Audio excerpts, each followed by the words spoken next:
Hey guys, welcome back to the channel. This is part 1 of our story. If you like this what if story and want to see part 2, let me know in the comments below. Before we start, don't forget to like, subscribe, and share this video with your friends. Also, check the description for more great content and my playlist. This story was posted by 𝗧𝗵𝗲 on Wattpad. Now let's start. Izuku, a small, bruised 5-year-old, sat mesmerized in front of the television, watching heroes save people and bring joy to their faces. He turned to his mother, who wore a worried expression, and asked if he could be a hero even though he lacked a quirk. 𝗏𝗏's response was filled with sorrow as she told him that being quirkless meant he couldn't be a hero.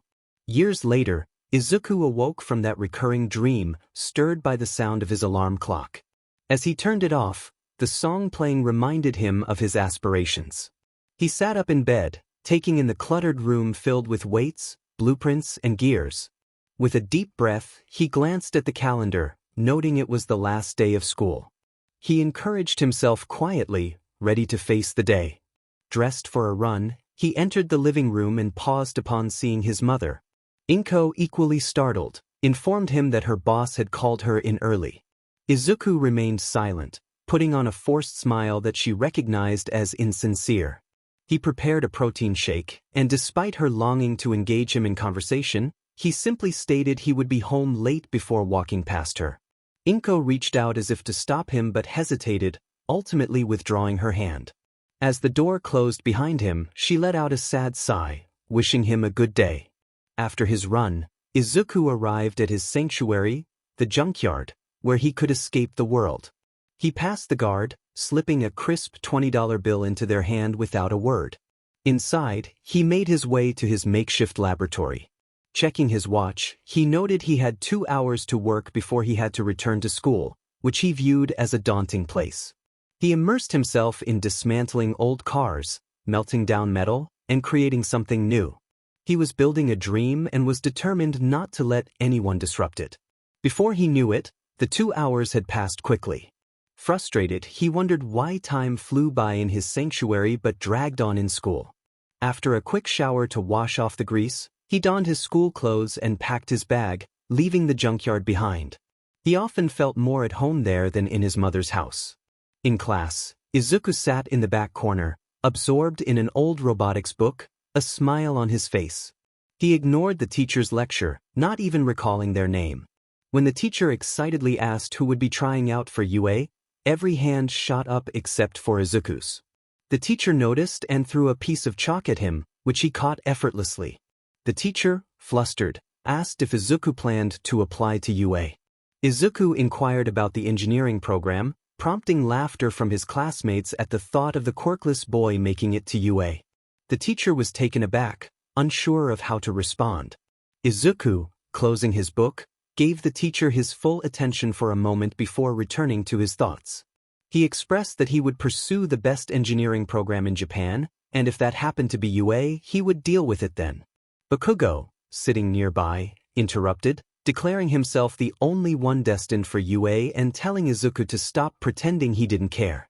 Izuku calmly replied that he wasn't trying to do anything, flipping the page of his book and ignoring Bakugo's provocation. This only fueled Bakugo's anger, leading to a confrontation. The teacher intervened, reminding them that it was almost time for the bell and suggesting they both avoid detention on their last day. Izuku pointed out the teacher's favoritism toward Bakugo, which caused gasps among their classmates. After the class ended, Izuku felt satisfied with the exchange. He put on his headphones and exited the school through the back, knowing Bakugo would be waiting at the entrance. As the music started, he began to jog again, ready to face whatever came next. Izuku had a lot to accomplish before the day he would prove everyone wrong. He had forgotten that he had given her an extra key, and all this time, she had been standing there, never taking her eyes off him. It was the dark of night, and Izuku wore a welding mask as he added the finishing touches to his project. He was tired, but something fueled him to keep going. In a flashback, a young Izuku sat on the ground, tears streaming down his face as Bakugo and his friends decided it would be fun to use him as target practice. Bakugo mocked him, calling him a loser for wanting to become a hero. Despite the pain, Izuku declared that he would become a hero, clinging to a desperate hope that only a child could possess. Bakugo dismissed him, insisting that someone without a quirk could never be a hero. Back in the present, Izuku poured melted car metal into a mold, nearly burning himself but ignoring the pain as he continued to work. He couldn't afford any failures for the upcoming exam. In another flashback, Izuku sat in the quirk doctor's office, filled with excitement. He hoped to inherit a powerful quirk from his parents. His mother, Inko, asked if he was excited, and he eagerly replied that he would become the greatest hero ever. When the doctor entered, he looked at Izuku's file and delivered the devastating news. Izuku was quirkless. Inko gasped softly, and Izuku's heart sank. He still held onto a flicker of hope and asked if he could still be a hero, even without a quirk. The doctor regretfully informed him that a quirkless person could not be a hero. Back in the present, Izuku focused on the wires of his inventions, ensuring they wouldn't malfunction. He was determined to succeed. In another memory, Izuku watched a live interview with his favorite hero, All Might, anxiously waiting for his question to be picked. When it was finally chosen, he felt a mix of excitement and dread. The question was about a friend who was quirkless and wanted to be a hero.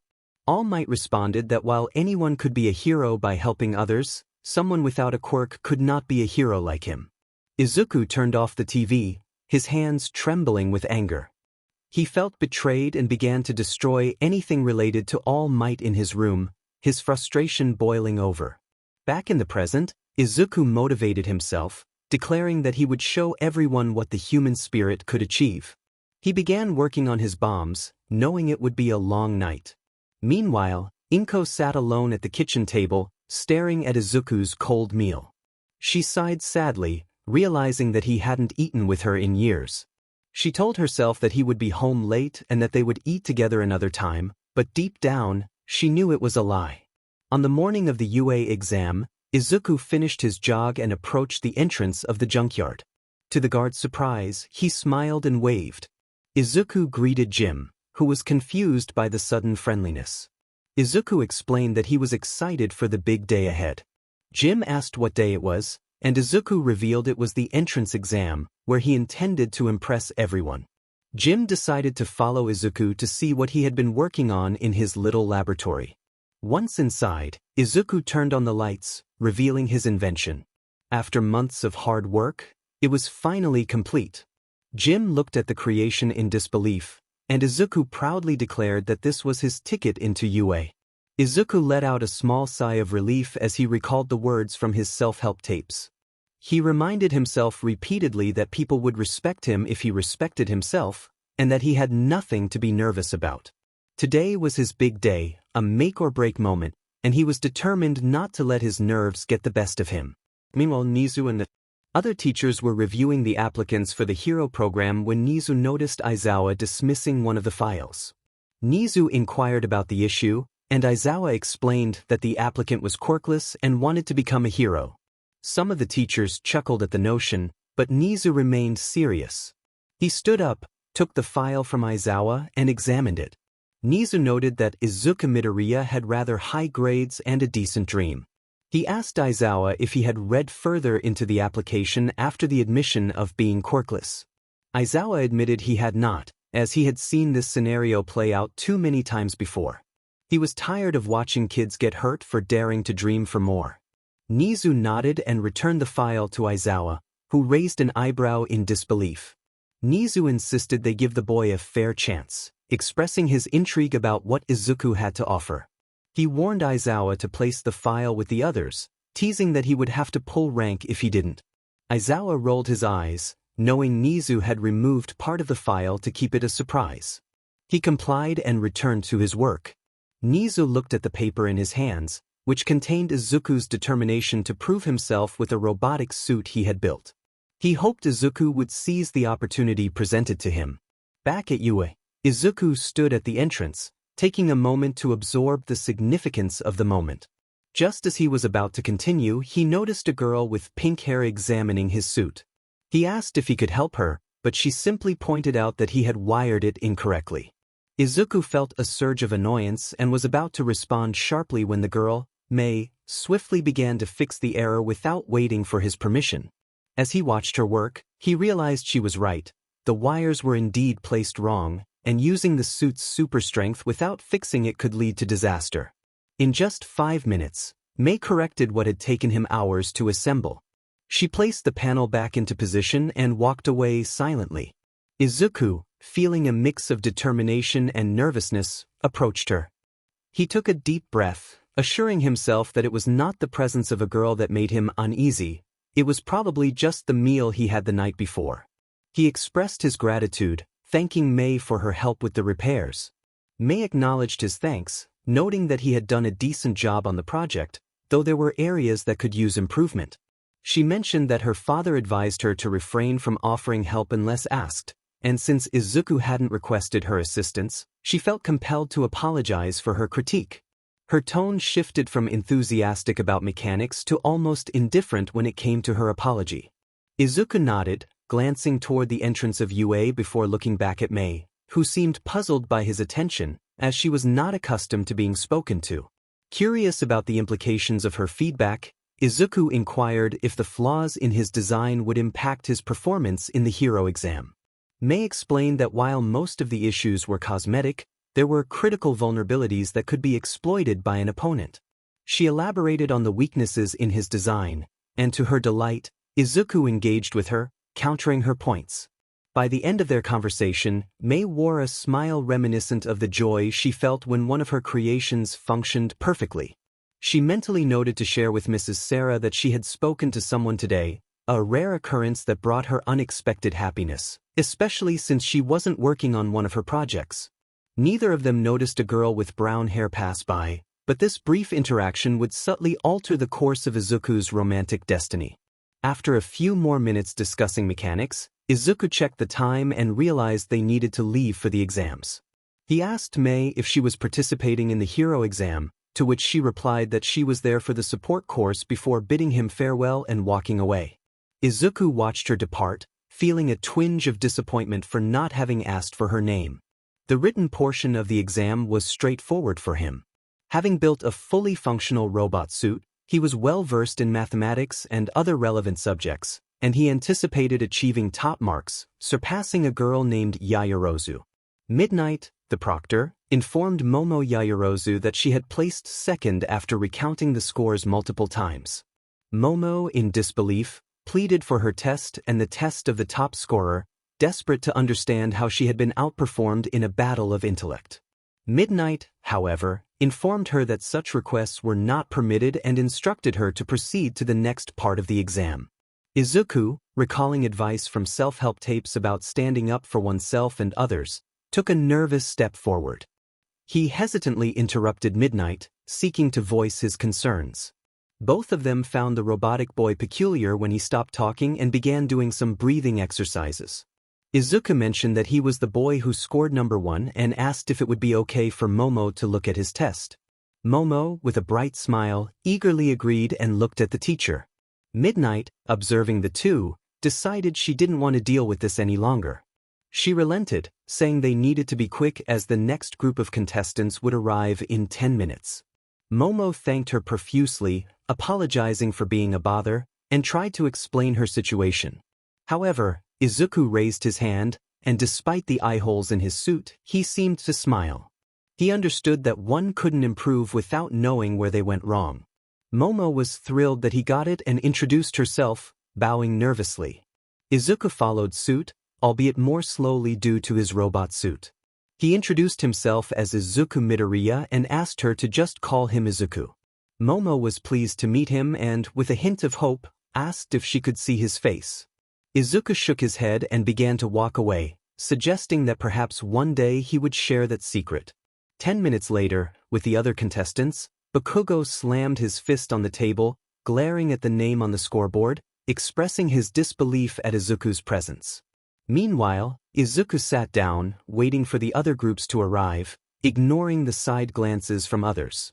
Nizu watched the student who intrigued him so much, sitting patiently for the second part of the test.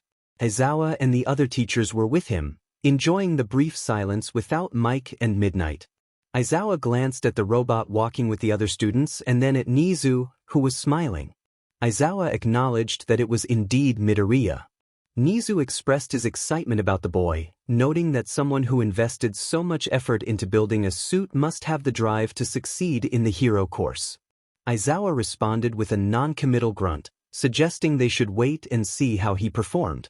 Toshinori, a bit nervous on his first official day as a teacher, asked who they were discussing. Aizawa and 𝗎𝗠 exchanged glances before returning their focus to the robot boy. 𝗎𝗍 described Midoriya as someone with the potential to be his personal student, eliciting a collective thought among the teachers that it was somewhat unsettling. They hoped Izuku wouldn't succeed, not out of malice, but because they didn't want 𝗎𝗍 to have a successor. Toshinori, confused by Izuku's attire, inquired about the robot suit. 𝗎𝗍 explained that Izuku was quirkless and had built the suit himself, which granted him super strength and other enhancements. 𝗎𝗍's intrigue grew as he considered how impressive it was for someone so young to create such a machine at a low cost. When Toshinori began to voice his concerns, 𝗎𝗍 cut him off, reminding him that as a new teacher, his opinion held little weight. Toshinori acknowledged this and chose to remain silent, focusing instead on the applicant who was his successor for One for All. As the second part of the exam commenced, Izuku listened attentively to the teacher explain the rules, which he had memorized by now. Suddenly, a boy with blue hair stood up, raising his arm and questioning the teacher about a supposed misprint in the packet regarding the types of robot villains.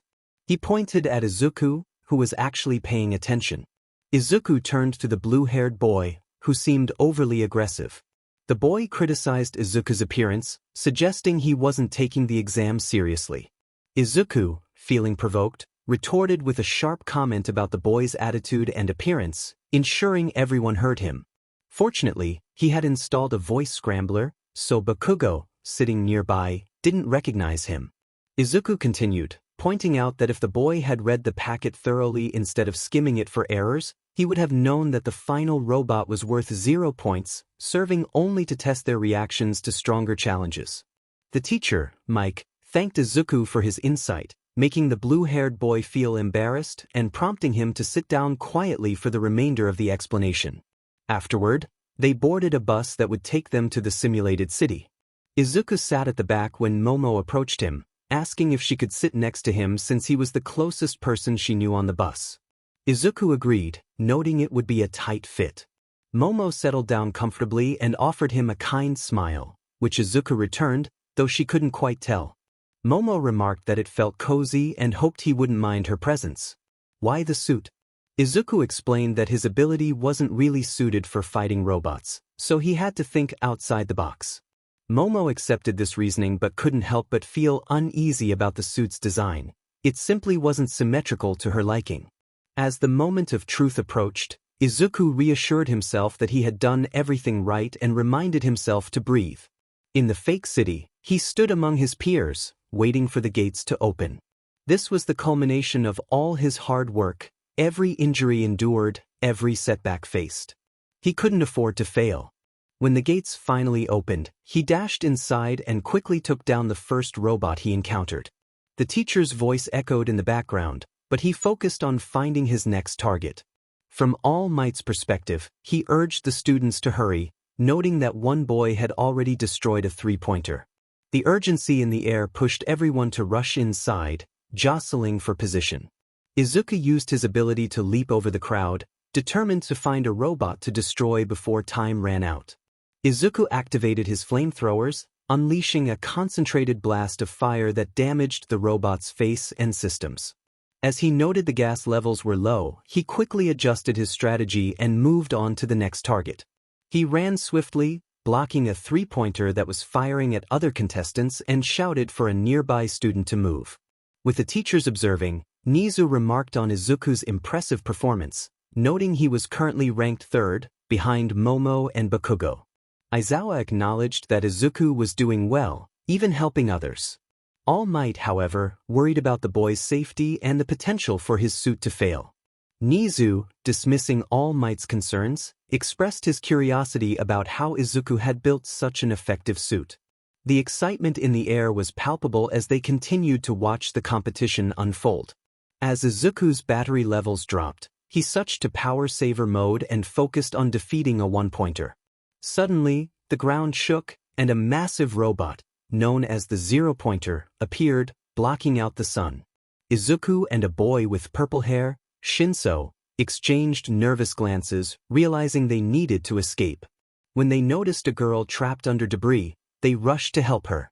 Izuku commanded his suit to redirect power to his arms, preparing to lift the heavy foot of the robot. As he struggled, he urged Shinso to hurry and free the girl. Once she was free, she attempted to run but stumbled, twisting her ankle. Shinso picked her up and carried her to safety just as the robot's foot loomed overhead. Meanwhile, Izuku was pushing his suit to its limits, feeling the battery drain rapidly. He commanded Siri to transfer all remaining power to his legs and, with a final burst of energy, he leaped with everything he had left, determined to save them all. It wasn't enough to destroy the robot, but it was enough for Izuku to make the machine topple onto its back. The robot struggled side to side, unable to right itself like a turtle. Izuku took a deep breath of relief. He heard a warning from the machine, indicating it was losing power, and felt it become 3 times as heavy. Grunting, he slowly moved on his own. He noted to himself that the next version of his suit needed to be lighter. Shinso called out to him, asking if he was okay. Izuku walked slowly toward the sound, half raising his arm with a soft chuckle, assuring Shinso that he was alive. Shinso chuckled in response as he approached Izuku. Ochako looked between the two who had saved her and expressed her gratitude.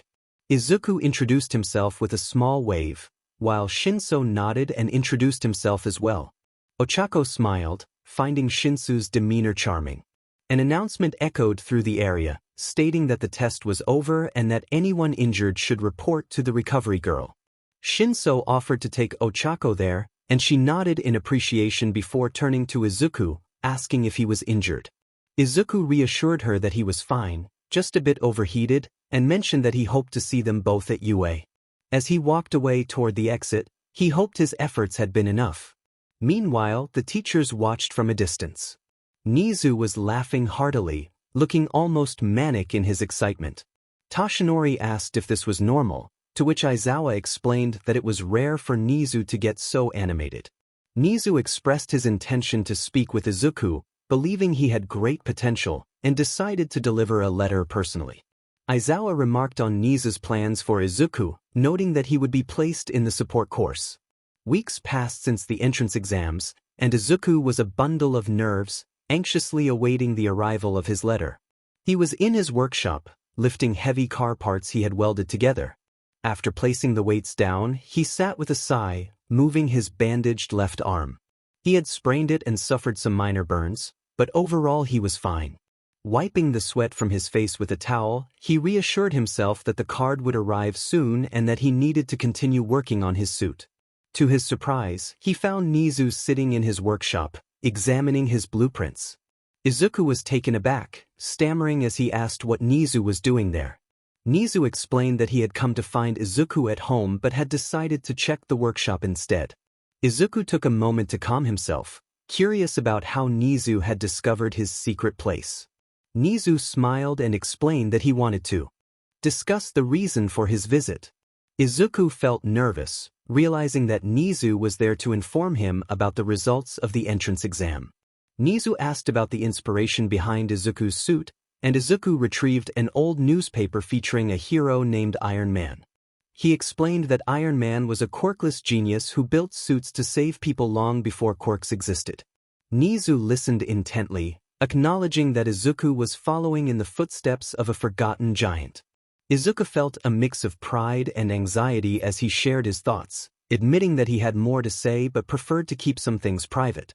Nizu expressed his respect for Izuku's journey and revealed that he had done some research on him, which impressed Izuku greatly. Nizu noted that despite being told he couldn't be a hero, Izuku stood there with proof that it was possible. They both gazed at the machine Izuku had built, now being repaired, symbolizing his determination. Izuku reflected on the disbelief he faced from others throughout his life, his voice rising with emotion as he recalled the doubts cast upon him. He composed himself and took a few calming breaths, speaking in a much calmer tone, though there was still a hint of tension in his voice. Izuku reflected on his past, feeling the weight of his experiences. 𝗎𝗓 expressed his condolences, indicating he understood the difficulties Izuku had faced. Yet, Izuku's curiosity about his future overshadowed everything else. He pressed 𝗎𝗓 for answers about his proof of concept, eager to know if it had been successful.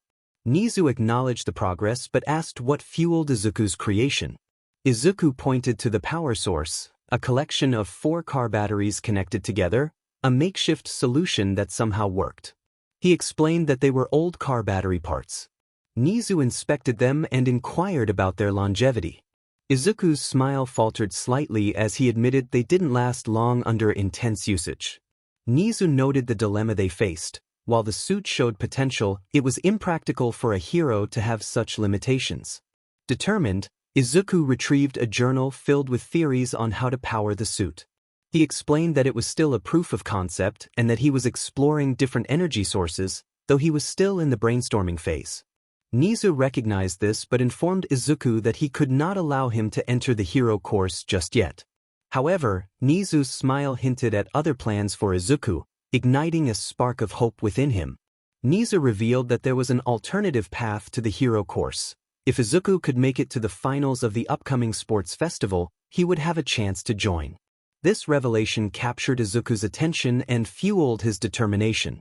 𝗎𝗓 advised him to enroll in the support course in the meantime, where he would have access to better equipment and materials.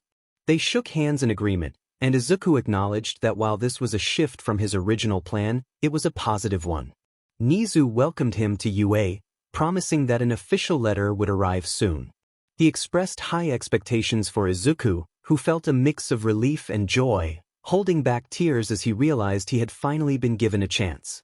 Meanwhile, Mei sat in her therapist's office, swinging her legs as her therapist, Mrs. Sarah, wrote notes. Mei was restless, eager to move but knowing that doing so would mean missing out on candy. When Mrs. Sarah finished writing, she offered Mei a piece of candy, which Mei accepted happily. Mrs. Sarah inquired about Mei's experience at the UA entrance exams. Mei excitedly recounted her day, mentioning the exam, showcasing her inventions, and a conversation with a boy, though she sheepishly admitted she had to rush to the bathroom. Mrs. Sarah's interest peaked when Mei mentioned talking to a boy, prompting her to ask for more details. Mei explained that the boy wore a robot suit, and while it had some flaws, she was eager to fix them. However, Mrs. Sarah's expression shifted as she reminded Mei about respecting personal boundaries. Mei, undeterred, insisted that the boy had been grateful for her help and that they had discussed mechanics. Mrs. Sarah encouraged Mei to be cautious, reminding her of the importance of making friends at UA. Mei leaned closer, excited about her future at the school, but Mrs. Sarah maintained her stance, explaining that Mei needed to make at least 3 friends before she could discuss reducing her therapy sessions. Mei sighed, expressing her frustration at the challenge ahead. Mei felt restless and began to pace around the room. Sarah noted that Mei had almost made it through the entire session without getting up, which was a personal best for her. Mei expressed her frustration about how people her age seemed uninterested in serious topics like family planning, focusing instead on makeup and boys. She lamented that it was hard for her to relate to those conversations. Sarah sighed and offered Mei another piece of candy to help calm her down. Sarah reminded Mei that it wasn't polite to dismiss other people's interests. Mei insisted that it was frustrating and wished everyone would talk about more meaningful subjects. Sarah chuckled and smiled at Mei, asking her to choose her words more carefully when speaking to others. She then laid out a plan for Mei. She needed to read the books Sarah had given her, prepare for UA, and make at least one friend. If she succeeded, Sarah promised to speak to Mei's father about reducing her visits from 3 times a week to just twice. Mei reluctantly agreed. After their session, Mei dashed to the car where her father, 𝗓𝗓𝗄, was waiting. He inquired if there was any news. Sarah informed him that Mei had spoken to a boy, which sparked a mix of shock and hope in 𝗓's eyes. He confirmed that the boy was indeed a real person, and Sarah reassured him that she believed Mei would make friends at UA. As 𝗓 walked to his car, he prayed for Mei, hoping this boy would be the friend she needed. He promised to give up gambling for a year if the boy made it into UA, knowing how much Mei needed companionship. Weeks passed, and Izuku was focused on 2 things: training and working on his robot suit. He returned home only occasionally to gather supplies. One day, while in his room packing ideas, an inspiration struck him. He muttered to himself, contemplating a new concept. 𝗏𝗏, standing outside his door with pamphlets for school options, took a breath and knocked. She announced her intention to enter, and when there was no response, she assumed it was okay to come in. She sat on the bed, nervously fiddling with the pamphlets while glancing at Izuku, who was engrossed in his work. 𝗏𝗏 broke the silence, commenting on the significance of high school and how it had been a big deal for her at his age. Izuku continued to focus on his writing, ignoring her attempts to engage. 𝗏𝗏 pressed on, suggesting that he start thinking about high school options, mentioning the popularity of virtual schooling and a vocational school. When Izuku's pen snapped, 𝗏𝗏 flinched at the sound. He quickly cleaned up the mess without acknowledging her presence. 𝗏𝗏, trying to remain firm, suggested that despite his condition, a vocational school could lead to a promising career, perhaps even as a mechanic. Izuku handed her a letter, and she opened it to reveal a hologram of Nizu. He greeted her and explained that if she was watching, it meant they were discussing high school options. 𝗏𝗏 was confused but continued to watch. Nizu informed her that Izuku had already been accepted into UA's support department. 𝗏𝗏 was shocked, unable to believe her ears. Nizu praised Izuku's intelligence and potential, stating he would see him on August 26th for his first day. As the video ended, silence filled the room. Izuku tried to maintain his composure, while 𝗏𝗏 was overwhelmed with pride and disbelief at her son's achievement. As Izuku closed his briefcase and moved toward the door, 𝗏𝗏 hurried after him, calling his name and asking him to wait. 𝗏𝗏 paused, taking a few deep breaths to gather her thoughts. She felt a mix of emotions as she processed the news about UA. It was overwhelming, and she wanted to celebrate, perhaps by making 𝗬𝗏𝗧𝗏. However, Izuku's response was flat, devoid of emotion, and that smile that 𝗏𝗏 found so frustrating never left his face. He simply walked out the door, closing it gently, which only deepened her guilt. 𝗏𝗏 whispered to herself, expressing her pride in him, but her heart ached. Her son had achieved something remarkable, yet she couldn't muster the words to congratulate him when he was there. With a shuddering breath, she sank onto the sofa, covering her face with her hands. She was on the verge of tears, her breathing uneven, and she remained in that state for nearly 10 minutes until the door swung open. Mitsuki burst in, full of excitement about her own son's acceptance to UA, but quickly noticed something was off. 𝗏𝗏's soft response revealed the truth about Izuku's situation, and Mitsuki's expression shifted to concern. She sat beside 𝗏𝗏, trying to understand the situation. 𝗏𝗏 explained that Izuku hadn't taken the news of high school well. Mitsuki suggested that perhaps 𝗏𝗏 should have told him about the mechanic career, but 𝗏𝗏 felt the need to show her friend the acceptance letter. When she returned with it, Mitsuki was confused, noticing it looked similar to the letter Katsuki had received. Meanwhile, Izuku walked toward the junkyard, forcing a smile despite his anger. He reminded himself to stay composed as he overheard a commotion nearby. Spotting a boy with purple hair being bullied, he rushed in to help, grabbing a trash can and using it to defend the boy. He quickly subdued one of the bullies and checked on the other, ensuring he was still conscious before they both left the alley. Shinso, the boy he had rescued, expressed surprise and gratitude. They exchanged names, and Izuku recalled their encounter during the entrance exam. They decided to leave the area together, aware that the bullies might return. Back in 𝗏𝗏's living room, she and Mitsuki had shared a 12-pack of cheap beer, and Mitsuki was still processing Izuku's impressive scores from UA. 𝗏𝗏 noted that he had excelled in both the written and practical tests, speculating that he must have built something impressive for the support course. The reality of Izuku's achievement hit Mitsuki hard, especially since the vocational school had been her idea. 𝗏𝗏 admitted her emotional struggle, feeling on the verge of tears. Mitsuki offered to talk to Izuku, but 𝗏𝗏 felt it wouldn't change anything.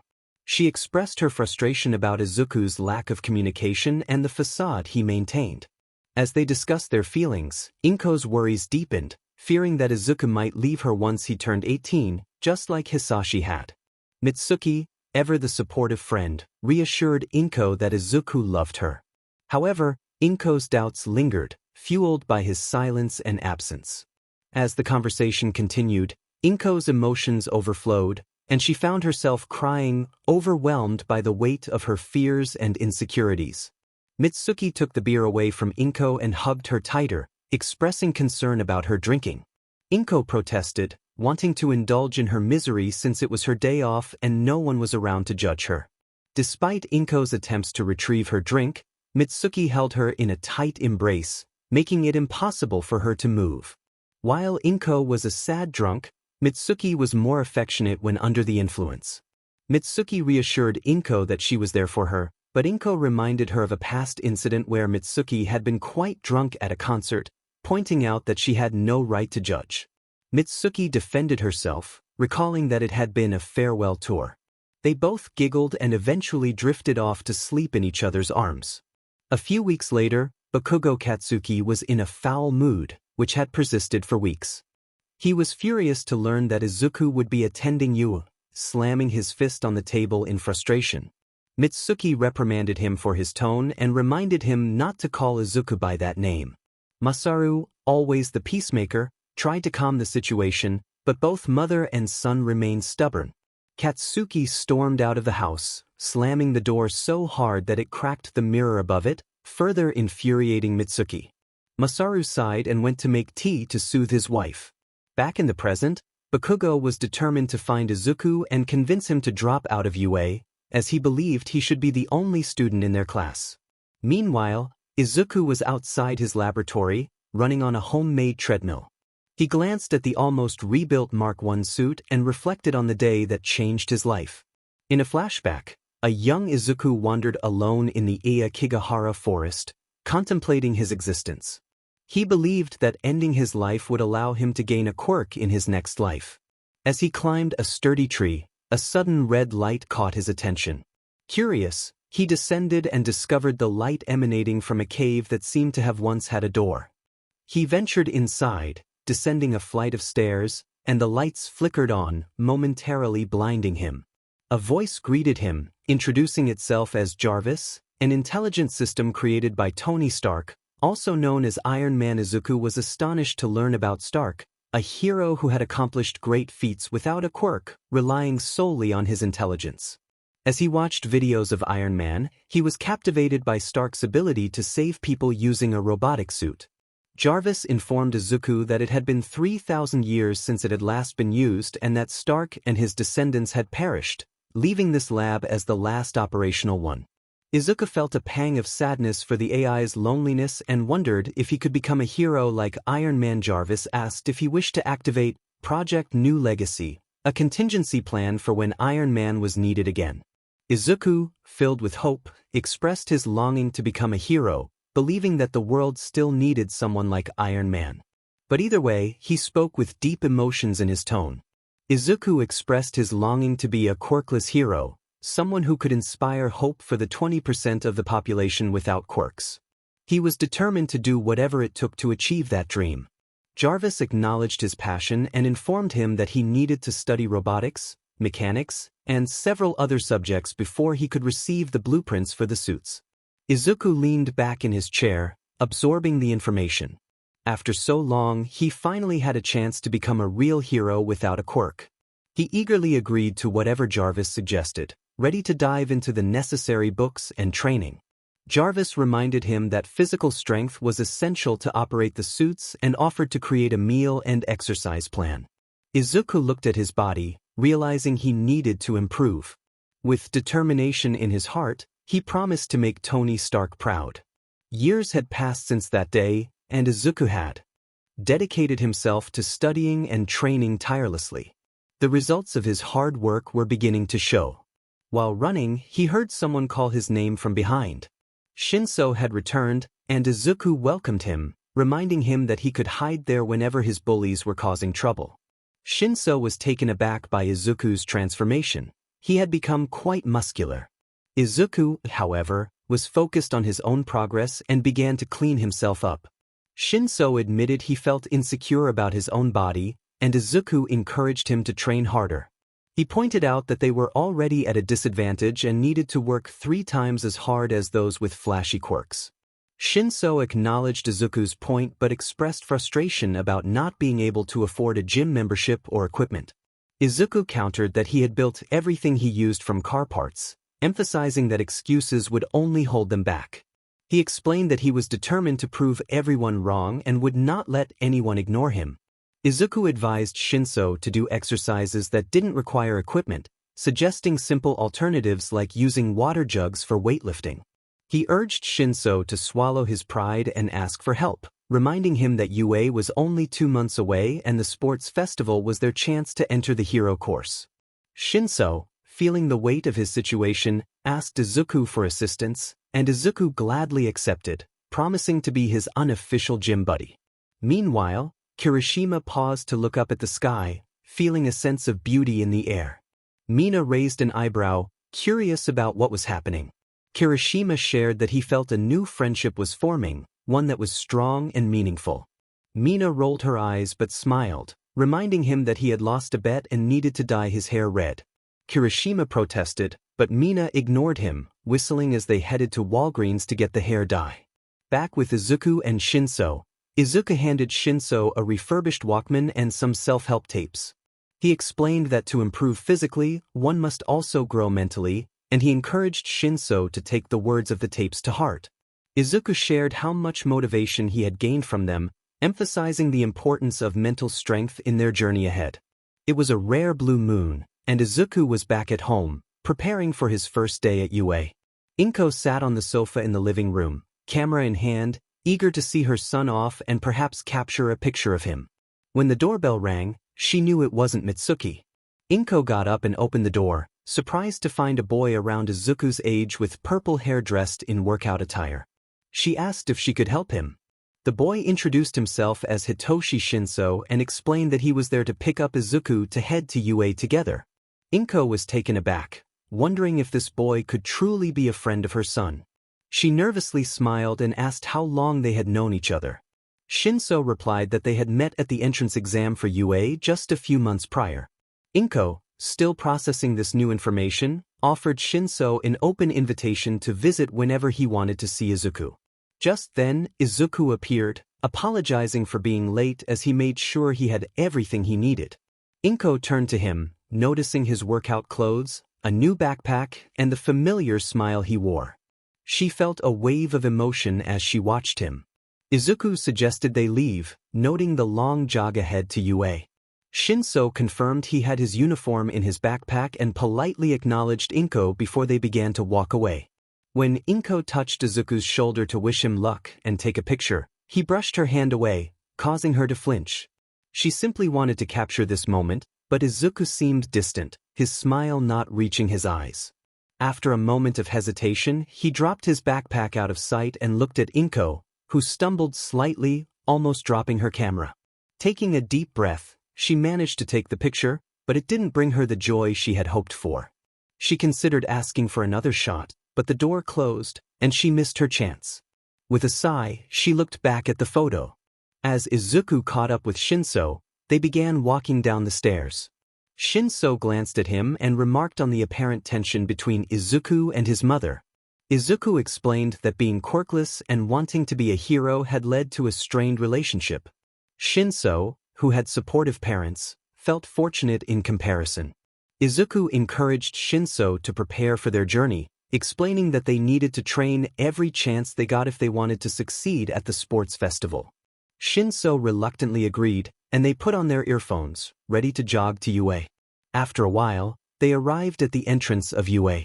Izuku felt a swell of pride, knowing all his hard work had led to this moment. Shinso, however, felt indifferent, waiting for Izuku to find meaning in the experience. Izuku took a deep breath and urged Shinso to look around, emphasizing that they were about to witness legends being born. Shinso chuckled at Izuku's enthusiasm but reminded him that the odds were against them. Izuku, maintaining his cheerful demeanor, encouraged Shinso to stay positive, insisting that a pessimistic attitude would only hold him back. As they walked inside, Bakugo Katsuki, who was nearby, missed seeing Izuku entirely. Izuku smiled at his friend and wagged his finger in disagreement. He corrected that the lazy would react like that, but Shinso was not lazy, He was still fighting for recognition. They would achieve it as long as they kept fighting. 𝗔𝗂𝘁 chuckled, wondering what must be going on inside Izuku's head. Izuku joined in the chuckle, though his was tinged with bitterness.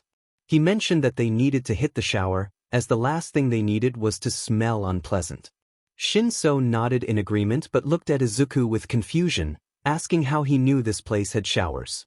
Izuku admitted he didn't, but his new workshop did.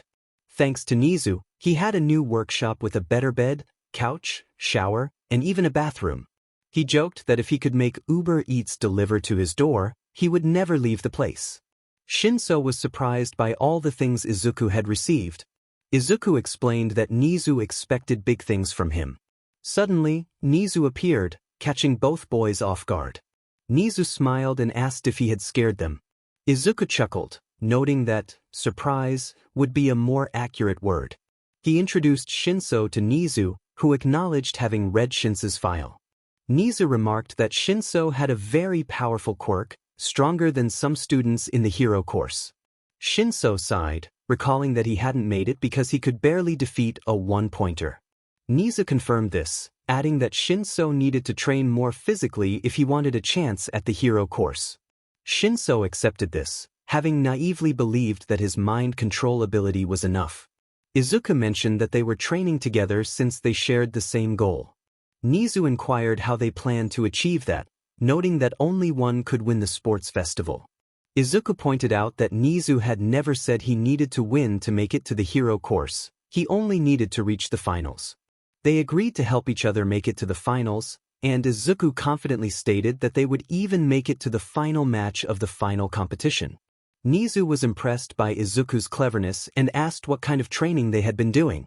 𝗔𝗂𝘁 explained that, aside from intense cardio and weightlifting, they had been practicing fighting.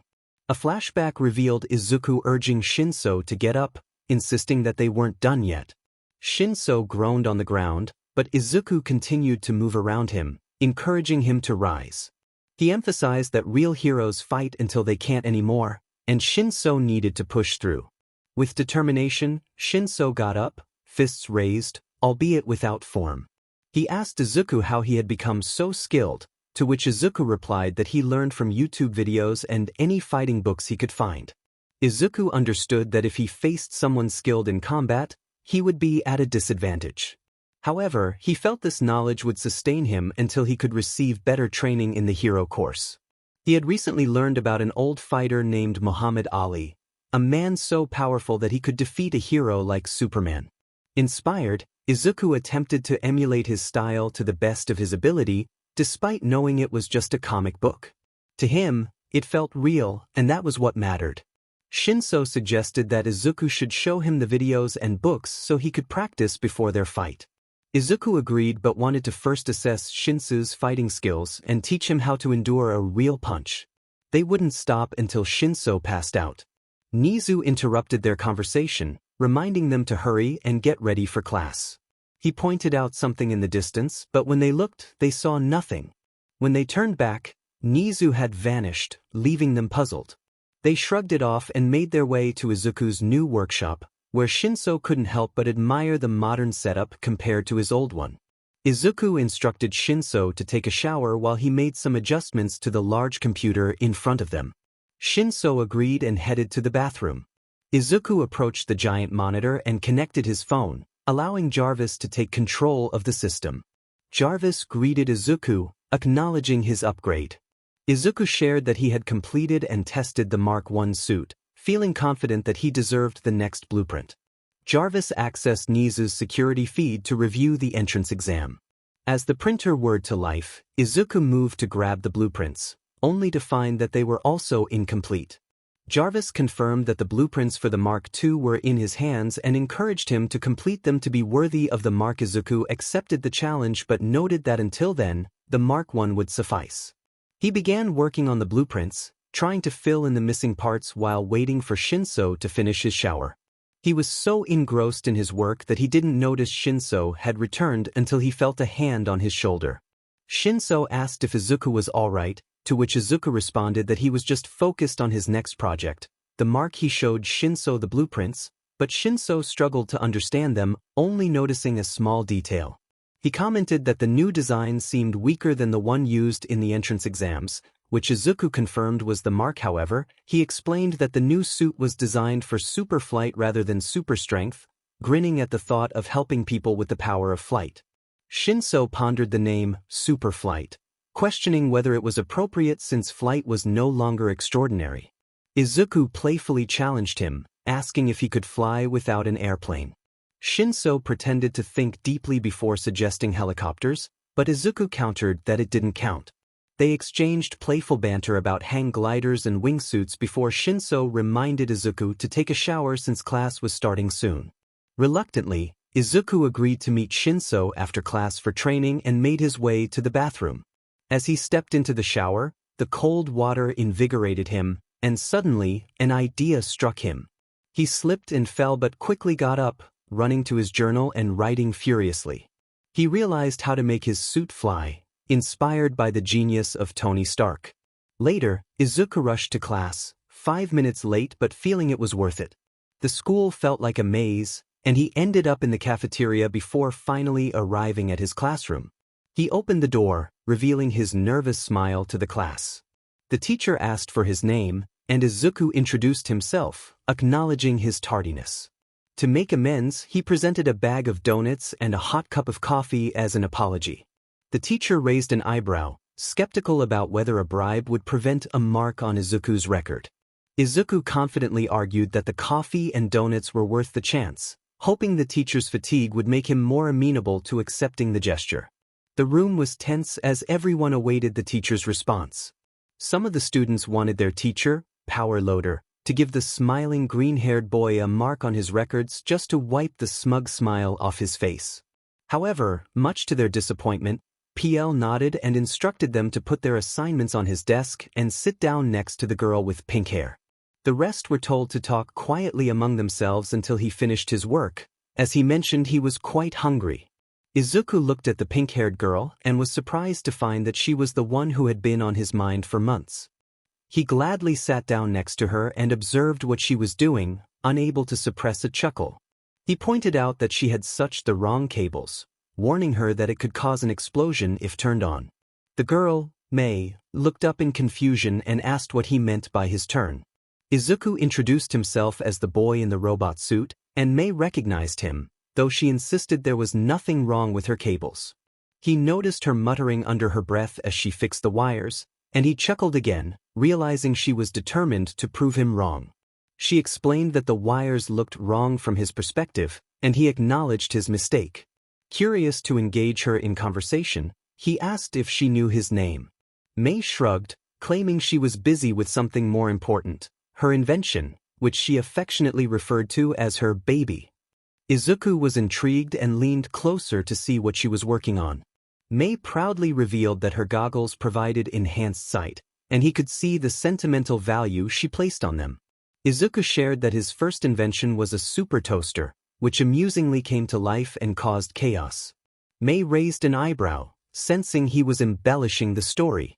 He continued, describing how he tricked the toaster into thinking it burned a piece of bread, leading to a dramatic explosion. His smile widened when he saw May laugh, and he felt a sense of accomplishment for making her smile. As they chatted, May asked about his first invention again, and he explained that it was a collection of smaller projects that led to his Mark I robot suit. Just then, Power Loader introduced himself as their teacher and welcomed them to the beginning of their journey together over the next 3 years. A few days later, Izuku was found sleeping in his workshop, having worked tirelessly on the Mark II suit. When his alarm went off, he sat up, rubbing the sleep from his eyes and stretching. After turning off the alarm, he grabbed a bottle of cold water from the mini fridge and prepared to start his day. He looked at himself in the mirror. Now that he was alone, his smile faded as he moved his head side to side, examining the smile lines on his face. He splashed water on his face and forced a smile, ignoring the slight ache in his muscles that craved a break. Izuku decided it was time for action. He brushed his teeth and took a quick cold shower to fully wake up, following his typical morning routine. Once he finished, he grabbed his earphones and phone, stepped outside his workshop, and began running around the school to get some cardio in. Meanwhile, 𝗏𝐻𝐻 was taking her usual path home from the grocery store, opting for a pleasant detour through a park instead of the busy, smoggy streets. She didn't feel the need to rush. Izuku would be off doing his own thing, and even if he were home, he likely wouldn't engage with her. There were leftovers in the fridge, so cooking dinner wasn't necessary. As she walked through the park, she was used to the sounds of children laughing and dogs barking, but she was caught off guard by a soft meow from a nearby bush. 𝗏𝐻𝐻 paused and glanced around for the source. Crouching down, she peered into the underbrush. She softly called out, curious about the little sound. Another meow followed. With some squinting and tilting her head, she eventually spotted a pair of bright, round eyes. Though she wasn't an expert on animals, she remembered playing with Mitsuki's family cat, so she was somewhat familiar with feline behavior. Gently, she reached out and clicked her tongue, coaxing the cat closer. The cat seemed hesitant at first, but soon pressed its nose against her hand, then rubbed its head against her affectionately. 𝗏𝐻𝐻 cooed at the friendly creature. Eventually, she was able to lead the cat out of the bush, revealing an orange tabby. Despite the absence of a collar, it appeared clean and well-fed, suggesting it was a domesticated pet. When 𝗏𝐻𝐻 picked it up, the cat immediately curled up on her chest, content to snuggle close. 𝗏𝐻𝐻 wondered why it was out there alone. She looked around the park, hoping to spot an owner nearby, but as the sun began to set, the area grew quiet. She asked a few people if the cat belonged to them, but none claimed it. The cat purred happily in her arms, and 𝗏𝐻𝐻 felt a tug at her heart. She didn't want to abandon the little creature, especially if it was used to being cared for. When the cat started kneading its paws against her cardigan, 𝗏𝐻𝐻 made up her mind. Someone must be missing such an adorable and loving cat, but she wouldn't leave it to chance. She would take it home and put up "cat found" posters in the morning. With a determined thought, she decided to make a quick stop at the pet shop for some food, hoping that having the cat would ease her loneliness.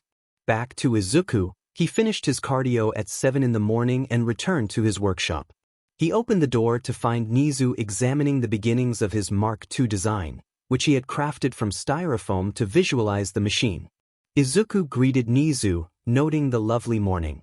𝗎𝗎 responded positively and inquired about the model.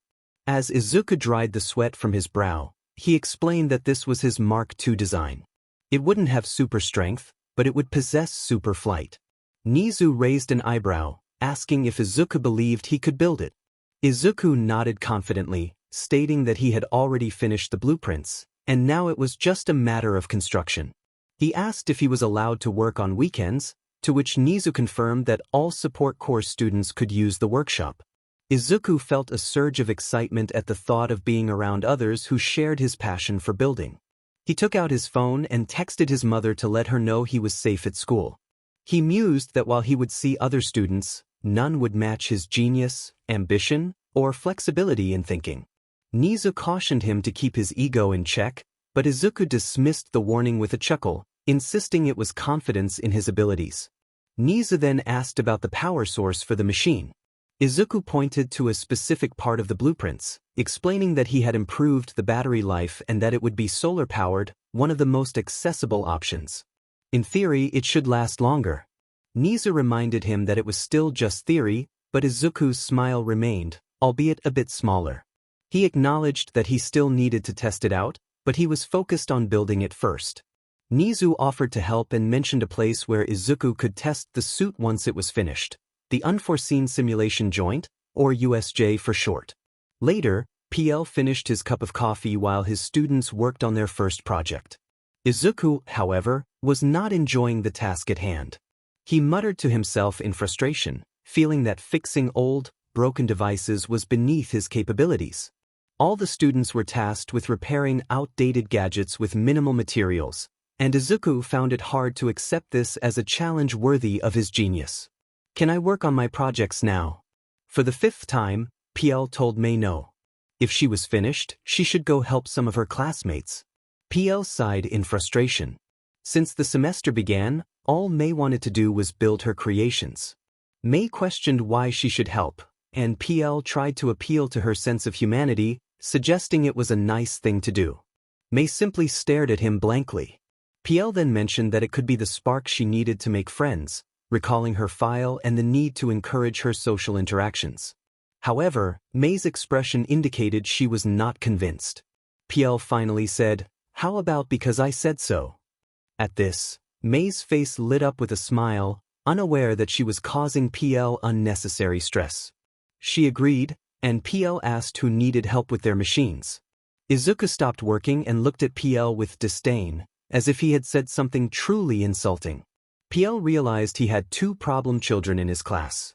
Izuku declared he would pretend he hadn't heard that, as he had finished his work 5 minutes ago and was now just tinkering out of boredom, not wanting to assist others. Mei excitedly expressed her preference for tinkering, returning to her machine to give it an upgrade. She didn't notice the disapproving glares from the rest of the class, but Izuku did. He shrugged them off, believing they were beneath him.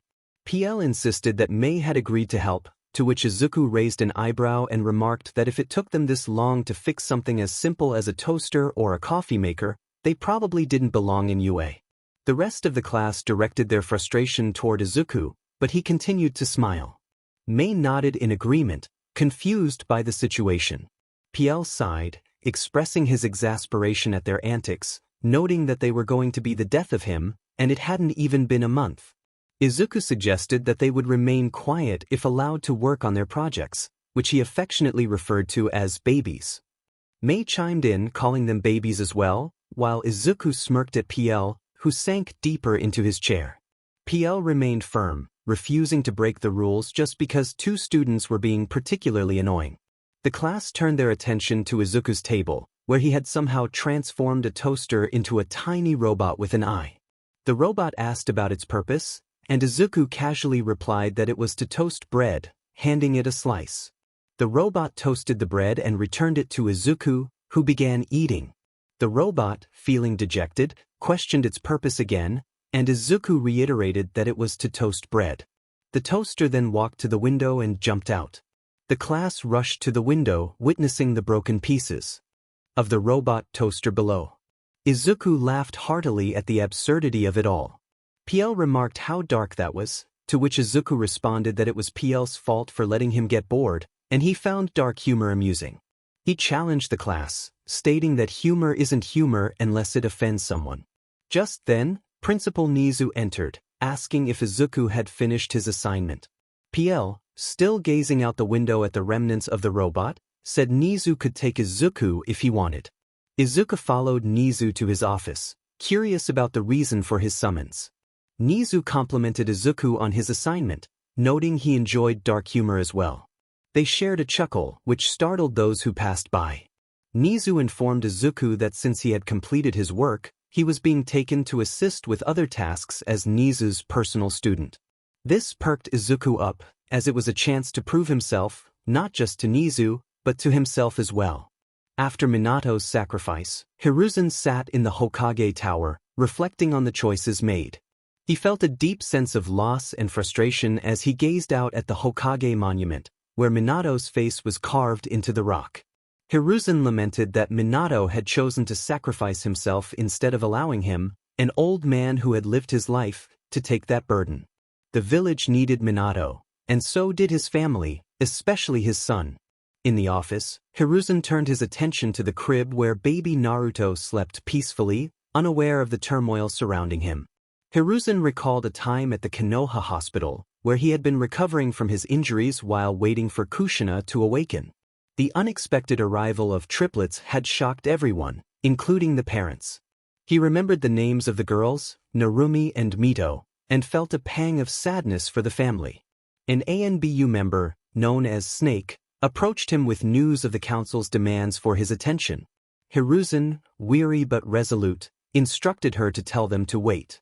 He had more pressing matters to attend to, and he couldn't help but share a light-hearted remark about the council's impatience. Snake, a former student of Orochimaru turned protector, nodded in understanding before disappearing. Hiruzen had postponed the council meeting, silencing their protests with the announcement of his return as Hokage. Most were satisfied, except for Danzo, whose discontent was evident. Tsunade had left the village after Minato's death, seeking refuge at the Senju property in the fire capital, unable to bear the weight of loss in the village. Hiruzen pondered Tsunade's departure and the necklace she had left behind, which she believed was cursed. It had once belonged to his sensei, and he felt a sense of duty to keep it safe. His thoughts were interrupted when Kushina's eyes fluttered open. She looked at him with desperation, tears brimming as she sought answers. Hiruzen delivered the heartbreaking news about Minato's fate, explaining the circumstances surrounding the release of the Kyuubi and how Minato had sealed its essence within their children. It was a difficult conversation, but one that had to be had. As he finished, he felt a wave of helplessness wash over him, wishing he could have been the one to make the ultimate sacrifice. Kushina's tears flowed silently as she searched the room, her fear evident. When she asked about her children, Hiruzen assured her they were safe and offered to bring them to her. However, when he attempted to hand Naruto to her, she recoiled, expressing her disdain for the child she believed was a demon. Hiruzen was taken aback by her reaction. He tried to reason with her, reminding her that Naruto was just a child, not the monster she feared. Emotions ran high as Kushina, overwhelmed by grief and anger, rejected the notion that Naruto was her son. She believed that the demon had taken her husband from her and that Naruto was merely a vessel for its spirit. Despite Hiruzen's attempts to calm her, Kushina remained resolute in her feelings. She insisted that she only had 2 daughters, refusing to acknowledge Naruto as part of her family. Hiruzen felt a surge of frustration but continued to plead with her, hoping she would see past her pain and recognize the innocence of her son, who needed her love and care. Hiruzen spoke softly, pleading as he attempted to hand Naruto over to Kushina once more. However, Kushina tried to swat his hands away, prompting Hiruzen to retract his arms defensively. She glared at him, her expression filled with anger. She warned him not to bring Naruto close, vowing that she would finish what she started and avenge Minato's death. Hiruzen felt a wave of sorrow as he realized that the Kushina Minato loved had perished alongside him. He held the peaceful child close to his chest, protectively. Hiruzen expressed his disbelief, stating that Kushina had fallen so low, so quickly. He believed Minato would be ashamed of her actions. Instead of recognizing Kushina's grief, Hiruzen chose to protect the child at all costs. He declared that he would not allow Minato's legacy to be tarnished by her troubled mind. To Kushina, his words were inconsequential.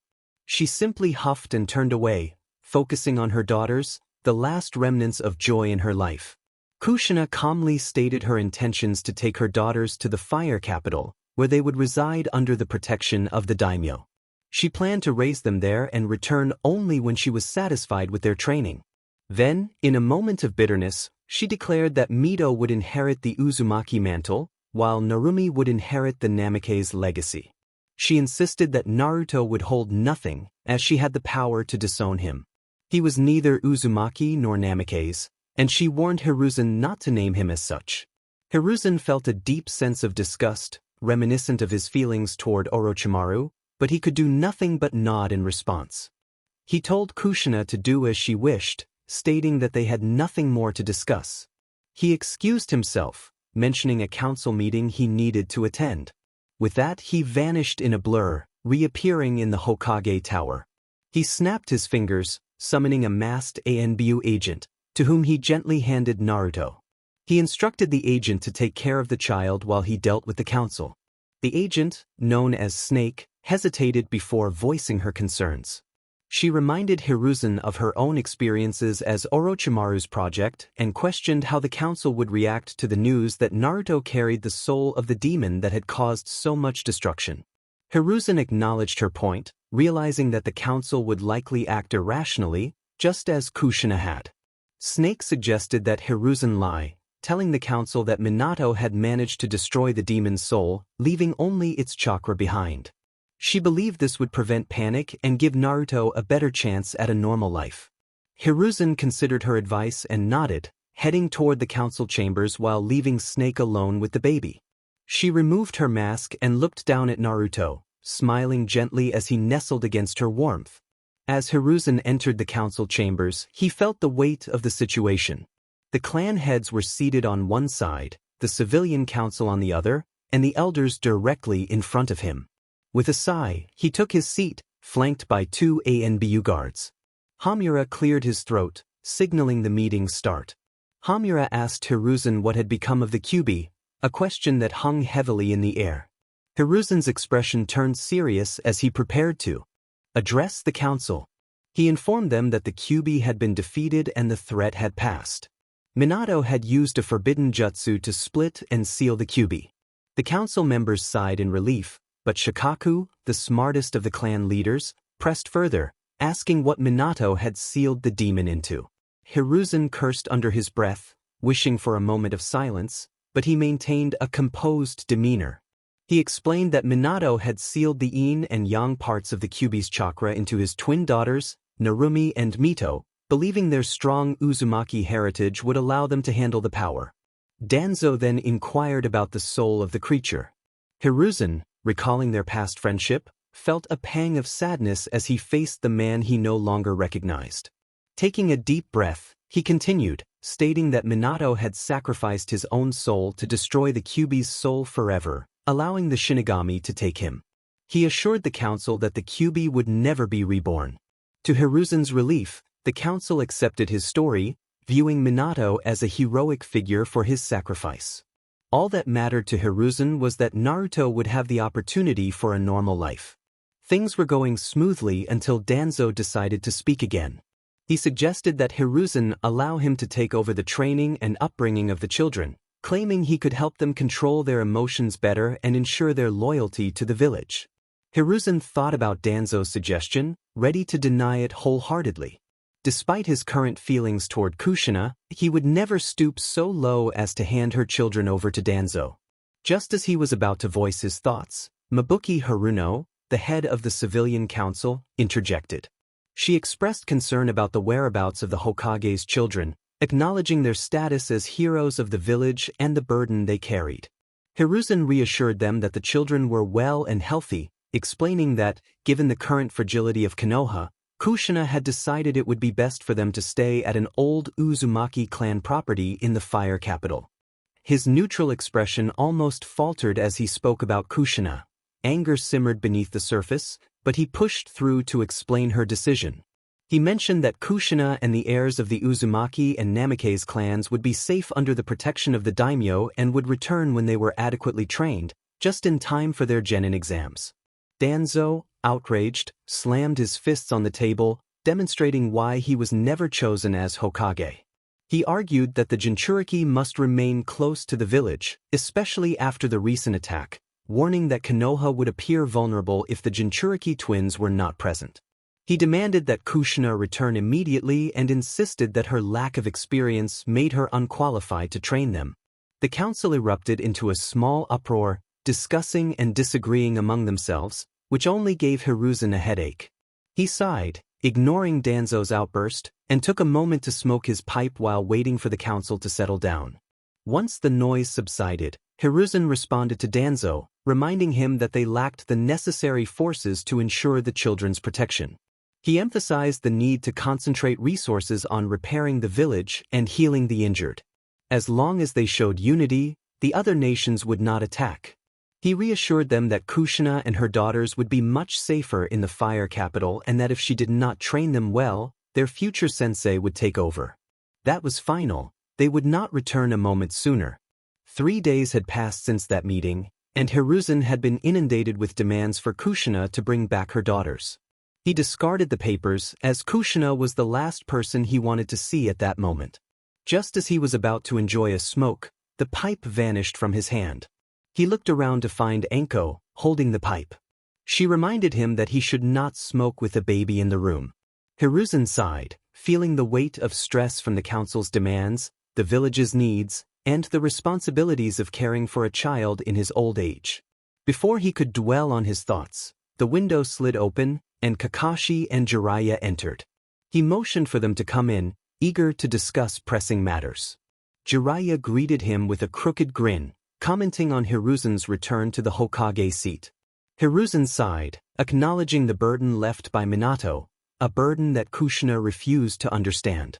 Jiraiya, confused, inquired if this was related to Minato's daughters. Hiruzen pointed toward the crib, where the soft snores of a baby could be heard. Both Kakashi and Jiraiya approached the crib, gasping in shock as they recognized the child.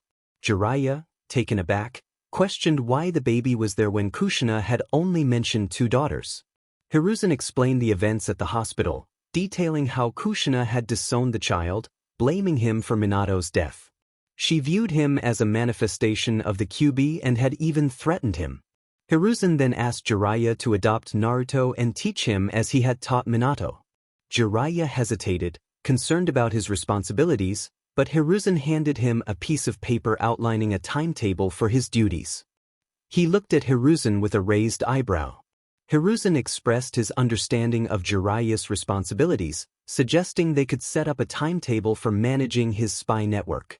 He offered to have someone he trusted assist with little Naruto, hoping Jiraiya would accept the boy to honor his apprentice's last wishes. However, Hiruzen realized he should never assume he knew anything in the shinobi world.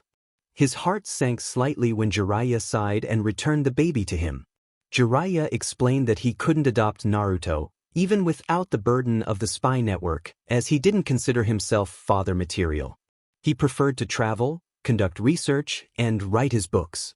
Hiruzen countered that those were weak excuses, demanding to know the real reason behind Jiraiya's reluctance. Jiraiya winced at Hiruzen's cold tone, which he reserved for serious matters. After a moment, Jiraiya revealed the truth. The great toad sage had given a new prophecy. He recounted the prophecy, which spoke of a powerful sapling born from 2 strong trees destined to lead the world to peace, with enemies fearing the sapling's red eyes. Hiruzen pressed for clarification on how this prophecy related to Jiraiya's refusal to adopt Naruto. Jiraiya calmly explained that he believed the prophecy referred to either Narumi or Mito, who fit the description perfectly with the Kyuubi chakra within them. He felt it would require all his time to nurture them, making it difficult to care for Naruto. He hoped Hiruzen would understand that the future of the world took precedence over the life of a single child. Hiruzen, unable to face Jiraiya without feeling disappointment, ordered him to leave and not return unless it concerned the spy network. He declared that Jiraiya was dead to him and instructed him to convey the same to Tsunade. Jiraiya expressed regret for Hiruzen's feelings before disappearing in a blur toward the fire capital. Hiruzen then turned to his last hope, Minato's final student. He asked Kakashi what he intended to do. Kakashi, bowing, expressed his longing to return to Anbu duties to cope with the grief of losing another precious person.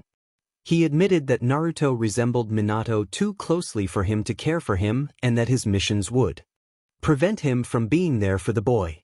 However, he promised to become Naruto's Jonin sensei when the time came.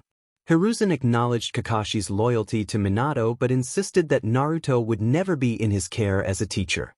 Kakashi nodded and left, feeling the weight of disappointment in Hiruzen's gaze. Hiruzen sighed, rubbing his temple to ease the growing headache.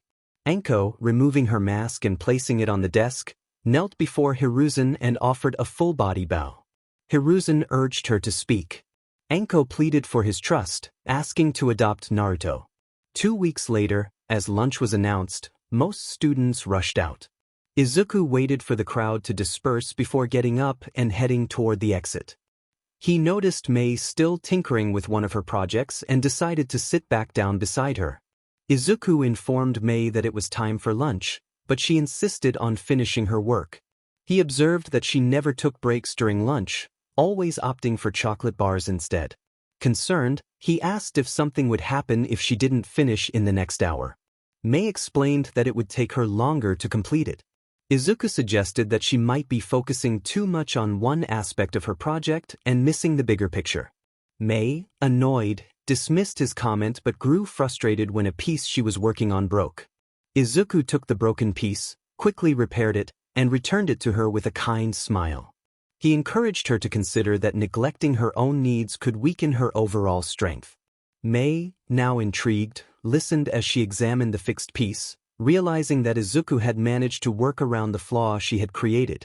As he walked away, Izuku reminded her to take care of herself, emphasizing the importance of balance in her work.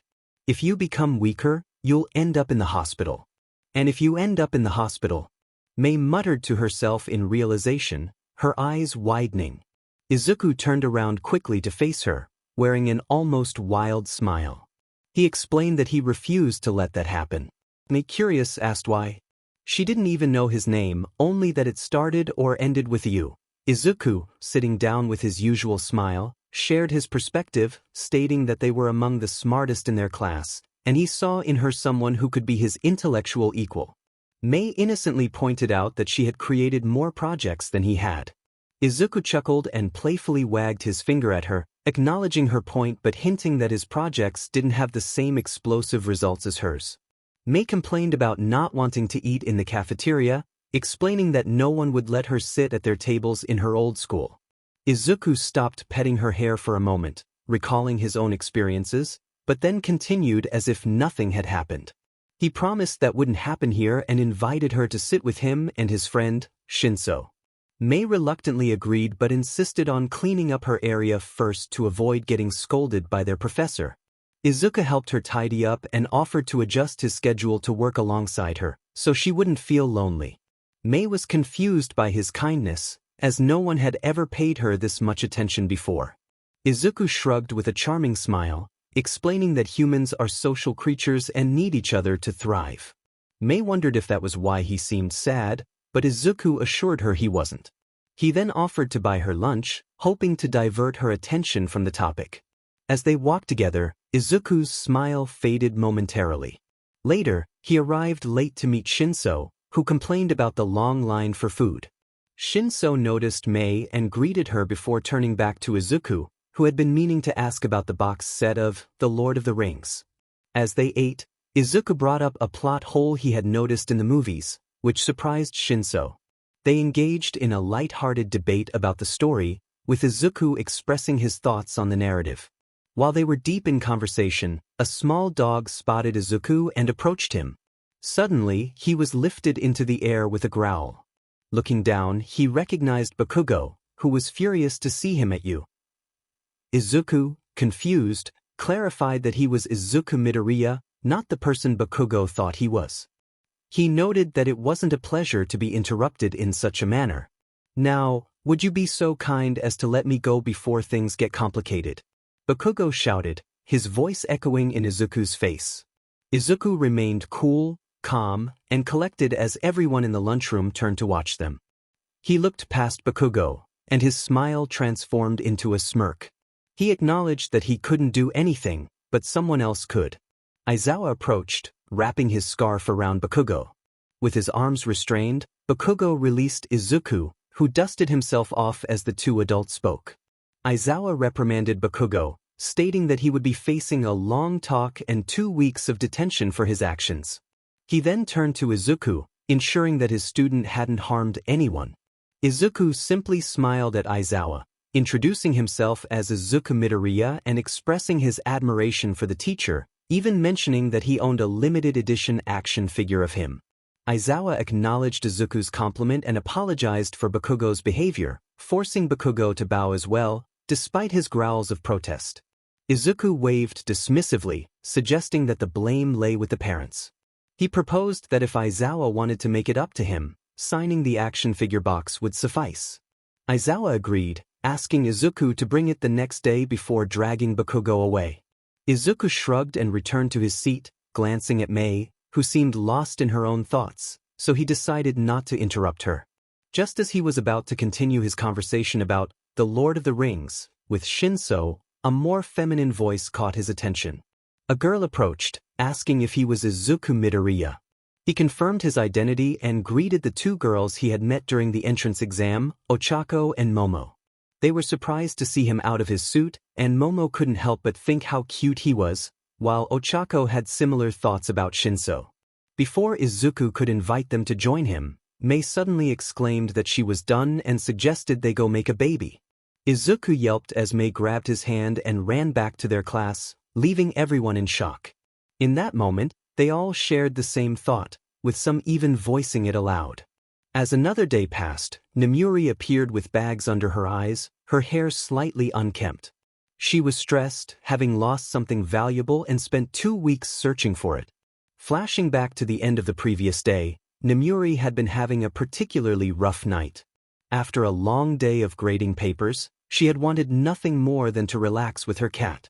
However, upon returning home, she discovered her cat was missing. Calling out for Sushi, she walked the streets, looking in every direction for any sign of her beloved pet. She had left the window open that morning in her rush, and now, as night approached, she felt increasingly anxious about what could happen to an indoor cat out in the world. Despite her efforts, no familiar sounds came her way. As night fell, she reluctantly decided to return home, texting Shoyuta about the situation. He often worked overnight patrols, and she hoped he could keep an eye out for Sushi. Leaving the window cracked open, she held on to the hope that her cat would return. She desperately hoped that when she woke up, Sushi would be back and curled up on Nomiuri's bed, and that the current situation would be just a temporary nightmare. In the present, she found herself in her classroom, her students looking at her with concern. They were a bit worried for themselves too, as she kept muttering something about cats, which made them think she had lost a few marbles. This was truly a bad month for Nomiuri. When the bell rang, she was the first to get up and rush out, anxious to find her precious Sushi, fearing the worst. Shinso watched his teacher run away and shrugged, getting up to leave the classroom. He almost made it outside to go to Izuku's workshop when he was stopped by two girls. Ochako called out to him, asking him to wait a moment. Shinso acknowledged her with a small wave, greeting Momo and Ochako as they approached. Momo asked if he knew where Midoriya was, since he was his friend. Shinso replied that he was actually on his way to see him so they could train together. The three of them began walking toward Izuku's workshop. Momo nodded along, while Ochako looked at Shinso with confusion, questioning why they needed to train. Shinso, with a playful smile, asked why she thought that. Ochako, sensing she had overstepped, became a bit nervous. She explained that she didn't think they would need to train since they weren't in the hero course. Shinso cryptically replied that it was only for now, reflecting on how Izuku could smile so much without his cheeks hurting. Momo raised an eyebrow, intrigued, and asked what he meant. Shinso teased that he couldn't say, as it would ruin the surprise he and Izuku had planned for the end of the sports festival. Momo accepted this but then asked where they were going, noting that this wasn't the route to the support course. Shinso explained that Izuku had his own workshop at the back of the school. Just then, Mei appeared out of nowhere, excitedly asking to join them. Shinso, surprised, confirmed her identity and invited her along. Ochako introduced herself, noting that they hadn't had much time to talk the other day. Mei, who was not very social, responded with a simple greeting. Momo introduced herself as well and inquired if Mei and Izuku were close. Mei replied that he was her classmate. Momo, with a hint of jealousy, asked how long they had been trying to make something together. Mei's expression brightened as she excitedly explained that they had made an amazing invention, a pair of gloves that could stick to any type of wall. The others were taken aback, thinking she meant something entirely different. They exclaimed in shock, questioning if she was 𝗵𝗲. Mei, confused by their reaction, clarified that she was talking about her inventions, not a baby. Shinso then announced that they had arrived at the workshop and called out for Izuku. Upon entering, they were greeted by loud music blasting from the soundproof room where Izuku was working. Jarvis, the AI assistant, informed Izuku that he had company. Izuku smiled and removed his welding mask, greeting Shinso, Mei, Momo, and Ochako. Mei, still excited, asked if he really had a workshop and if he lived there. Izuku confirmed that he did, mentioning it was a small perk of being Nizu's personal student. Momo innocently asked what that was like, prompting a flashback for Izuku. In his memory, Nizu was telling him that he was incorrect, while Izuku found himself tied up and hanging from the ceiling, with a pool of electric eels below him. Nizu smiled at the boy as he continued to ask for the correct numbers for pi. Izuku recited the digits with determination, but as he reached the end, he let out a frustrated scream when the rope fell a little more. Nizu found amusement in the situation, his smile unwavering as he laughed so hard that tea spilled from his cup. He pointed out that Izuku had made a mistake and they would have to start again. In the present, Izuku explained that Nizu was like any other teacher, pushing him to reach his full potential with extra homework and personalized exams. He waved dismissively as he glanced at May, who was focused on his latest project. The upgraded version of the Mark I had caught the attention of Ochako and Momo, who couldn't help but look at it with curiosity. Momo asked what he was working on, and Izuku proudly introduced the Mark II, explaining that it was faster and lighter, though slightly less powerful. His excitement was palpable as he shared that it would allow him to fly during the upcoming USJ training with the hero course. In the background, Shinso was trying to pull May away from the Mark I, but she was reluctant to let go. Momo expressed her delight at joining him for the training, and Izuku turned to Shinso, asking him to look after May and make sure she had lunch. Shinso raised an eyebrow but agreed, noting that May seemed lost in her own world, captivated by the Mark II's shiny design. Izuku then inquired why the girls were there, and Momo explained that they wanted to see him again after the incident with Bakugo. She offered an apology on behalf of the class president, which Izuku waved off, assuring her it wasn't her fault. He believed Bakugo's behavior stemmed from his upbringing and noted that he had received a signed box from him, considering it a win. Ochako expressed her frustration with Bakugo's actions, recalling how Koda had been hospitalized due to his recklessness. Momo agreed, lamenting that Bakugo seemed unaware of restraint. Izuku, however, shifted the conversation, inviting them to join him and Shinso for some training. He changed into his exercise gear, and Momo felt a blush creeping up as she noticed his sweaty appearance, while Ochako nodded in agreement. Momo pointed out May, who seemed lost in thought, and Izuku assured them that she would join them. He walked over to May, took her hand, and led her back to the group. As they prepared to leave the workshop, May snapped back to reality, wondering what she had missed. Izuku encouraged her to join them for training, emphasizing that the stronger she became, the easier it would be for her to achieve her goals. They headed to the third-year exercise room, where Izuku promised they would find the best equipment. He held onto May's hand, and she didn't mind it at all.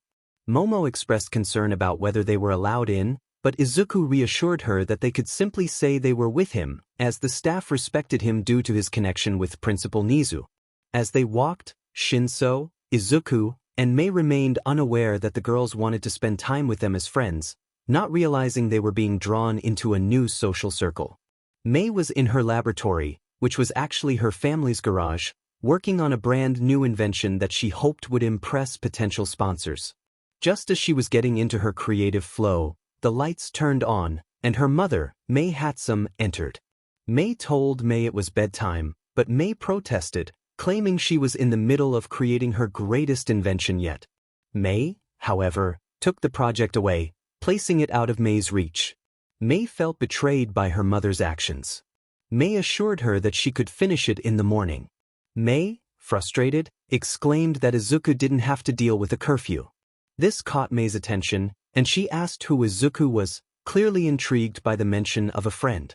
May excitedly explained that Izuku was her equal, someone who also enjoyed inventing. She mentioned how he made sure she ate at school and held her hand when they went places. May raised an eyebrow, surprised by the implications of hand-holding, which sounded like something a boyfriend would do. May continued to share her feelings about Izuku, describing how warm his hand felt in hers. She expressed her confusion about her emotions, noting that while she found it annoying when he pulled her away from her work, she still liked the warmth of his hand. May, understanding the feelings of young affection, couldn't help but smile. May asked if May wanted Izuku to hold her hand more, to which May replied that she also wanted hugs but didn't understand why. Just as May was about to respond, they reached May's room, and she closed the door, leaving May standing outside, pondering her daughter's emotions. Meanwhile, Izuku was working late into the night, fueled by coffee and excitement as he admired his latest creation. He laughed, partly from exhaustion and partly from the thrill of finishing just before the deadline. He turned to his AI assistant, Jarvis, for a status report on his new suit. Jarvis confirmed that all systems were functional, prompting Izuku to laugh even louder at the completion of his Mark II model, a significant upgrade from his previous design. However, he noticed a tone in Jarvis's voice that suggested there was more to the story. Curious, Izuku asked if Tony Stark had done better, to which Jarvis agreed but noted that Stark had access to a superior energy source. Izuku frowned at the empty space in his suit where the energy source should go, realizing he lacked the necessary component. As he researched this new element called vibranium, he became excited by the prospect of discovering something lost to time. 𝗧𝗪 explained that he could provide blueprints for vibranium only if the Mark II was a success. This challenge only fueled Izuku's determination to prove himself. Izuku was intrigued by the complexity of the technology, which seemed impossible given their current understanding of the universe. 𝗧𝗪 reminded him that Stark had once created a fusion reactor from scraps in a cave, which only motivated Izuku further. He was resolute in his goal to become the new Iron Man, undeterred by the challenges ahead. The more he examined the structure, the more puzzled he became about how someone could have built something so advanced thousands of years ago. It was so sophisticated that even today, it seemed impossible to replicate. Izuku contemplated how powerful his suits could be if he could unlock the secrets of this creation. 𝗧𝗪 informed him that they would be more powerful than he could imagine, but reminded him that he was not Tony Stark and might need to seek assistance. Izuku paused, glancing at the small icon of 𝗧𝗪 on his screen. A neutral smile appeared on his face, accompanied by a bitter chuckle. He expressed his determination to solve the code on his own, dismissing the idea of needing help. 𝗧𝗪 advised him to set aside his pride for this project, but Izuku merely chuckled again, shaking his head. He found it amusing that 𝗧𝗪 thought this was about pride. As he pressed a few buttons and printed the unfinished blueprint, he reflected on his past. He recalled how he had learned long ago that he couldn't rely on anyone. Friends could change, as he had experienced with Bakugo, who had gone from being his best friend to a bully. He remembered Bakugo's harsh words, suggesting that if Izuku wanted a quirk, he should take a leap of faith and hope for a better life in the next. Izuku also thought about the lack of unconditional love from his parents, particularly his father, who had abandoned him upon learning he was quirkless, and his mother, who never supported his dreams. He lamented the absence of teachers who would stand by him, recalling how every educator he had encountered had turned a blind eye to his struggles, allowing him to be bullied simply because he was different. In a society that viewed disabilities harshly, he felt utterly alone. He concluded that in this world, the only person he could truly rely on was himself. With a sigh, he looked at the monitor and smiled, asserting that he was not being proud by refusing help. He was being realistic.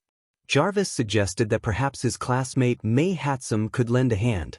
Izuku hesitated, realizing that if anyone could be convinced to see things his way, it would be her. However, he was reluctant to share the credit for his work. 𝗧𝗪 pointed out that two heads are better than one, and Izuku considered this as he stared at the blueprints for a moment longer than necessary. He folded the blueprint and tucked it into his pocket, smirking slightly at the monitor. He mused that he could ask for the complete blueprint, but 𝗧𝗪 reminded him that such assistance was beyond his programming. To become Iron Man, he had to earn that name and legacy, as per Mr. Stark's orders. Izuku acknowledged this with a sigh, determined to try on his own. He was resolved to uncover the secrets that had eluded others, especially Stark. He decided to attempt cracking the code himself, promising to seek 𝗕's help if he couldn't succeed. 𝗧𝗪 commended his decision but reminded him that the Mark II model was ready for tomorrow, while he himself was not. Izuku glanced at the clock, realizing it was already 4 a.m. He headed to the bathroom to wash off the grime from his long night of work before going to bed. He acknowledged 𝗧𝗪's advice, wishing him good night and expressing his hopes for the next day. As he prepared for sleep, he sent a quick message to his mother to let her know he was safe. With his phone turned off, he settled in for the night, knowing that the next day would be significant in his journey to become the first quirkless hero of the modern era. He was determined not to let fatigue hold him back. The morning sun rose, and while some were preparing for work, others were taking a day off to mourn. Izuku found himself dreaming of a grand castle, seated upon an iron throne made from the swords of those he had bested in battle. He looked down with a smug smirk as his soldiers presented his latest target. He faced Katsuki from the house of Bakugo, relishing the moment and asking for any last words. Katsuki unexpectedly broke into song, urging him to put on a happy face. Just as the world faded to black, Izuku woke up, realizing he was back in his room, far from the castle and the throne he had envisioned. His phone alarm interrupted his thoughts, and he turned it off, yawning and stretching as he prepared for the day ahead. He twisted his back until he heard another pop and got up.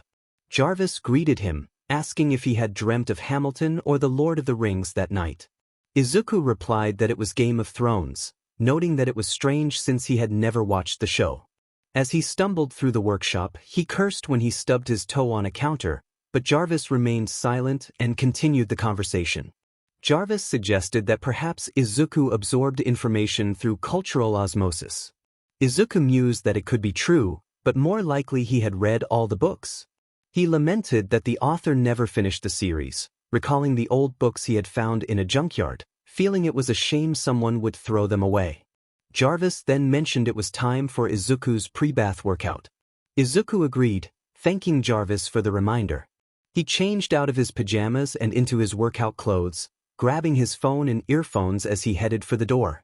Before he could leave, Jarvis recommended testing the Mark II suit to ensure all systems were functional before his trip to USJ. Izuku thought it would be better to test it now rather than risk embarrassment later, so he instructed Jarvis to have everything ready for his return. As he put on his earphones and hit random on his workout playlist, a call interrupted him.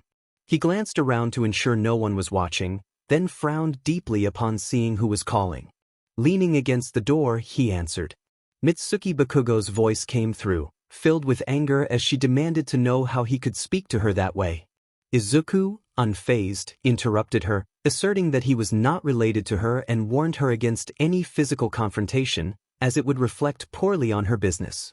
Mitsuki revealed that his mother had given her his number in case of an emergency.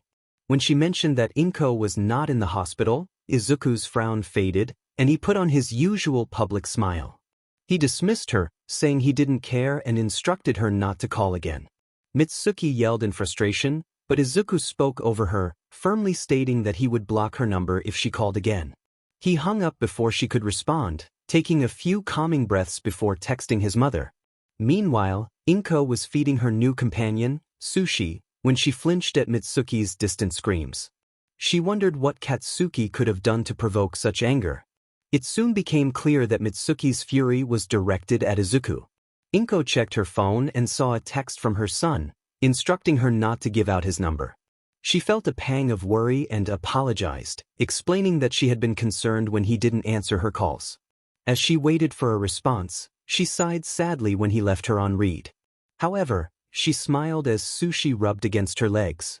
Kneeling down, she scratched the cat behind her ears, talking to her as if she could understand. 𝗒𝐭𝐻 promised to hang up posters of sushi when she had time, feeling slightly miffed when the cat didn't respond. Just then, Mitsuki burst through the door without waiting for an invitation, and 𝗒𝐭𝐻 greeted her with a crooked smile, noticing her friend's livid expression. Mitsuki ranted about Izuku's disrespect, and 𝗒𝐭𝐻 reminded her to lower her voice, recalling the HOA meeting where others had complained about her volume. Mitsuki muttered that she didn't talk that loudly, but 𝗒𝐭𝐻 pointed out that when she did, it was like a tsunami. She encouraged Mitsuki to take a few calming breaths and share what had happened with Izuku. Meanwhile, Izuku finished his morning exercise, breakfast, shower, and teeth brushing. He stood before his suit, contemplating it. Jarvis asked if there was a problem, and Izuku replied that he was simply taking it all in. He marveled at the thought of having super strength and the ability to fly, feeling that it would prove he belonged there as he began putting on the legs of the suit. He heard the door open and quickly put on a fake smile before turning around to see Shinso standing there with a fire extinguisher. Shinso looked at his friend, puzzled. He had brought what Izuku asked for and wondered why it was needed. Izuku explained that he was testing out the Mark II in case of an emergency and that he would need it. He walked to the center of the workshop, glancing at the monitor that displayed a video of himself. He was filming to review his performance later. As the Mark II powered up, it sounded like a small jet engine. Izuku announced that they would start easy, at 10% move capacity to achieve lift. He counted down and activated the thrusters, but instead of soaring smoothly, he crashed into a wall, flipping over and landing on the ground with a groan. Shinso rushed over and sprayed him with the fire extinguisher to ensure he was safe. Izuku acknowledged that he might need to build thrusters in the hands to prevent such mishaps in the future. 𝗫𝗄 expressed uncertainty about that idea but offered to help him up. Izuku accepted the assistance and headed straight to the workbench, where he began sketching blueprints and muttering to himself. 𝗫𝗄 pointed out that class was about to start, but Izuku was too focused on his time crunch to pay attention. 𝗫𝗄 shrugged and wished him luck before leaving. Once 𝗫𝗄 was gone, 𝗕𝗏𝗧 finally spoke up, informing Izuku that Mr. Stark had indeed included thrusters in the palms of his hands. Izuku was outraged that this crucial detail was missing from the blueprints, leaving him with little time to finish. 𝗕𝗏𝗧 remained calm, explaining that Stark thought it would be amusing if the next Iron Man failed the flight test in a similar manner to him. Izuku sighed in frustration, erasing parts of his blueprints that were incorrect. 𝗕𝗏𝗧 warned him that due to the time crunch, he would only have time to build one thruster. Izuku groaned at the realization. 𝗕𝗏𝗧 then suggested that he either miss out on the USJ experience or ask May for help in building the other thruster. After considering his options, Izuku put down his tools and walked away. 𝗕𝗏𝗧, observing through the cameras, couldn't resist asking where he was going. Izuku replied that he was off to find May before she headed to class. To his surprise and relief, May was waiting for him with an enthusiastic smile. Izuku explained that he needed her assistance, trying to downplay his request. May, excited to help, agreed without hesitation. Izuku clarified that he needed her assistance, not just help, and chuckled awkwardly as he felt the pressure of time. 𝗕𝗏𝗧 reminded him to keep the conversation brief. Izuku then explained the problem and what they needed to build together, emphasizing the limited time they had. May wasted no time and got straight to work, while Izuku smiled in appreciation and joined her. For the first time since UA began, it seemed they would have a quiet and productive class, and he couldn't be happier. But in reality he was quite nervous. May looked at Izuku, surprised, and she was not shy in sharing her concerns. She exclaimed that the suit was not finished and worried about potential issues like mixed-up wires or improper securing. Izuku acknowledged the risks but felt he had to take them, as he couldn't afford to miss this opportunity. He was eager to prove that he belonged in the hero course and in the spotlight, confident that he had the right smile for it. 𝗫𝗄, observing the situation, expressed his support but was eager to eat while the food was still hot. He glanced at May, who was working diligently on the suit. Before Izuku could send her off, she needed to finish her project, or it would weigh on her mind. Izuku encouraged May to go with 𝗫𝗄 while he suited up to claim his spot. May insisted that Izuku explain how the suit operated, referring to it as her creation. She quickly put on her school uniform without taking a shower. Izuku nodded and offered her a smile, though it was more of his default expression than a genuine one. He assured her that he would share everything she needed to know and urged her to take 𝗫𝗄's hand and go eat. 𝗫𝗄 was taken aback by the suddenness of May grabbing his hand, but she seemed unfazed. As they walked away, Izuku looked at the suit and let out a nervous chuckle, finally alone. His smile faded, revealing his true emotion, fear. 𝗕𝗏𝗧, the suit's AI, prompted Izuku to prepare. He responded that he was as ready as he could be, hoping for divine favor if everything went well. Meanwhile, 𝗫𝗄 and May walked hand in hand inside the school. May found nothing wrong with their connection, while 𝗫𝗄 pondered the nature of friendship, questioning if he could consider May a friend since she mostly spoke to Izuku. May expressed her preference for holding Izuku's hand, noting its calluses and how it made her heart race. 𝗫𝗄, feeling uncomfortable, suggested she stop holding his hand. May complied, smiling brightly, and they continued in silence, though 𝗫𝗄 felt the weight of the quiet. Upon reaching their destination, 𝗫𝗄 noticed the line wasn't too bad but received no response from May. When he turned around, he realized she had wandered off, lost in her thoughts. He groaned at the realization. Meanwhile, Izuku was inside the Mark II suit, his heart racing and sweat covering his body. He remembered he had forgotten to install a cooling system, which would make the day uncomfortable. At least the public couldn't see his face, allowing him a break from his usual smile. He reassured himself that he could manage a quick test flight before returning. As he arrived at the site, Class A was already present. They turned to him, but their teacher, Izawa, quickly redirected their attention. Izawa introduced Izuku as Nizu's personal student. Izuku greeted the class, playfully warning one student to leave him alone, noting the tension in the air. Ida raised his hand, questioning why Nizu's student was there. Izuku found Ida's loudness amusing and muttered to Izawa about it. Izawa, weary of his class's chatter, explained that Izuku was there to test his new suit model, the Mark II, which would allow him to fly.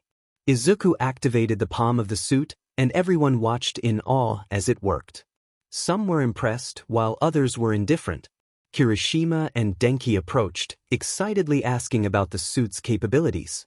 Izuku chuckled, aware that he needed to keep the test brief to avoid overheating.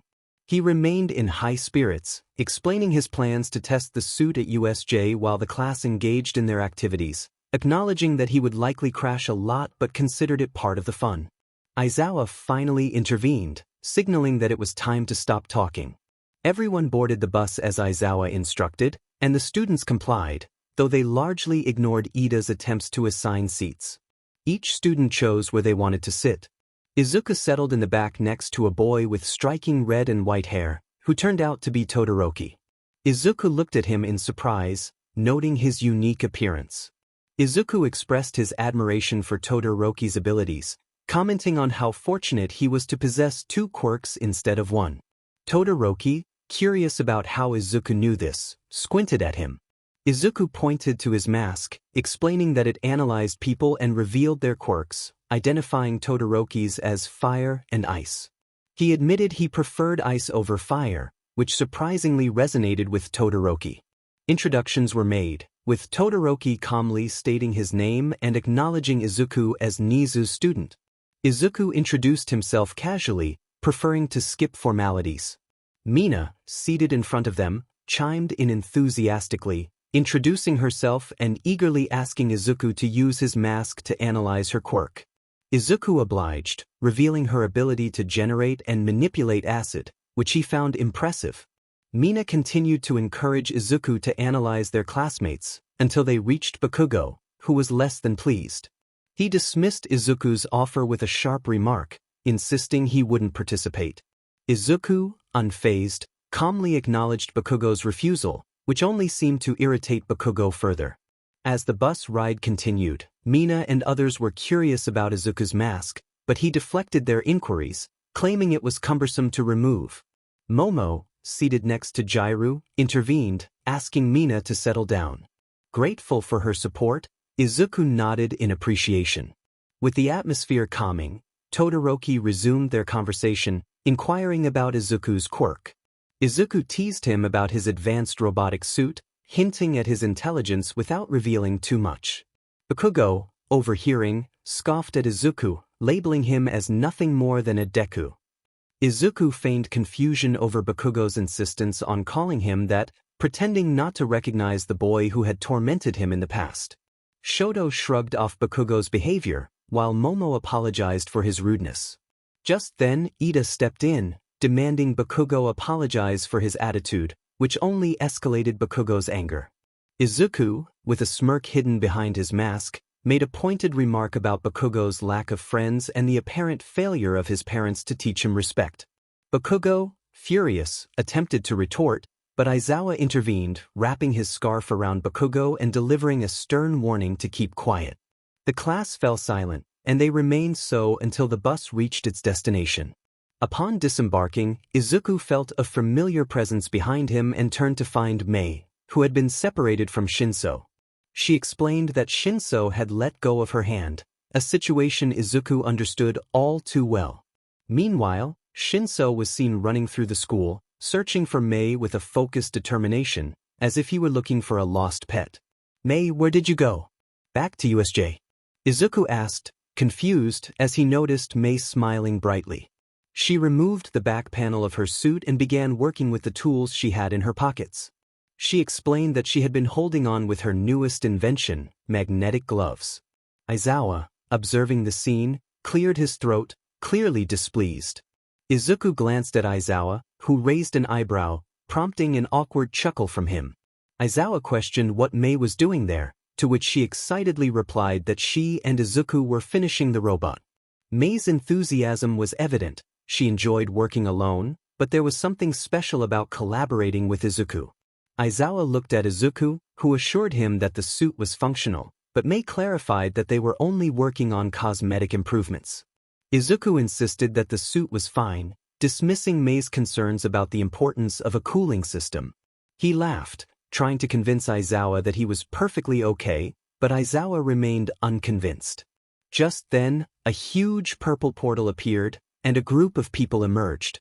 Kirishima excitedly exclaimed about fighting fake villains, but Aizawa corrected him, stating they were not fake. Suddenly, Kurogyari entered the scene, intrigued by the unfolding events. Izuku, however, had a plan. He intended to distract Kurogyari while analyzing the quirks of the villains.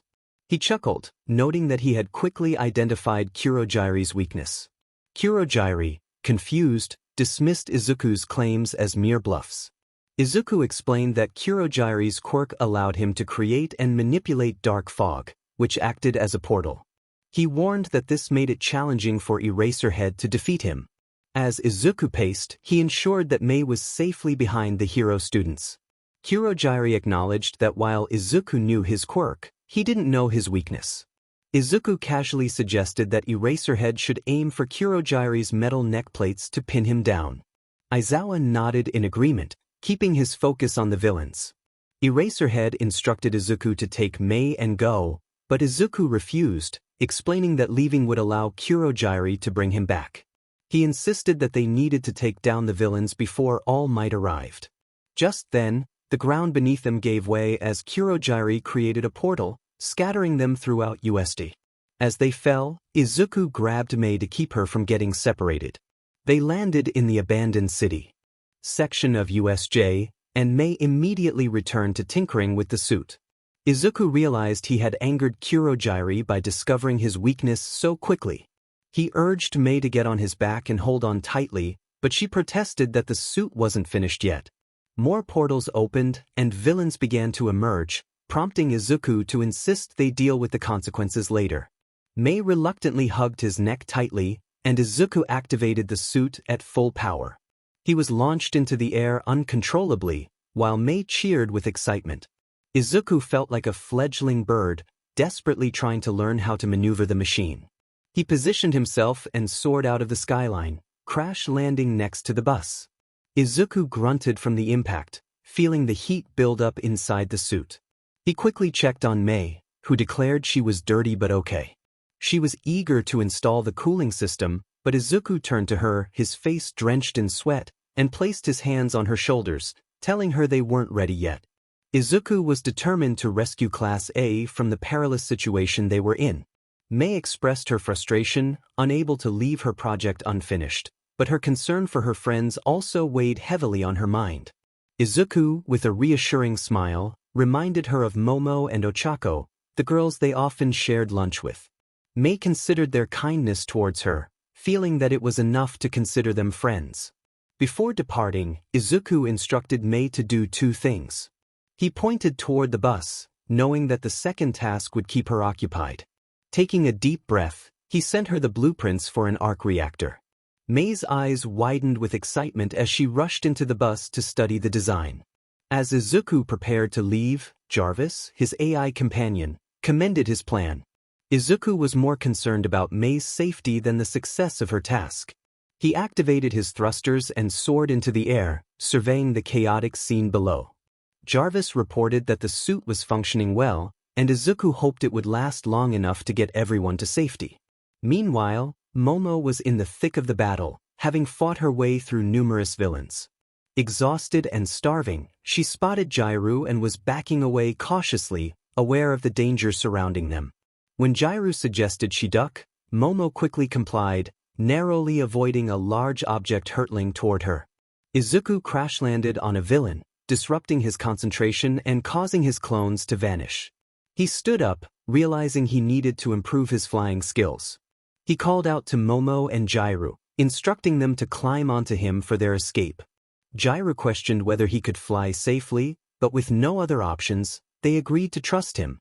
As they took off, Izuku struggled to maintain control, nearly colliding with obstacles several times before finally guiding them outside the USJ and back to the bus. He landed clumsily, but they were safe. He instructed Momo to contact Nizu for reinforcements and Jairu to call for help.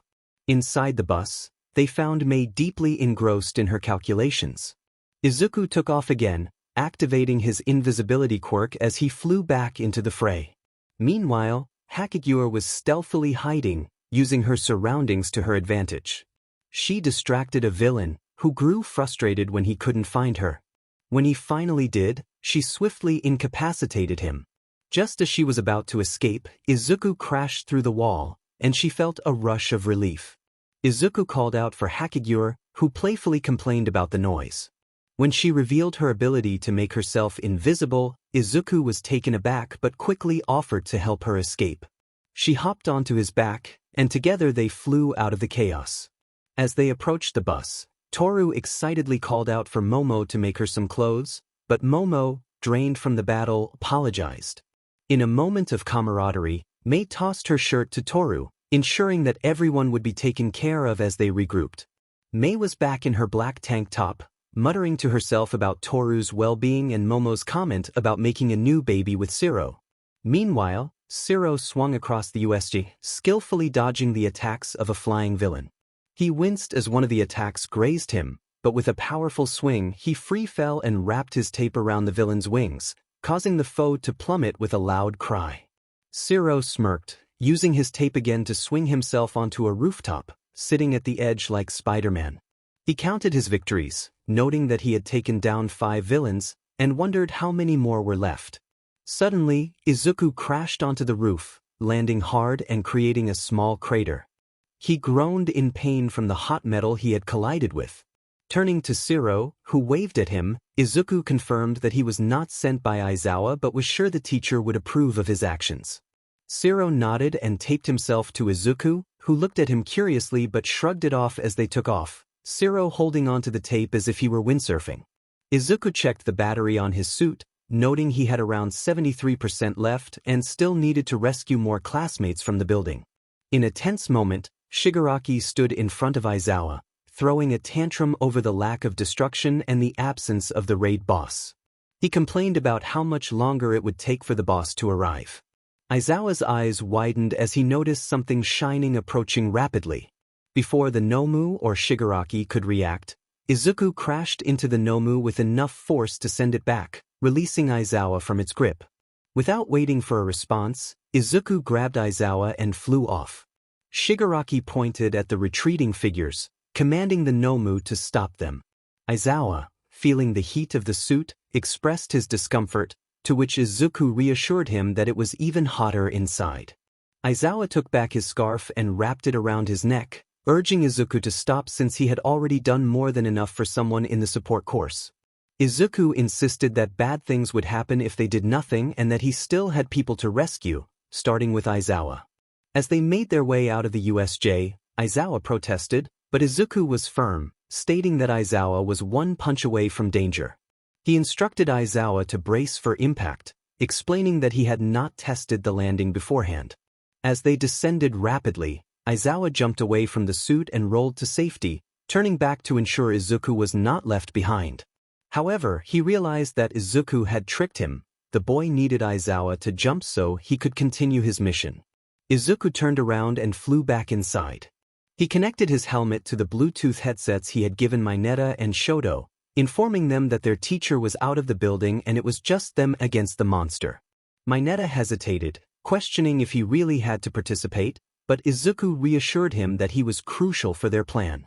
Just then, the Nomu found Izuku and struck him hard in the stomach, sending him crashing into a wall. Groaning in pain, Izuku prepared for the next phase of their plan. As he flew away from the monster, he noted that they had reached the lake area. Just as the Nomu leaped to grab him, Mineta's sticky ball hit the creature's eyes, blinding it. Izuku took advantage of the moment, accelerating away as the Nomu thrashed around.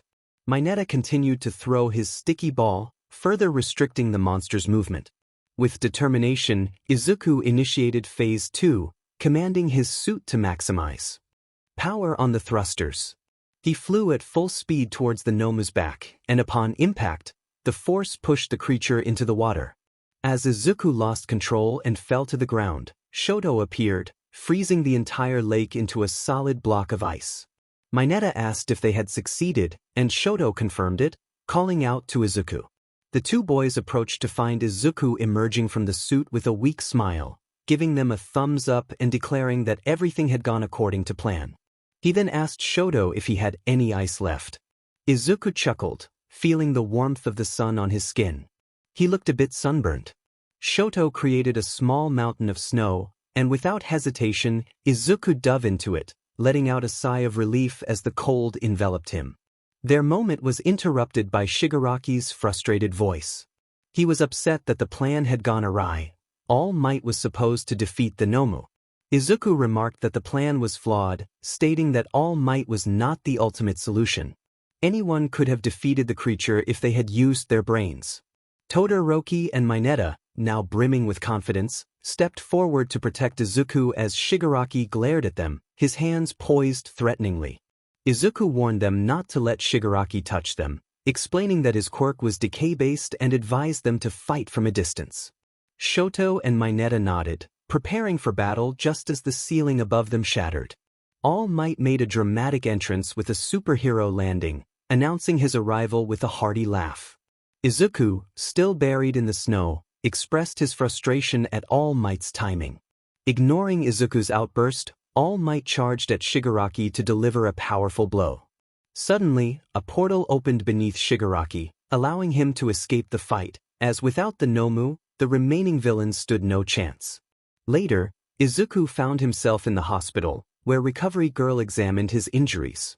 He frowned at the damaged boots of his Mark II suit, while 𝗎𝗎 sat beside him, reviewing the event's footage and reports. Despite his injuries, Izuku maintained a smile, though he winced at the sight of his ruined gear. He realized he would need to create a new suit entirely. 𝗎𝗎 reassured him that he would have plenty of time to recover after leaving the hospital. The attack could have been much worse if not for Izuku's efforts to ensure everyone's safety, so the media coverage was relatively mild, mostly labeling it as a failed attack. Izuku turned to Recovery Girl, curious about his treatment. She explained that one of her special remedies would help with his skin and bruises, but he would need to hydrate the old-fashioned way, meaning a stay of 2 to 3 days in the hospital. As she applied her healing kiss, Izuku felt a wave of drowsiness wash over him. He glanced at Mei, who was still engrossed in her calculations regarding the power source. Determined, Izuku asked 𝗎𝗎 for his phone, explaining that he needed to inform his mother of his situation. 𝗎𝗎 handed it over, and Izuku quickly dialed her number, knowing that simply saying he was fine wouldn't suffice this time. Hours later, 𝐒𝐭𝐴 rushed to the hospital, anxious after receiving the voicemail about her son. Her boss had been unyielding, preventing anyone from using their phones during work hours. Upon arriving, she hurried to the receptionist, eager for news about Izuku. After a brief wait, the receptionist informed her that Izuku had been admitted for dehydration, skin burns, and an abdominal injury, and was resting in room B. Grateful, 𝗏𝗏 dashed toward the room, opting for the stairs to save time. However, as she reached the door, panic set in. She hesitated, her hand hovering over the doorknob, overwhelmed by fear of what she might find and what Izuku might say about her delay. Mitsuki, who had been by her side the entire time, noticed 𝗏𝗏's distress and gently asked if she was okay. 𝗏𝗏 admitted her fears, and Mitsuki comforted her with a reassuring hug until she felt ready to enter the room. Taking a deep breath, 𝗏𝗏 opened the door. Inside, she saw Izuku smiling and chatting with a pink-haired girl and 𝗎𝗎, who greeted the two mothers with a warm smile. 𝗏𝗏 Midoriya and Mitsuki Bakugo arrived, and it was a pleasure to see them. 𝗏𝗏 mentioned that it took longer for them to get there than she had anticipated, explaining that her boss didn't allow phones at work, so she only received the message now. She looked at 𝗎𝗎, knowing that Izuku would not respond to her or even glance her way, as he was engrossed in conversation with Mei, writing in his journal, both of them lost in their world of invention. 𝗎𝗎 reassured her that nothing was wrong, just that her son had shown the heart of a hero, promising to explain more later as he headed off for coffee, with Mei eagerly following him. Izuku called out a playful suggestion to Nizu to hold Mei's hand, ensuring she wouldn't wander off. As the door closed, he turned to his mother and Mitsuki, maintaining a smile that felt somewhat forced. He expressed how nice it was to have visitors, even if they were not the most desirable ones. Mitsuki, frowning, confronted him about a call she received regarding him knocking her son out cold. Izuku chuckled, shrugging it off, his smile growing more genuine as he recalled putting Bakugo in his place. He explained that he had knocked Bakugo out because he refused help, insisting he didn't need assistance from Deku, using much harsher language. Izuku smirked, teasing Mitsuki about her son's behavior, suggesting she must be proud of how he turned out.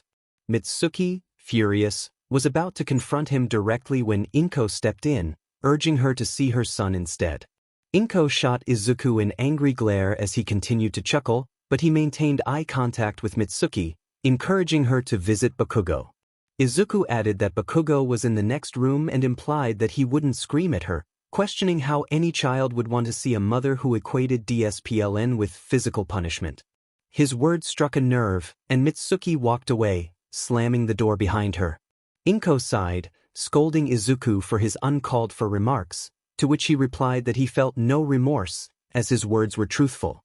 𝗏𝗏 reminded him that Mitsuki was family, but Izuku countered that she hadn't been family to him since his diagnosis, expressing his frustration that his mother seemed to prioritize the Bakugo family's feelings over his own. He felt anger simmering beneath his smile, realizing that he was being overlooked yet again.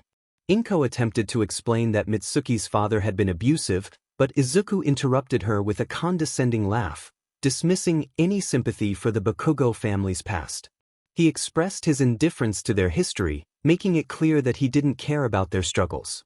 𝗏𝗏 tried to defend them, but Izuku found it amusing that their conversation had lasted so long, yet she chose to focus on the neighbors rather than him. When 𝗏𝗏 gently asked about his feelings, Izuku admitted he felt lightheaded and had a dry mouth, but otherwise, he was fine, appreciating her concern. 𝗏𝗏, genuinely worried, moved closer to his bed and sat in a chair next to him, prompting Izuku to reflect on the events of the day. He began to explain that a number of things had happened. But what's important is that they should wait for Principal Nizu to return with Mei. Before that, Izuku needed something from 𝗏𝗏, which was the reason he had called her there. 𝗏𝗏 asked what it was, not surprised that for Izuku, this felt more like a transaction than anything else. He was emotionally guarding himself, believing that 𝗏𝗏 had chosen her side. Therefore, he saw no reason to remain attached to her. Izuku expressed that he had questions about Hisashi Midoriya. 𝗏𝗏 was shocked by this, as Izuku had never inquired about his father since the day he disappeared. She thought that Hisashi's departure to America to make it big was the best thing he could have done, although she kept her reasons to herself. Izuku explained that during the recent attack, the main villains had mentioned that they came for two things: to defeat All Might, which was irrelevant, and to capture him. Apparently, Hisashi wanted him, specifically for his inventions. 𝗏𝗏 admitted that she didn't know much about Hisashi since he left, only that he sent money every month. She offered to give Izuku the envelope with the address where the checks were sent, but that was all she had. Izuku nodded and settled back on the bed, contemplating what his father wanted. If 𝗏𝗏 weren't there, he would have frowned. He stated that Hisashi clearly hadn't made it big and was trying to take what he had worked hard for. He resolved to add new security to his workshops and equipment once he left the hospital. 𝗏𝗏 agreed, suggesting they watch some TV for now. She grabbed the remote and turned it on, only to find static. Confused, she looked at Izuku, who clarified that it was one of those TVs that charged $5 to turn on. 𝗏𝗏 exclaimed that it was highway robbery, expressing her frustration at the audacity of those trying to take money from them when healthcare was supposed to be free. Izuku shrugged and began analyzing the journal Mei had been writing in, focusing on his invention. 𝗏𝗏 commented that Mei seemed nice, sensing that their conversation was winding down. Izuku responded with a non-committal sound, returning to his work. 𝗏𝗏 sat quietly, reading a book on her phone to keep him company. They remained silent until the door opened, revealing Principal Nizu. Nizu informed Izuku that Mei had to leave because her family called for her. She had asked him to give Izuku her number so they could video chat and continue their collaboration. 𝗎𝗠 handed Izuku the napkin with the number, and he noted it down on his phone. 𝗎𝗠 then sat next to 𝗓𝐭, addressing her concerns about what had brought her son to the hospital. 𝗓𝐭 expressed her worry, believing that being in the support course would mean Izuku wouldn't get hurt. 𝗎𝗠 gently explained that inventors often faced risks while testing their creations. 𝗓𝐭 acknowledged this but questioned why Izuku was with the hero course students, feeling he didn't belong there. Izuku felt a surge of anger at those words but chose to remain silent. 𝗎𝗠 chuckled softly, explaining that Izuku needed a large space to test his latest invention, and the location they were headed to was perfect for it. He reassured 𝗓𝐭 that no students were injured, thanks to Izuku's actions. 𝗓𝐭 was curious about what those actions were and what the invention was that had led to his hospitalization. 𝗎𝗠 regrettably informed her that he couldn't disclose details due to an ongoing investigation following the USJ terrorist attack. He promised that a press conference would be held soon to address all questions, and she was welcome to come see him afterward for any further inquiries. 𝗓𝐭 accepted this, though she felt 𝗎𝗠 was withholding information to protect Izuku from revealing the truth about the robot suit. With their conversation concluded, 𝗎𝗠 stood up to leave, assuring Izuku that his work assignments and homework would be delivered to him while he was in the hospital. Izuku thanked him and returned to his work. 𝗓𝐭 took a deep breath, wanting to kiss her son goodbye but lacking the courage. Instead, she decided to speak with his doctor before leaving him to rest. Izuku remained focused on his work, not responding to her. 𝗓𝐭 felt a pang of sadness as she left the room, realizing that now that he wasn't talking to her, all the questions she had wanted to ask rushed into her mind. Alone, Izuku finally let his smile fade, wincing at the pain in his cheeks as he massaged them. Just then he received a call and answered it on speaker. Shinsu's voice came through, admitting that he had messed up and had lost track of May. A man knelt on the ground, tears streaming down his face as he pleaded for mercy. He repeatedly begged for more time, knowing he was in a dire situation. The hitman stood before him, gun poised, while the man who had hired the hitman watched with a cold expression. The man, Hisashi Midoriya, desperately tried to reason with his captor, acknowledging the life debt he owed. He spoke of his son, Izuku, who had made it into UA, showcasing his impressive robotic armor. Hisashi believed that if his son could be brought to the man, it would be a game-changer. The hitman, Shima Shigaraki, considered Hisashi's words. He snapped his fingers, summoning one of his workers to demonstrate the boy's talent. The sight of Izuku in his unique suit sparked interest in Shima, who recognized the potential advantage it could bring. Hisashi felt a wave of relief as the gun was lowered from his forehead. Two imposing figures lifted him off the ground, and Shima contemplated the offer. After a moment, he nodded, indicating that Hisashi's proposal was acceptable, but warned that he would remain under their watch until Izuku was in their possession. Meanwhile, Izuku had been recovering in the hospital for a few days. He was nearly back to normal after dealing with dehydration. In his hospital room, he wore a welding mask, focused on constructing a new suit while music played in the background. He sang to himself, using the melody to distract from the challenges he faced. As he worked, he completed the helmet of his suit and activated its features, observing the readout in the mirror. However, his excitement turned to disappointment when the screen displayed the word "quirkless." Undeterred, he removed the helmet and continued working on the suit's hands. Just as he was lost in his thoughts, he felt a hand on his shoulder. He turned to see his friend Shinso, who had come to deliver his work assignments. Izuku greeted him with a smile, and they exchanged light-hearted banter about Shinsu's side job. Shinso raised an eyebrow at the suit Izuku was building, questioning whether he was allowed to work on it in the hospital. Izuku confidently replied that he had received permission from the hospital director, thanks to 𝗎𝗠's persuasive skills. As they talked, Izuku inquired about their mutual friend May, who had been struggling at school. Shinso mentioned that she seemed uncomfortable without Izuku around to discuss their shared interests in robotics. Izuku felt a sense of responsibility for her well-being, recalling his own experiences of loneliness in school. He was determined to ensure that May would never have to feel alone again.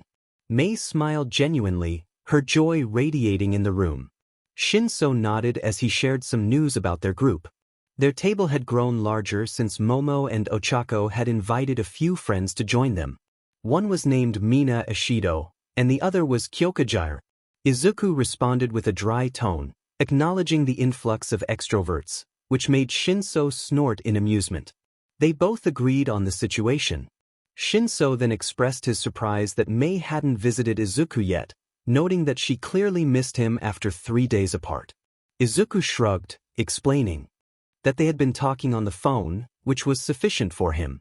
He mentioned that Mei disliked hospitals, having spent too much time in them before. As he worked on his Mark II, he finished faster than the first version, satisfied with his progress. He relaxed on his bed, enjoying the cool air from the air conditioning. Curiosity nagged at Shinso, and he asked if Izuku had ever wondered what had happened to Mei. Izuku replied that it wasn't their place to pry unless she chose to share. They shifted the conversation to the upcoming sports festival, where hero students would be training. Izuku insisted they needed to double their workout routine, prompting Shinso to complain about the intensity of the plan.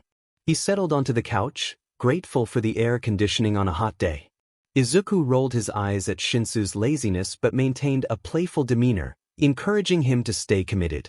Shinso noticed the television required a fee to operate, which he found ridiculous. Izuku shrugged, offering his laptop instead, filled with episodes of Lupin III. They began watching The Castle of Cagliostro, with Izuku listening intently while jotting down notes in his journal. He admired the character of Lupin, a man without powers who always managed to outsmart his enemies. Meanwhile, Mei exited her classroom when she heard someone call her name. Turning around, she saw Mina, the girl who sat next to her during lunch. Mina approached with a bright smile, asking if Mei was heading home. When Mei confirmed, Mina excitedly invited her to join her on a detour to a smoothie shop, eager to hear about Mei's inventions. Mei was surprised but delighted at the prospect of sharing her passion. As they walked, Mina bombarded Mei with questions about her creations, particularly mechas and Gundams. Mei explained her longing to build a real-life RX-93V Gundam, but her father had deemed it too large. Mina gasped, suggesting that since they were at UA, Mei should try again. Mei considered it but mentioned her current project with Izuku, which piqued Mina's interest. Mina inquired about Izuku's well-being, recalling how Shoto had mentioned his skin had turned red from the heat of his suit. Mei shared that Recovery Girl had healed him, but he still needed to stay in the hospital due to dehydration. She expressed concern about the cooling system that needed to be installed first, wondering why she felt so invested in Izuku's situation. Mina, with her hands behind her head, remarked on Izuku's bravery in rescuing them, lamenting that he was in the support course when he would make an incredible hero, far better than some of their classmates. Mei felt a twinge of sadness at the thought of Izuku not being in the hero course, though she couldn't quite understand why it affected her. When the truth is that Izuku made Mei feel less alone in the world. We see Nizu, Aizawa, 13, and Toshinori at a press conference. As always, reporters were trying to undermine UA, while Nizu maintained a calm smile. One reporter, Sonata, questioned the safety of UA, pointing out that it had been the only hero school attacked. Nizu confidently replied that none of the students were harmed during the incident and noted that being the greatest hero school naturally attracted enemies. Another reporter, Fuji, raised concerns about Toshinori's absence during the attack, asking where the #1 hero had been. Toshinori, feeling the weight of the room's attention and Aizawa's disapproving glare, nervously stepped in to explain. He stated that All Might had been delayed while assisting another hero in trouble, assuring everyone that the children's safety was his top priority, despite knowing that revealing the truth about his quirk's time limit would lead to more trouble. Aizawa shot Toshinori a fierce look, contemplating his own thoughts of retribution for the delay. Toshinori continued to sweat as he reassured the reporters that All Might cared deeply for his students and would protect them in the future. Yokata, another reporter, shifted the focus to the mysterious robot figure seen in the video, eager to learn more. Nizu's expression brightened as he revealed that the robot was his personal student, though he would remain anonymous for now. He assured the reporters that the student would reveal himself during the upcoming sports festival. Yokata pressed for more details, asking if the robot was a hero student. 𝗧𝗂 explained that he was from the support course and had been testing his robot suit when the attack occurred, putting himself at great personal risk to save trapped students. Another reporter expressed concern for the boy's safety, noting that he was not a hero student and might not have been prepared for such a situation. 𝗧𝗂 reassured them that the boy was perfectly fine. Just then, the sound of someone landing interrupted the conference. Izuku Midoriya, the robot boy, crash-landed nearby, accompanied by 𝗓𝗁, who groaned as he got up. 𝗓𝗁 scolded Izuku for his lack of riding skills, to which Izuku sheepishly admitted that he had never learned to ride a bike.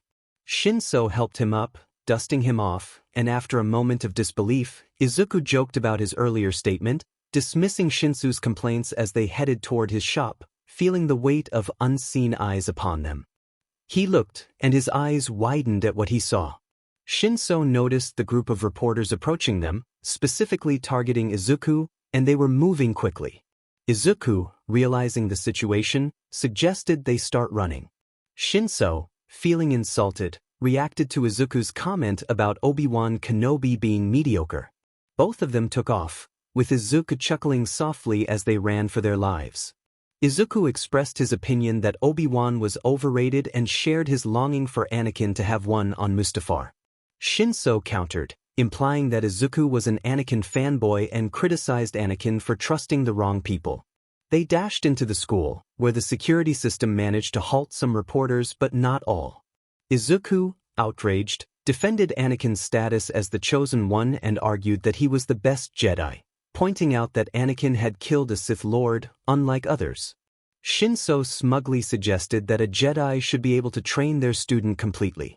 As they jumped out of an open window, 𝗓𝗁 managed to use his suit to fly down, landing somewhat clumsily but avoiding a fall. Deep in their conversation, Izuku continued to defend Anakin, mentioning Ahsoka's survival due to Anakin's training.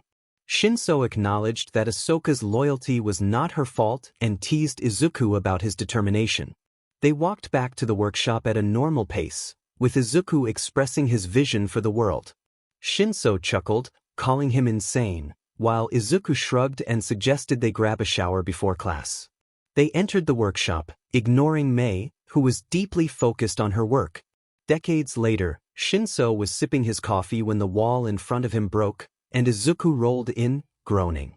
𝗓𝗁, unfazed, commented on the situation, and Izuku explained that he had interrupted Mei during her work, which led to her using the all-might buster on him. Back in the past, Izuku was busy working on a large monitor in his shop and pointed 𝗓𝗁 toward the bathroom.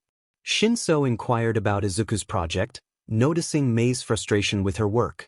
Izuku chuckled, hinting that it was a surprise and that if they succeeded, they would make significant advancements for humanity.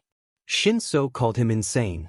Again as he left, and Izuku continued typing, suppressing his thoughts about his father. Izuku asked Jarvis if Mr. Stark had a security system when he was alive, to which Jarvis confirmed it was top of the line.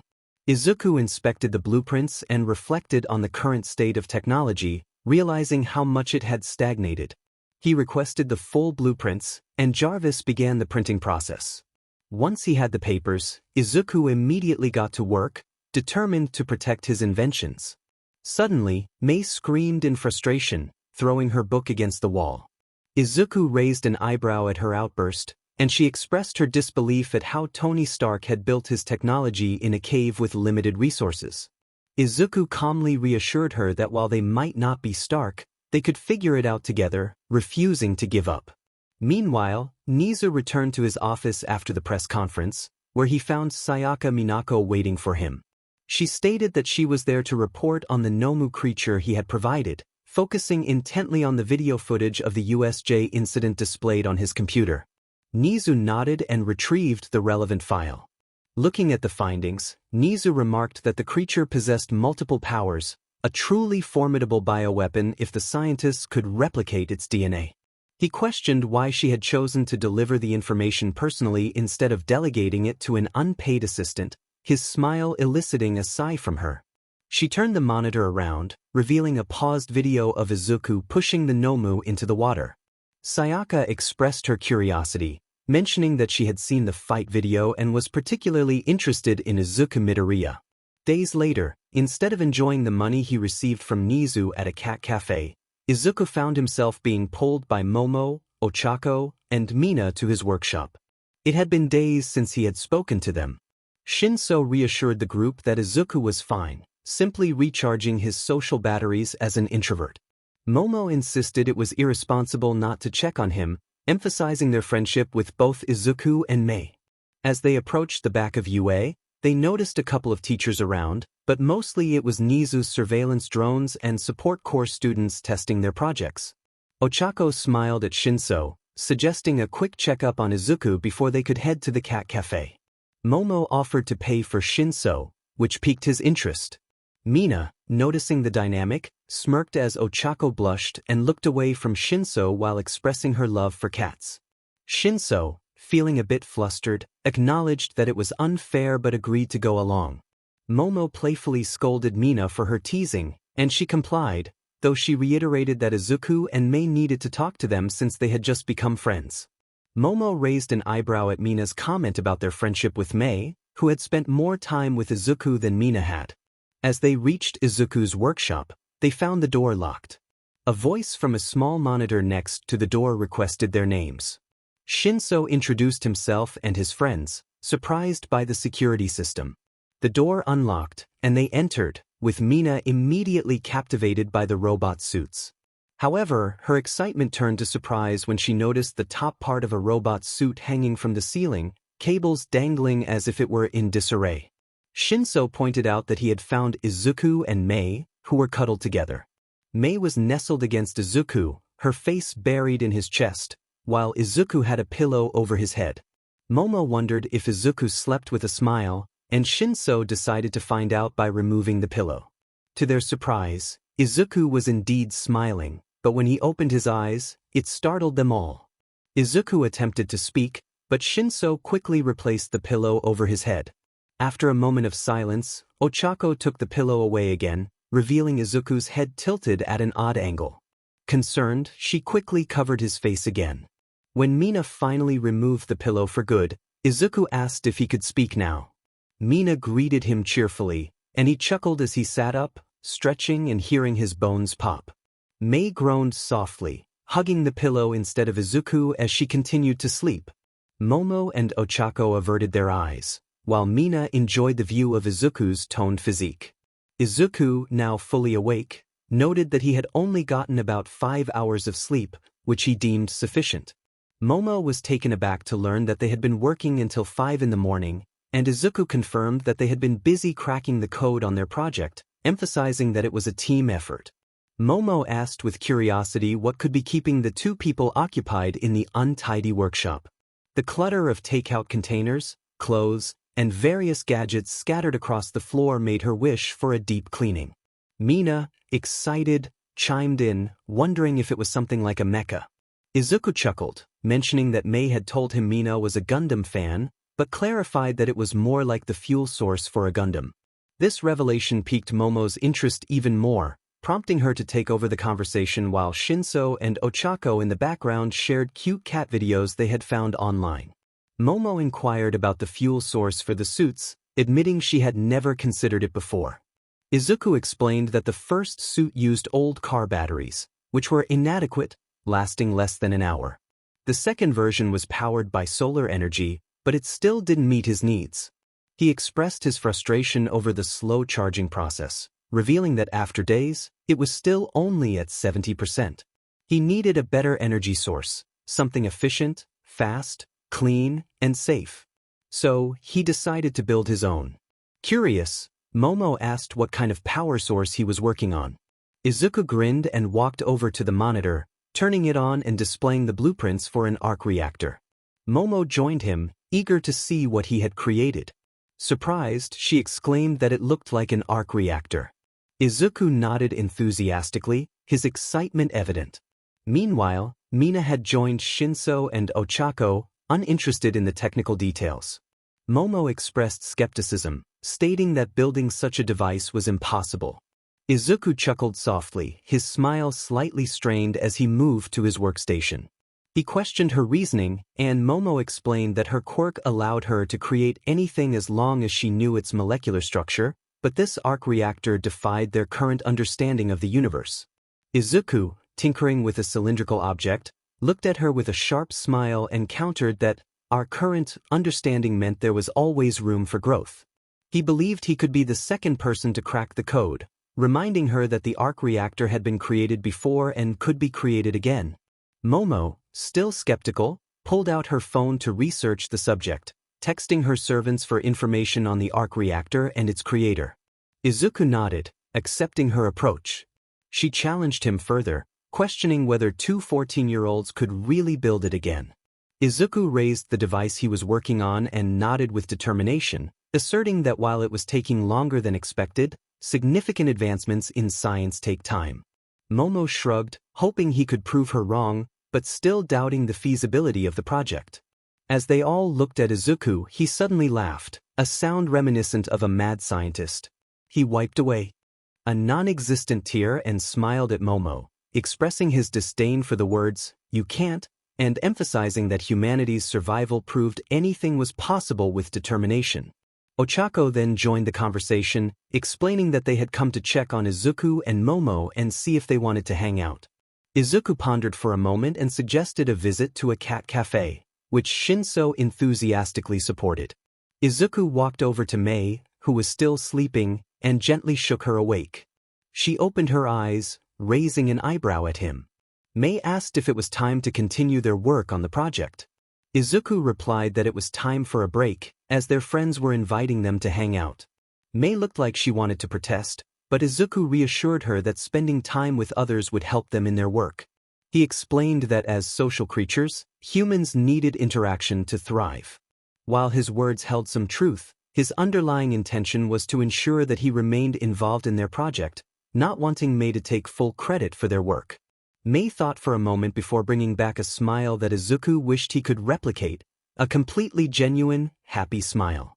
Mina, with a cheerful tone, suggested they go to a great cat cafe that even had a small library inside. She hugged Mei's free arm, her smile almost matching Mei's in its authenticity. Izuku chuckled, maintaining his forced and empty smile, and agreed to join them. Meanwhile, 𝐭𝐸 was finally able to put up posters for the missing cat now that the weekend had arrived. She affixed a large photograph of the cat with the word "found" above it and her contact information at the bottom to several street lamp poles, hoping it would help the true owner locate their pet. A small part of her wished the owner wouldn't call. She enjoyed the company now that Izuku had returned to texting her brief messages to assure her he was safe. With a sigh, she wandered through town, making her way to the park where she had first found the cat. Near the end of her walk, she spotted a little coffee shop. 𝗭𝐸 thought it would be a good idea to post her flyer there, as the shop likely received a lot of morning traffic. With renewed energy, she entered the cafe and began searching for a bulletin board. Suddenly, she was bumped into, and something cold splashed all over her blouse. Startled, she dropped the paper she was holding and looked up to see a woman who appeared both lost and horrified by the accident she had caused. The woman, Namuri, quickly apologized, expressing her embarrassment. She explained that she had been having a rough day, and her concern for 𝗭𝐸's blouse was evident. 𝗭𝐸 looked down at her top, now stained brown, and a few ice cubes fell to the ground as she shifted. Namuri continued to apologize profusely, insisting it was entirely her fault. 𝗭𝐸 managed to respond, assuring Namuri that it was fine, but the woman wouldn't accept that. Namuri insisted that 𝗭𝐸 couldn't go out in public looking like that. 𝗭𝐸 thought about how, in her youth, she had cared more about appearances, but life had taught her to be less concerned about such things. She shrugged it off, saying that nobody would pay attention to an older woman like her being a little messy. Namuri, clearly displeased with 𝗭𝐸's self-deprecating comment, insisted that a lady is a lady, no matter her age. An idea seemed to strike her, and she took 𝗭𝐸's hand, surprising her with the sudden gesture. Without waiting for a response, Namuri led 𝗭𝐸 into the bathroom of the shop, leaving 𝗭𝐸 curious about her plan. 𝗭𝐸 thought they might simply dab at the shirt or run it under the sink, but she was taken aback when Namuri removed her scarf and sweater.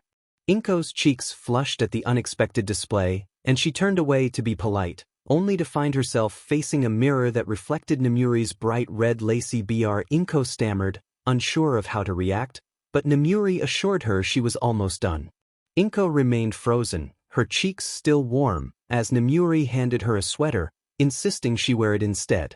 𝐒𝐭 was surprised and asked what 𝗵𝗲𝗓 would wear in return. With a wink, 𝗵𝗲𝗓 wrapped her scarf around herself in a creative way, transforming it into a stylish top.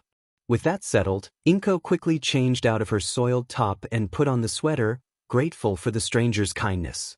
Although it was a little snug around her stomach, the sweater was long, with sleeves that only allowed the very tips of her fingers to peek out. �㝗 expressed her gratitude, admitting that she felt like a high schooler again while wearing it, her voice light with amusement as she enjoyed the warmth of the soft, fluffy clothing.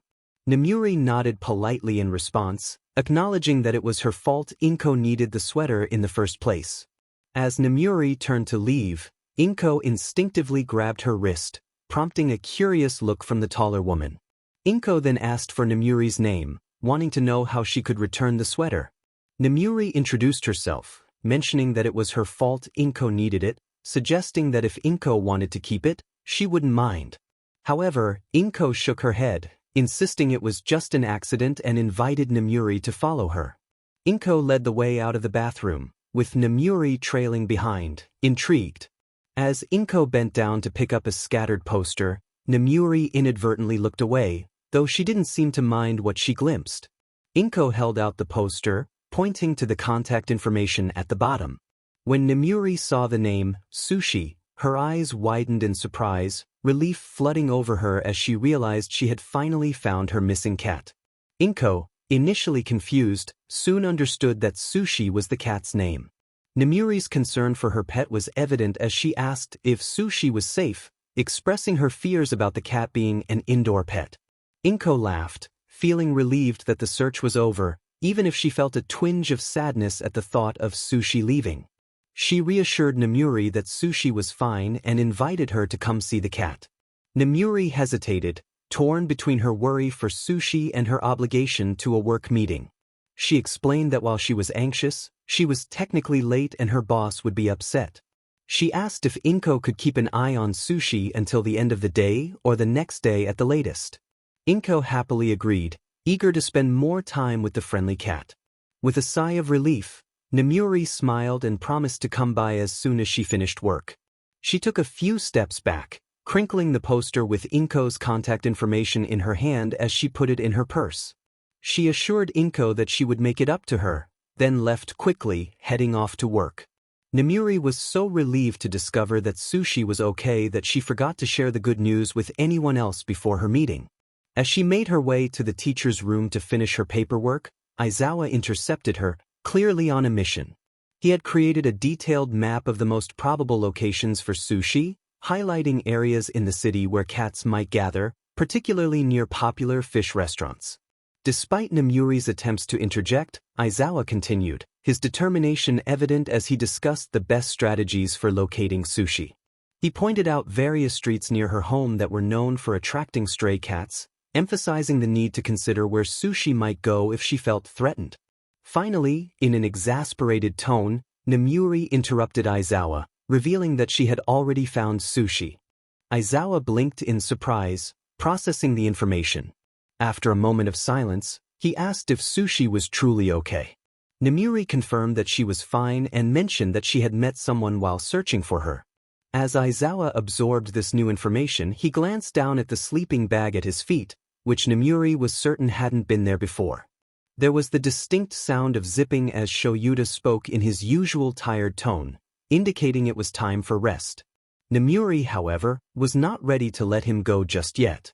She grabbed his hand and pulled the zipper back down, determined to have a conversation.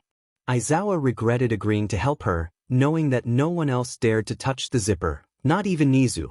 𝗵𝗲𝗓 insisted they chat about the exciting encounter she had before arriving.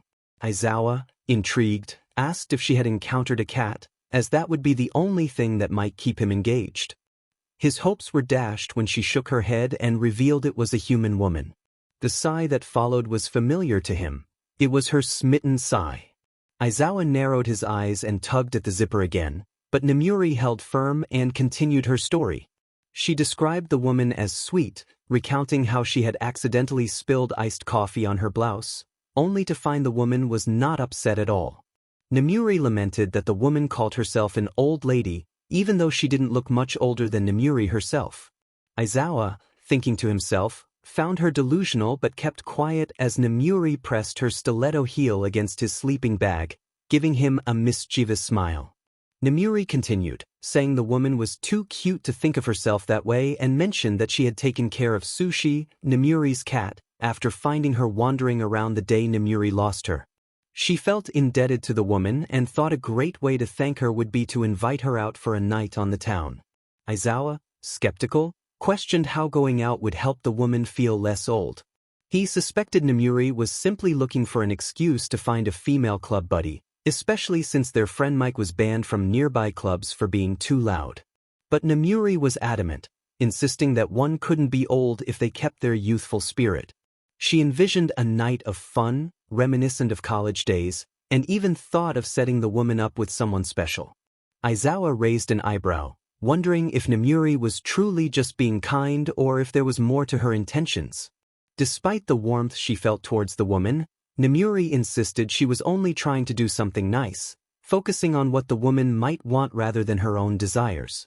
Aizawa remained unconvinced but chose to let her continue, knowing better than to retreat to his sleeping bag at that moment. As Nomuri excitedly plotted how to figure out the woman's type and orchestrate a whirlwind romance, Aizawa slowly inched away, leaving behind a recorder to capture his non-committal responses, ensuring Nomuri wouldn't notice his departure. Days later, Aizawa was seen walking through the hallways of UA, perhaps 10 minutes late for class. He carried 2 donuts and a cup of coffee for his teacher, hoping it would earn him some leniency. With his earphones in and music blasting, he sang softly to himself, enjoying the moment until he dodged someone who attempted to bump into him on purpose. With a chuckle, he placed his coffee on top of a trash can and removed his earphones. He addressed the blonde-haired student who had a reputation for causing trouble, noting how it was amusing that despite his efforts to avoid confrontation, the other students seemed determined to bother him. Bakugo growled, asserting that Aizawa didn't belong there, claiming he was the only one from their old school who should be at UA. Aizawa, maintaining his ever-present smile, reminded Bakugo that he preferred to be called Izuku, playfully breaking down the syllables of his name. He pointed out that he wasn't the only student from their previous school to make it to UA, hinting at the ongoing rivalry while keeping the mood light. Nobody cared what school Izuku used to attend. With a sharp smile, he took an aggressive step forward, causing Bakugo to instinctively step back. Izuku chuckled at the sight, then continued speaking. He advised Bakugo to do himself a favor and grow up, reminding him that the world didn't revolve around him. He pointed out that he wasn't the protagonist of some shonen anime, but just a kid who had been fortunate in the genetics department. Bakugo, irritated by Izuku's calm demeanor and ever-present smile, tried to intimidate him by getting up close. However, Izuku simply pointed to the ceiling, indicating the cameras there. He explained that these were real, operating cameras, unlike the ones at their old school, and warned Bakugo that any aggressive action would be recorded. He suggested that Bakugo should behave and go back to his doghouse, while the big boys change the world. Afterward, as Izuku opened the door to his classroom, he placed a bribe on PL's desk before taking his seat. PL didn't acknowledge it, focusing instead on his coffee and writing on the board. Izuku took out his journal and began writing, feeling Mei poke him with her pen for his attention. She asked if they would continue working on their challenging project after class. Izuku nodded and smiled, assuring her they would eat lunch first and then get back to it. Mina and Shinso entered the support course just as Izuku and Mei were finishing up. Mina asked if they were ready to go, and Izuku replied that he would catch up after a quick trip to the bathroom. Shinso, recalling a past incident, warned him to keep an eye on Mei. Mina grabbed Mei's arm and they rushed off, leaving the boys behind. Shinso expressed concern about Mei being taken away, but Izuku dismissed it, stating that Mei was just extroverted and that he was focused on his dreams. After cleaning up, Izuku felt a nagging sensation as he headed to the bathroom. Once he finished, he walked toward the lunchroom when a group of girls passed by. He stopped the only boy in the group, Shinso, who flinched at the sudden grip. Izuku demanded to know why Mei was covered in a smoothie, and Shinso explained that someone had poured it on her intentionally. Izuku's grip tightened as he asked 𝗓𝗁 to point out the culprit and get Principal 𝗫𝗠. Once in the lunchroom, 𝗓𝗁 indicated a yellow-haired boy. Izuku, feeling frustrated, instructed 𝗓𝗁 to fetch 𝗫𝗠 while he approached the boy. He cut in line to grab a metal serving tray and confronted 𝗵𝗏, demanding an explanation for the smoothie incident. Before 𝗵𝗏 could respond, Izuku struck him with the tray, causing him to fall to the floor in pain. As 𝗵𝗏 screamed, blood trickling from his mouth, Izuku calmly explained that he had attacked someone from the support course, not Class A, highlighting the misunderstanding while maintaining his smile. The surrounding students were too shocked to react, frozen in place as the scene unfolded. Izuku wasted no time and began striking the tray against the boy's face repeatedly. With each hit, the tray, Izuku's hands, his shirt, and his face became increasingly stained. He felt a sense of satisfaction as he declared that the second mistake was attacking a girl he considered a friend. Suddenly, a voice called out from behind him, urging him to stop. Someone grabbed Izuku by his backpack and pushed him back, away from 𝗵𝗏, who was barely conscious. Izuku slowly got up, dusted himself off, and ran his bloodied fingers through his hair, using the blood as a makeshift gel. He looked at the angry girl facing him, a smile still plastered on his face. He questioned her about the problem, feigning innocence and suggesting she should ask her classmate Kendo instead. Kendo, surprised and a bit disturbed that he knew her name, demanded to know how he had that information. Izuku shrugged and explained that being 𝗫𝗠's personal student came with perks, including detailed information on every student. He pointed out that Kendo, as the class president, should have stopped her classmate from attacking his friend. Kendo admitted that 𝗵𝗏 had crossed a line but insisted that Izuku's actions were outright assault. As she activated her abilities, Izuku rolled his eyes, unimpressed. He placed his backpack on an empty table and opened it, making a dismissive comment about the criteria for entering the hero course. He questioned the effectiveness of Kendo's abilities, suggesting that big hands wouldn't stop criminals. He preferred to call his actions 𝗬𝗫𝗄 rather than assault. Kendo was furious, arguing that 𝗬𝗫𝗄 was a mental issue. Izuku maintained that he believed in putting bad people in their place, while she seemed content to let them continue their misdeeds simply because they were familiar. Kendo's anger escalated as she defended herself, but Izuku countered that her inaction spoke volumes. He then revealed his arm, which was equipped with a gauntlet, and warned her to move out of the way as it began to charge. Kendo, taken aback by the sound, questioned what it was. Izuku reassured her that she should be more concerned about what it could do to her if she didn't step aside. However, he was bluffing. The gauntlet had no real firing capabilities. Just then, the door opened, and Principal 𝗫𝗠 entered, accompanied by the purple-haired boy. 𝗫𝗠 commented on the scene unfolding, and Kendo attempted to explain, but fear crept up her spine as 𝗫𝗠's chilling smile met her gaze. He informed her that he had seen everything and instructed her to take her classmate to Recovery Girl. Kendo, feeling ashamed, complied, realizing she had failed to keep her classmate in line. 𝗫𝗠 continued, emphasizing that Izuku was his personal student and representative. If Izuku had punished 𝗵𝗏, it was sanctioned by him. He then called for Izuku to follow him, and Izuku acknowledged the request. Before leaving, he issued a warning to everyone present, declaring that myheroacademia was off-limits. He vowed that anyone who harmed her would face severe consequences. As Izuku walked over 𝗵𝗏, who groaned in pain, he followed 𝗫𝗠 with 𝗓𝗁 trailing behind. The cafeteria was left in shock, wondering what had just transpired. As they walked away, 𝗫𝗠 and Izuku wore smiles as if nothing had happened, despite the blood on Izuku's hands, shirt, and face.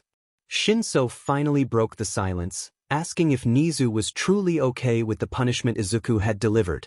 𝗫𝗠 affirmed his stance against bullying and harassment, agreeing with Izuku's belief that some individuals required physical 𝗬𝗫𝗄.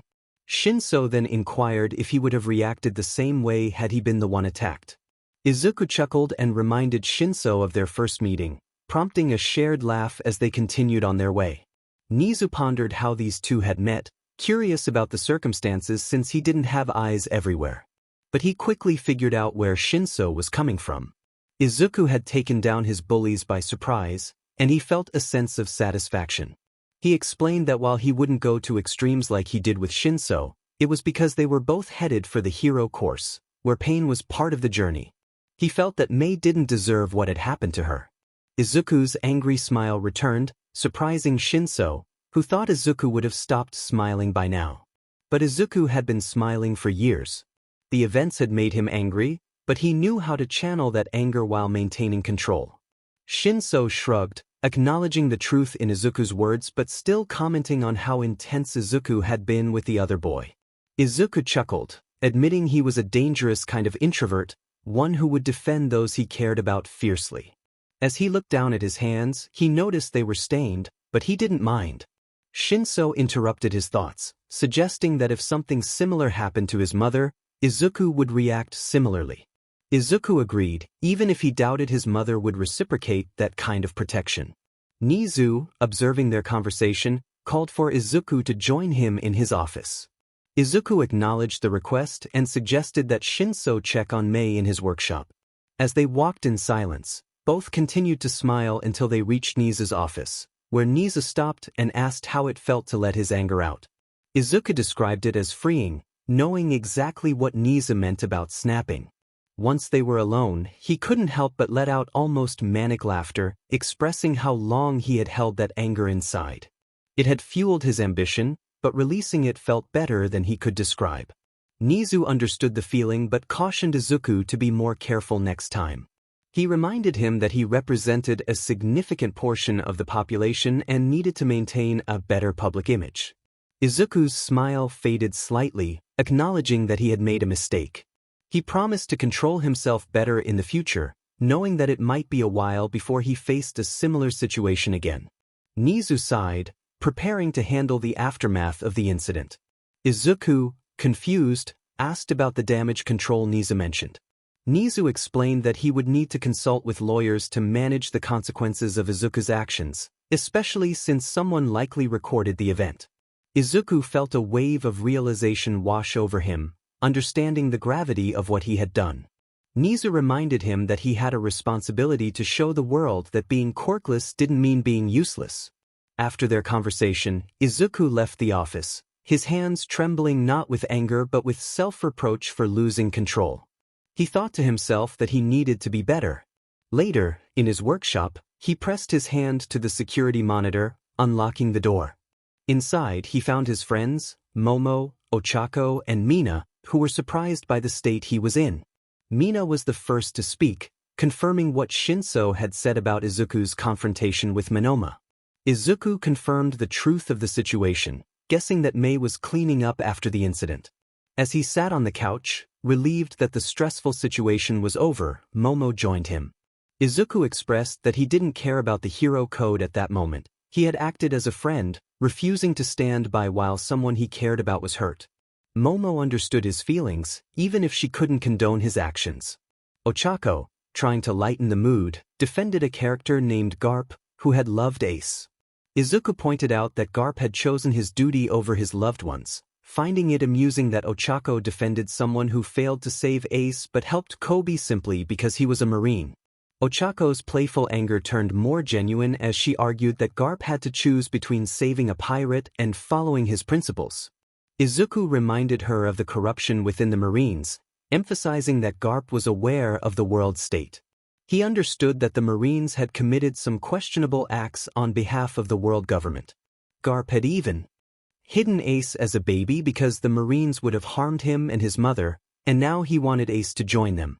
Izuku expressed his frustration, his voice laced with a mix of anger and fandom.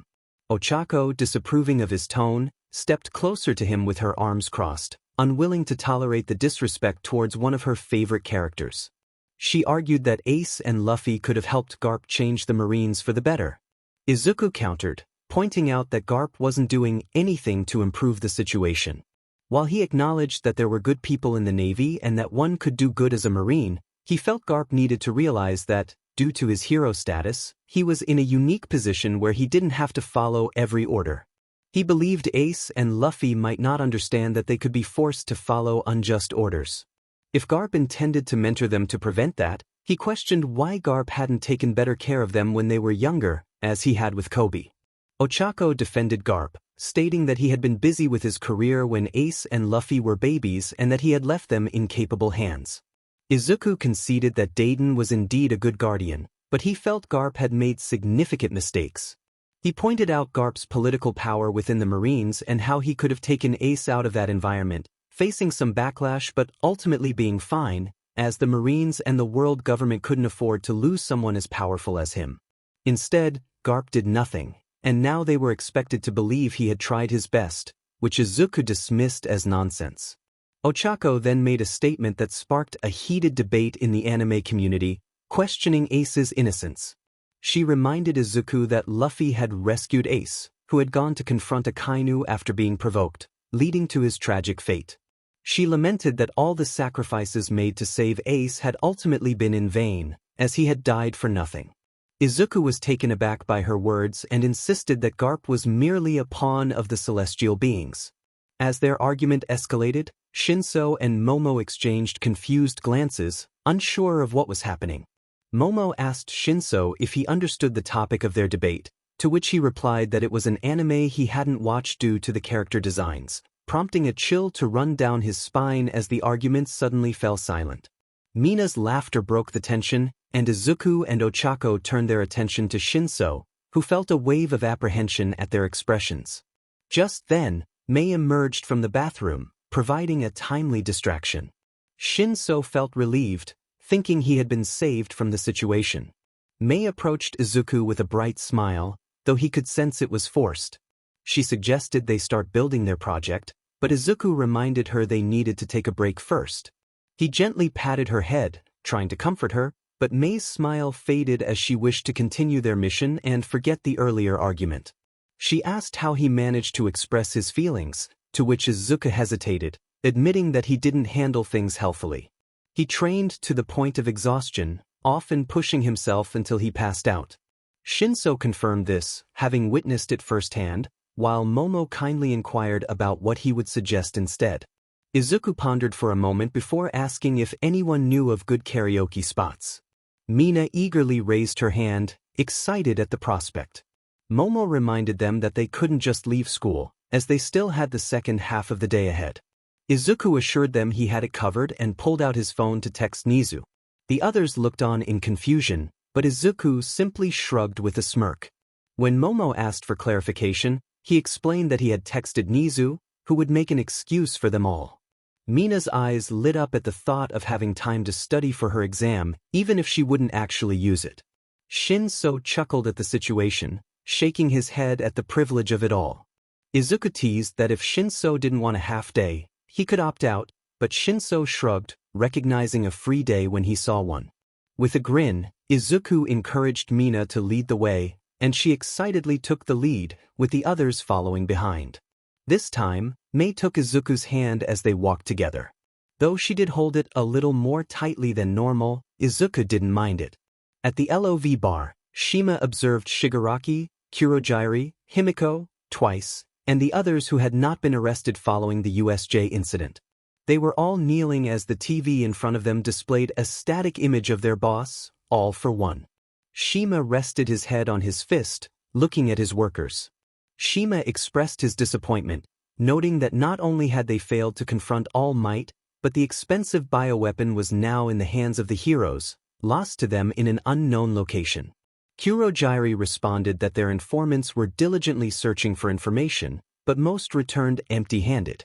Despite Shigaraki being the leader, everyone understood that Kurohige was the one truly in charge. Shima then inquired about the Iron Man boy, realizing they had no information on him. The static image shifted to video footage of Izuku using the Iron Man suit to defeat a Nomu with the help of 2 other students. Shigaraki was on the verge of throwing a tantrum, but Kurohige intervened, keeping him quiet. Kurohige acknowledged that they had underestimated Izuku, who was not only a mechanical genius but also a strategic mastermind. Shigaraki muttered that it was merely luck, but Shima reminded him that the results were the same: they had lost. Society now viewed UA as stronger than ever, and the sports festival would not commence as planned. All their strategies needed to be revised due to their failure to capture one boy. 𝗂𝐁𝐵 assured 𝗓𝗵𝗲 they would be better prepared for their next encounter with the target. 𝗓𝗵𝗲 then directed 𝗂𝐁𝐵 to teleport Shigaraki to him, indicating that Shigaraki needed proper discipline for speaking out of turn. Shigaraki protested, but before he could say more, a portal opened beneath him, causing him to vanish. He screamed, but no one dared to look up, fearing they would face the boss's wrath. 𝗂𝐁𝐵 confirmed that they were finished for the day and instructed everyone to take the day off. As 𝗂𝐁𝐵 began cleaning glasses behind the bar, the others left to pursue their own activities. A few lingered, and just as the atmosphere settled, the basement door opened, revealing Hisashi Midoriya, dressed in a suit similar to 𝗂𝐁𝐵's. 𝗂𝐁𝐵 instructed Hisashi to bring him cases and assist in refilling the wine bottles. Hisashi complied, knowing that until they captured Izuku, he was essentially an unpaid intern for 𝗂𝐁𝐵, receiving only food and shelter in return. Meanwhile, Himiko skipped into her room, closing the door with a giddy smile and a light blush on her cheeks. She turned on a recording of the fight, fast-forwarding until she reached the moment Izuku exited the machine. Pausing the video, she breathed heavily, her blush deepening as a wild smile spread across her face. She expressed her eagerness to meet Izuku, imagining their encounter with a mix of excitement and intensity. Izuku, on the other hand, was struggling. His vision was blurry, his mouth dry, and his muscles ached painfully. After pushing himself too hard in the junkyard workshop, he had passed out from exhaustion. He groaned when someone poked him with a stick. Jim checked on him, asking if he was still alive. Izuku replied that his groaning should be a clear indication of his state. Jim, being kind-hearted, lifted Izuku onto his back and carried him to an old broken couch, where he gently set him down.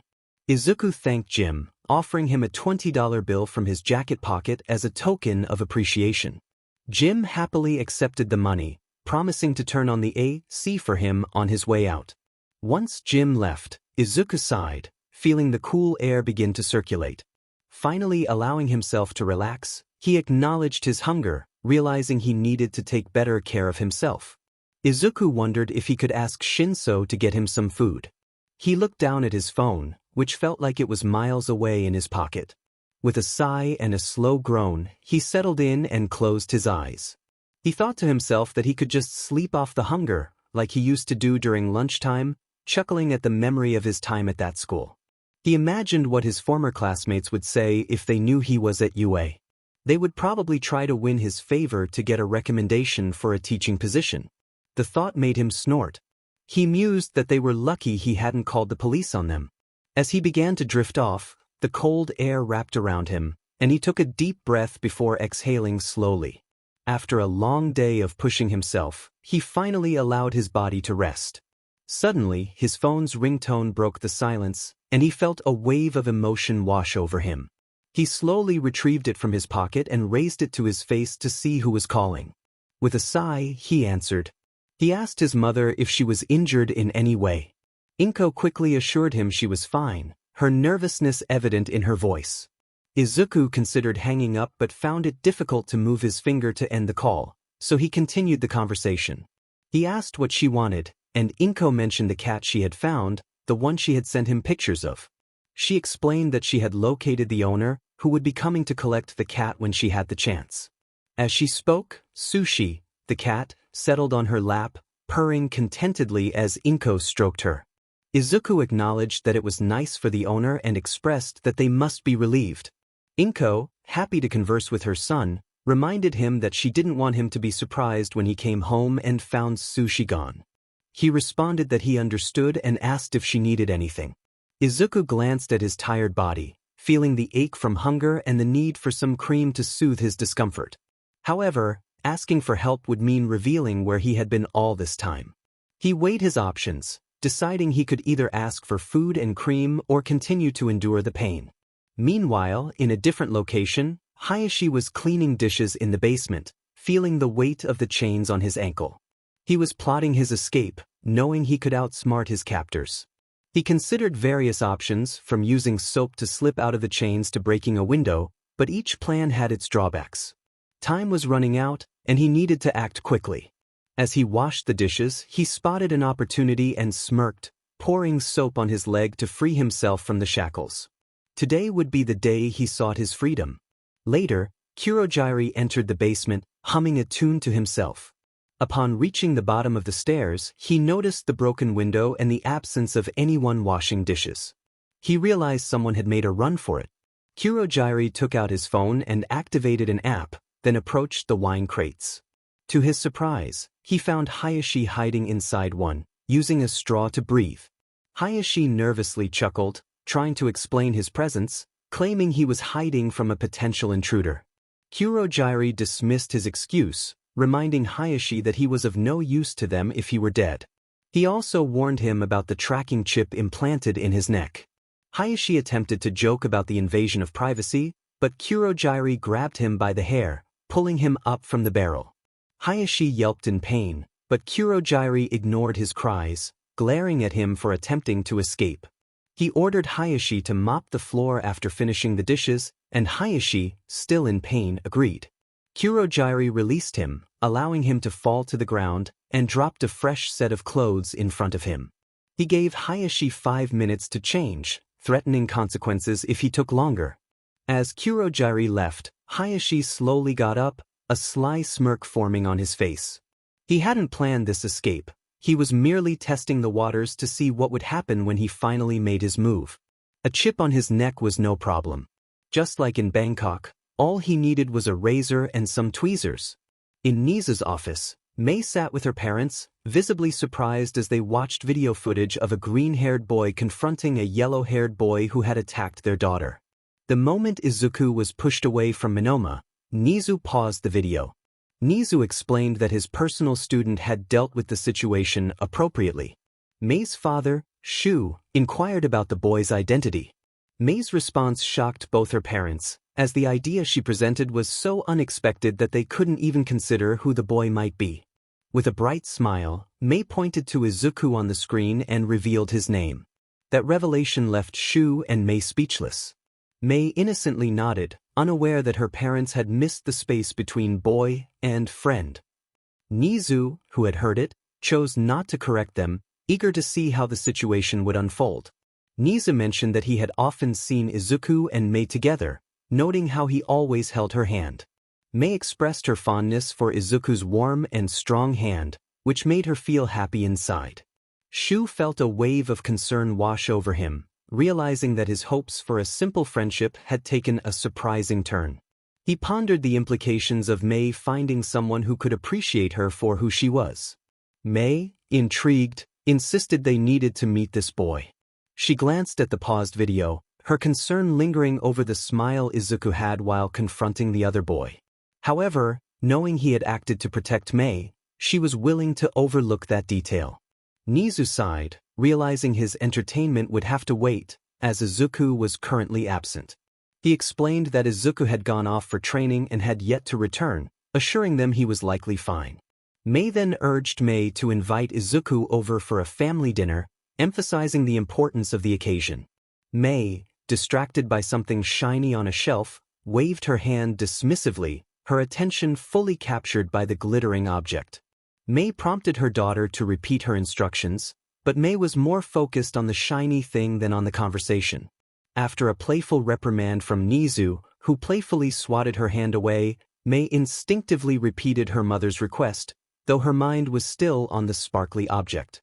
Later, 𝐒𝐭𝐞𝐲 stood outside a junkyard, holding a bag containing Izuku's bento and hot/cold cream in one hand while checking her phone for directions.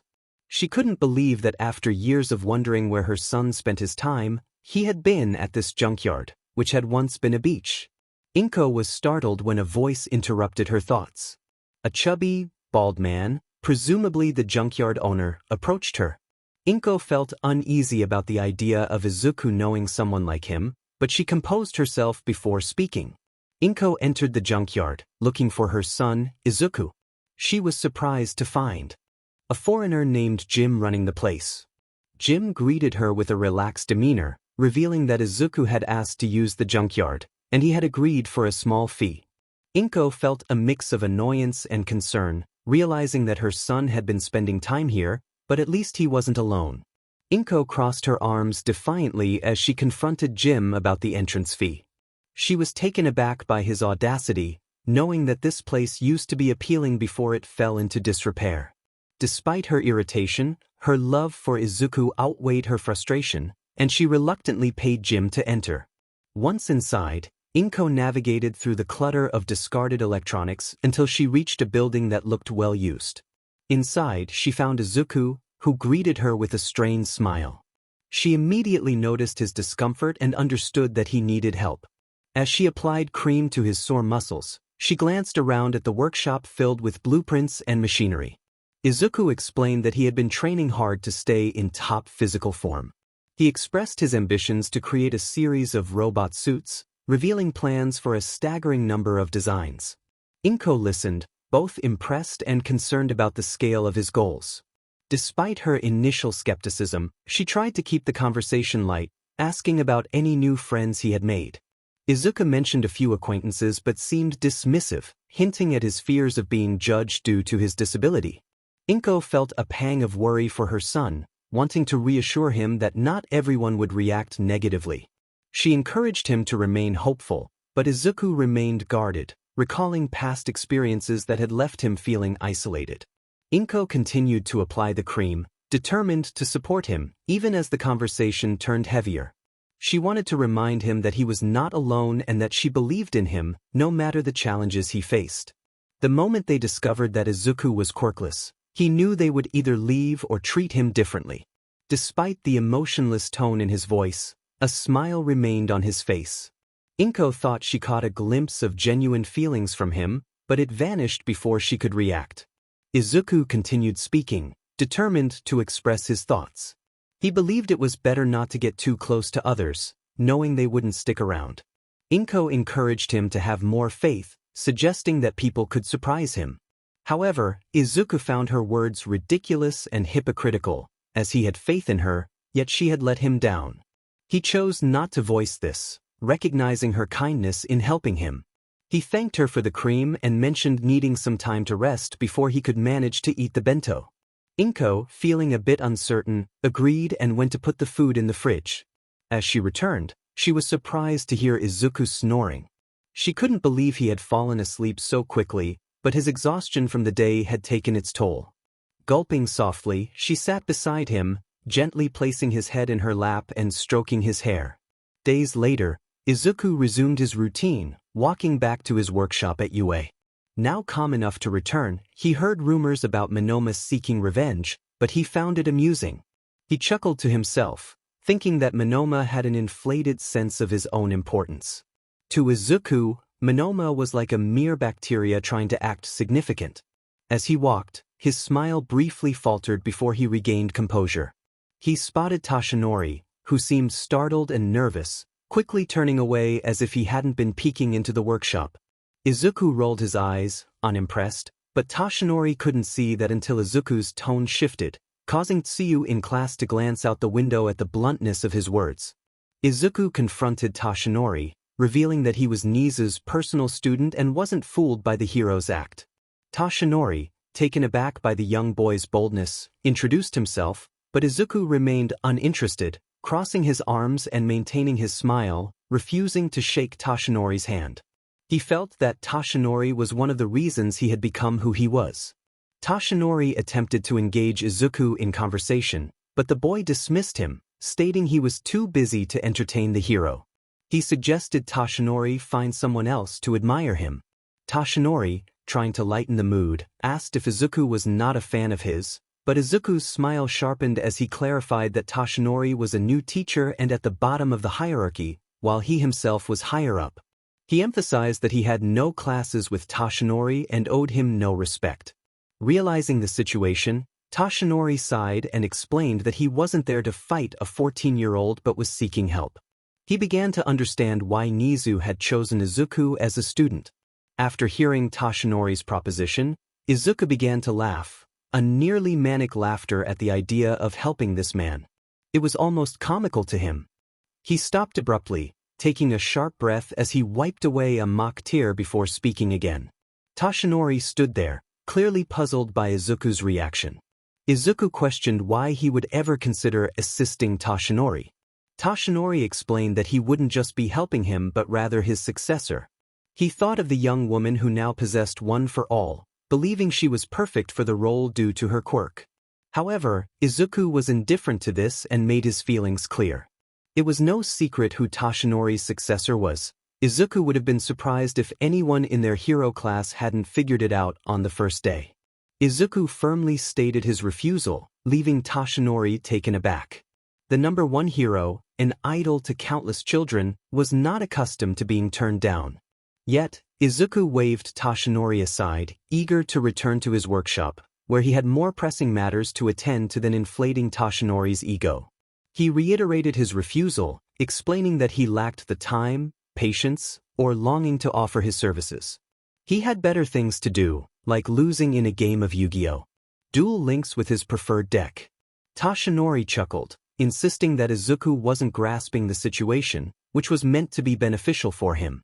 Izuku maintained a smile that masked his annoyance while contemplating Tashinori's words. The idea of working exclusively for one person rather than the entire hero class was indeed tempting. He considered the offer, realizing it would allow him to focus on his own projects rather than others' suits. He acknowledged that it was a good deal, albeit reluctantly. Tashinori, pleased, mentioned he could even include Izuku's pink-haired girlfriend in the arrangement. However, Izuku dismissed this idea, stating that she enjoyed inventing for everyone, while he preferred to work for himself. Tashinori pressed again, asking if Izuku would help his successor. After weighing the benefits and costs, Izuku ultimately decided to shake Tashinori's hand, acknowledging that it would be foolish to decline. Tashinori expressed gratitude, pleased that Izuku could set aside his feelings. As Tashinori turned to leave, Izuku felt a nagging curiosity about Tashinori's earlier comment. He needed to understand more, despite the potential impact on his mental state. Izuku expressed surprise that Tashinori hadn't asked why he didn't respect him. Tashinori shrugged, indicating he didn't care. This response amused Izuku, as it mirrored how he might have reacted. He had to respect Tashinori's honesty. Tashinori elaborated that being the number one hero came with admiration from millions but also with criticism and threats. He had learned that it was impossible to please everyone. Izuku nodded in understanding, sensing a moment of growth between them, a chance to move on from his past. But Tashinori continued speaking, suggesting that Izuku likely harbored reasons for his disdain, perhaps a story of betrayal or disappointment. Izuku challenged Tashinori, asking if the nickname, Green Boy, All Might's number one fan, meant nothing to him. Tashinori paused, appearing to contemplate the question, but ultimately remained unfazed. He scratched the back of his head and shook it, the name meaning nothing to him. To be fair, he gave multiple interviews each month, not just once a year. This month alone he had over 26 interviews scheduled by the 13th day. It was frankly impossible for him to remember everything, not to mention all the fan mail he received and personally responded to. For Tashinori, the day associated with that name was likely the most important of someone else's life, but for him, it was just another Tuesday. Izuku smiled, though his eyes twitched at Tashinori's words. Those words had made the bullying worse, caused his mother to work longer hours, and forced Izuku to wear a happy facade to the world. That day solidified his belief that one could only rely on oneself in this world. Hearing the same person who uttered those words claim not to remember them made something inside Izuku snap. He took a shaky breath and nodded, asking if there was anything else to discuss. Tashinori replied that he had what he came for and preferred to leave the conversation on a positive note. He bowed his head slightly before turning away. Izuku watched him leave, his left eye twitching and his right hand mirroring the motion. He managed to stay composed, unwilling to make another misstep like the one in the cafeteria. Turning around, he entered the security codes and walked into his workshop. Once alone, he allowed himself to frown, which quickly morphed into a scowl and then into rage. Jarvis attempted to speak about the Mark II, but Izuku was lost in his thoughts as he moved to his workstation, unsure of what he was building. The rage coursing through him propelled him forward. He recalled an interview where he had said that everyone could be a hero by helping others, like assisting an elderly person across the street. But a hero like him. That thought echoed in his mind as he continued to work. In his fervor, his hand slipped, and he cut himself. He winced, stepping back to hold his bleeding hand, staring at the BLD. He felt as if he couldn't breathe, as if everything was closing in on him. Grabbing some lubricant oil, he rubbed it on his hand, wrapping it with a dirty cloth before resuming his work. It took a good 15 minutes for him to calm down enough to hear Jarvis again. Jarvis informed him that 𝗵𝗲 had left a message.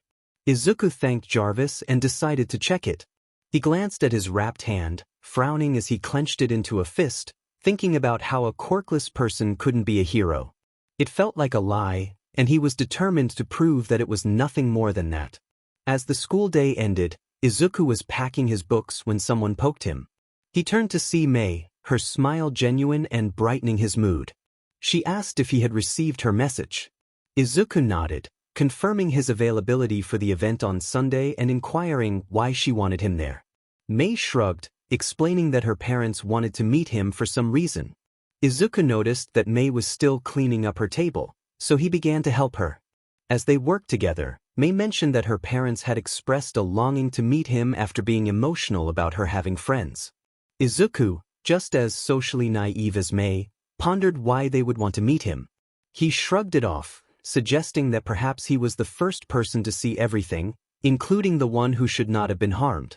𝗵𝗲 found his phrasing odd but agreed, their hands brushing against each other as they both reached for the same book, causing her cheeks to warm. She pulled her hand back and touched one of her cheeks, wondering if she was coming down with a fever. Izuku didn't notice anything unusual and continued tidying up, hoping PL wouldn't scold them for the state of their area. He sighed in disappointment that 𝗵𝗲 hadn't understood the reference. He mentioned that it was too bad Shinso wasn't there, as he would have gotten it. Despite this, he assured 𝗵𝗲 that he was available. She expressed her excitement, saying that her mother made really tasty food. 𝗵𝗲 instinctively reached out her hand for Izuku to take, but he hesitated before grabbing it, as if nothing had happened. He assured her that he and his mother would have a great time, but then he mentioned that he had prior engagements and suggested that she could go to the workshop alone. He had added her hand to the security code but reminded her to lock up and not touch his suits of armor. 𝗵𝗲, frustrated yet excited, insisted they were close to cracking the code. They stopped at a vending machine to buy drinks. Izuku shared his hope that they could solve the code before the sports festival, as he needed it to avoid being at a disadvantage. 𝗵𝗲 enthusiastically agreed, imagining all the sponsors they would attract with their creation. However, Izuku quickly interjected that the arc reactor needed to remain hidden from sponsors, fearing that someone might try to take it from them. 𝗵𝗲 was surprised but accepted his reasoning, believing him completely. As they walked outside, hands joined once more, Izuku explained that the arc reactor would be kept hidden, apart from his suits. 𝗵𝗲 then excitedly considered what other inventions she could create to impress potential sponsors. They finished their drinks and discarded the cans in a recycling bin. 𝗵𝗲's phone chimed, and she read a message while continuing her conversation with Izuku. Once outside the school, she released his hand. Izuku complimented her, saying he knew she wouldn't have trouble with her projects, as they were equals. 𝗵𝗲 mentioned that Momo and Mina had invited her to hang out, which meant she wouldn't be going to the workshop either. She hoped the girls wouldn't talk about boys, recalling her dislike for such conversations in her old school. Izuku raised an eyebrow at her comment, feeling uneasy about it. 𝗵𝗲 explained that the girls only wanted to talk about boys and never about inventions, which she found boring. Izuku chuckled and affectionately ruffled her hair as their conversation drew to a close. He assured her that he was sure her friends would let her talk about her projects. As they parted ways, 𝗵𝗲 ran to her friends, turning back to wave at Izuku, who waved back.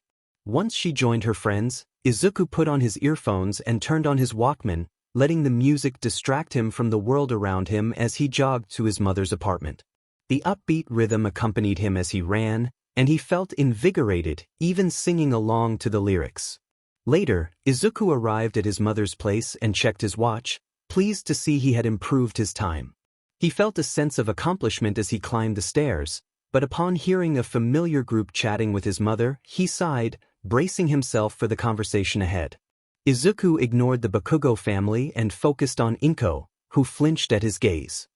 He expressed a longing to speak with her privately, and 𝗏𝗏 nervously glanced at the Bakugo family before looking back at him, unsure of what to do.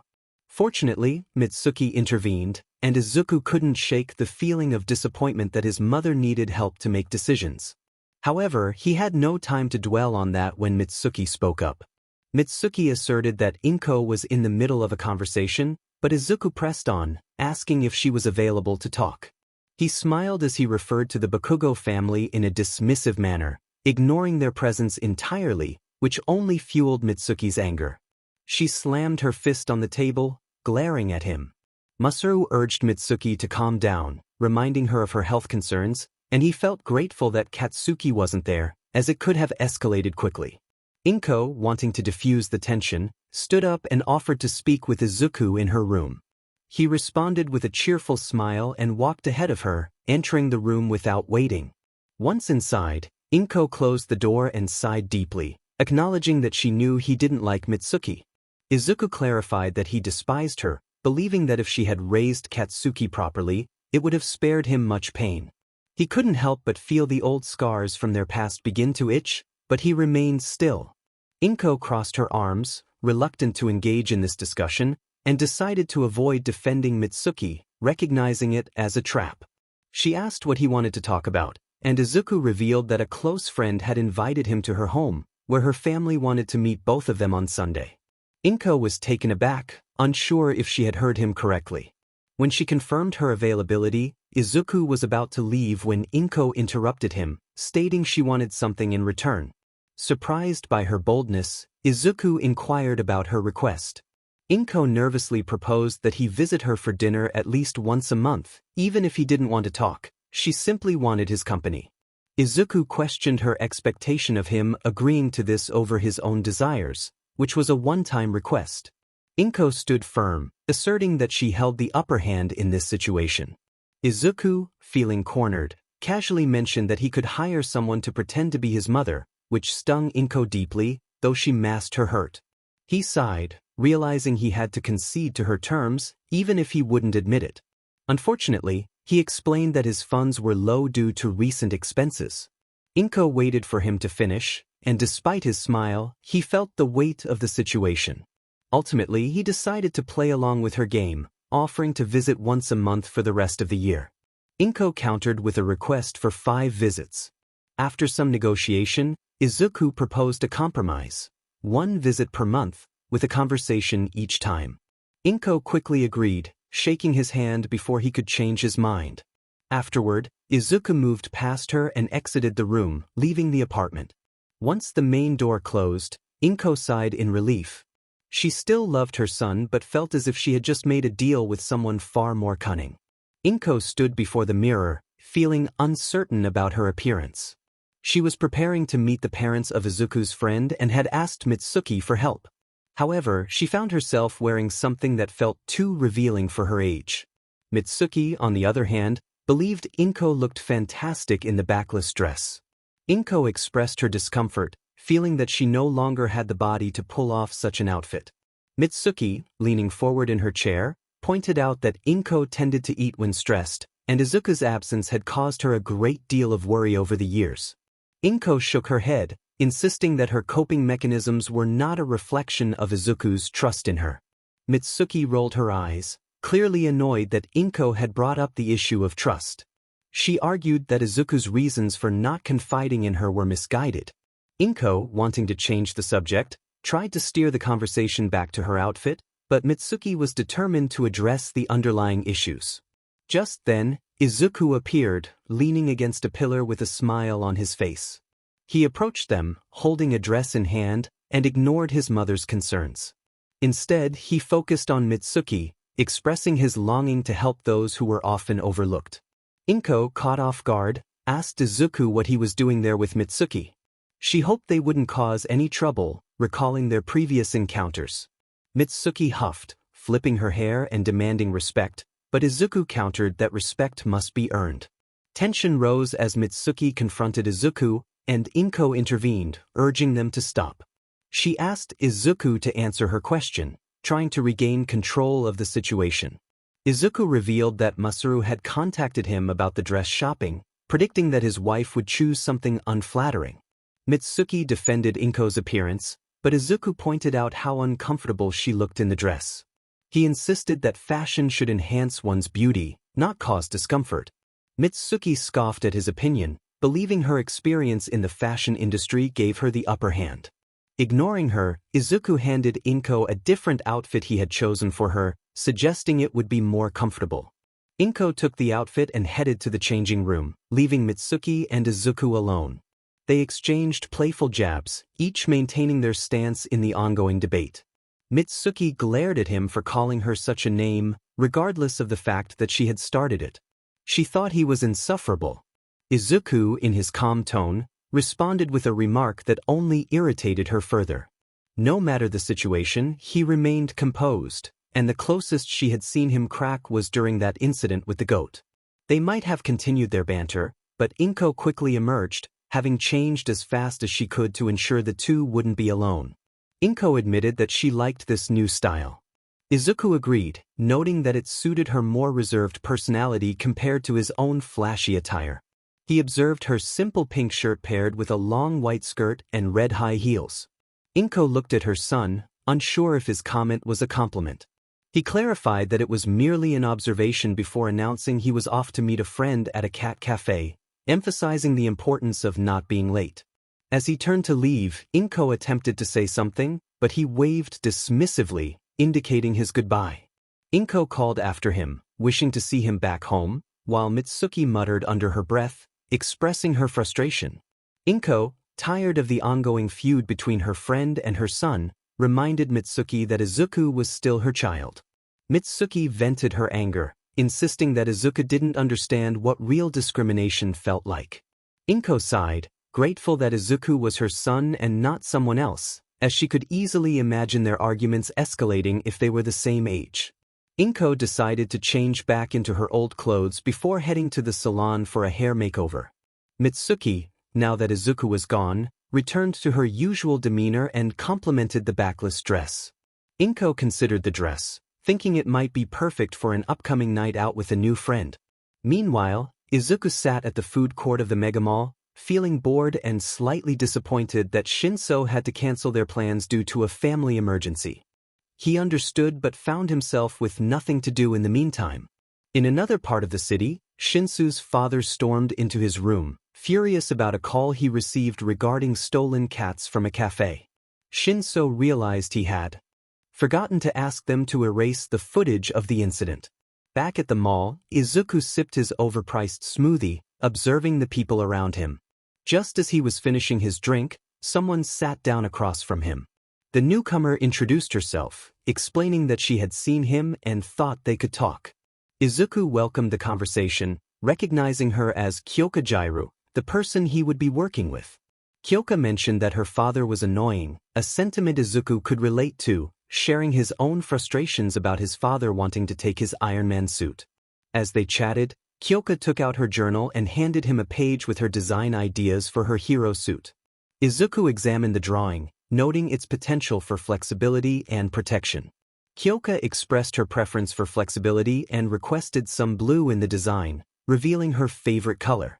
Izuku teased her about her apparent fascination with Momo during lunchtime, which made Kyoka blush and stutter in response. She hadn't realized anyone had noticed, but Izuku was always observant. He encouraged her not to live with regrets, sharing his own perspective on striving for improvement without regret in his heart, despite the hatred and resentment he carried. This conversation deepened their connection, as they both navigated their aspirations and challenges. To be the future inspiration of the 20%, Kyoka shrugged, not wanting to delve into what he meant by that. She expressed her longing for him to build something close to her design before the sports festival. Izuku assured her that he could definitely work with it and expected to have it ready about a week before the event, which would give her time to adjust to the suit. Kyoka nodded excitedly, pleased with how well the conversation was going, especially considering that Izuku had not always been fond of her. She thanked him for his help, and Izuku replied that there was no need for thanks, as her trainer had made a compelling argument. He then asked her how it felt to have a quirk and a mutation. Kyoka thought for a moment, chuckling as she rubbed her right arm, recalling the numerous times she had broken her bones while training with her quirk. She explained that it had been painful, but at the hero course, she could rely on her mutation until she gained better control over it. Izuku found it fascinating and wondered how her classmates would react when they discovered she had multiple abilities. Kyoka joined in the amusement but soon checked her watch and stood up from the table, remembering she had promised to help a friend study. She said it was nice talking to him and left. Once alone, Izuku took out his phone and put it to his ear. Jarvis greeted him and asked how he was enjoying his day off. Izuku replied that he couldn't complain and requested Jarvis to gather information about 𝐭𝐭𝐲. Days later at UA, Nizu was busy with paperwork when the windows began to close automatically. He recognized the familiar presence of someone who had access to his technology. With a sigh, he looked up as the door opened. Nizu greeted Sayaka, inquiring how he could assist her that day. She had been reviewing student files and pointed out one in particular that caught her attention, indicating a potential threat to her financial backers. As she sat down, she tossed the file on his desk, revealing information about Izuku Midoriya and his invention. Nizu organized the papers, already aware of where the conversation was headed but willing to indulge Sayaka's need for control. Sayaka expressed concern about Izuku, noting his potential to be a problem for governments worldwide. Nizu remained nonchalant, recalling how he himself had faced similar scrutiny as the first animal to gain a quirk and surpass human intelligence. He understood the dangers of unregulated potential.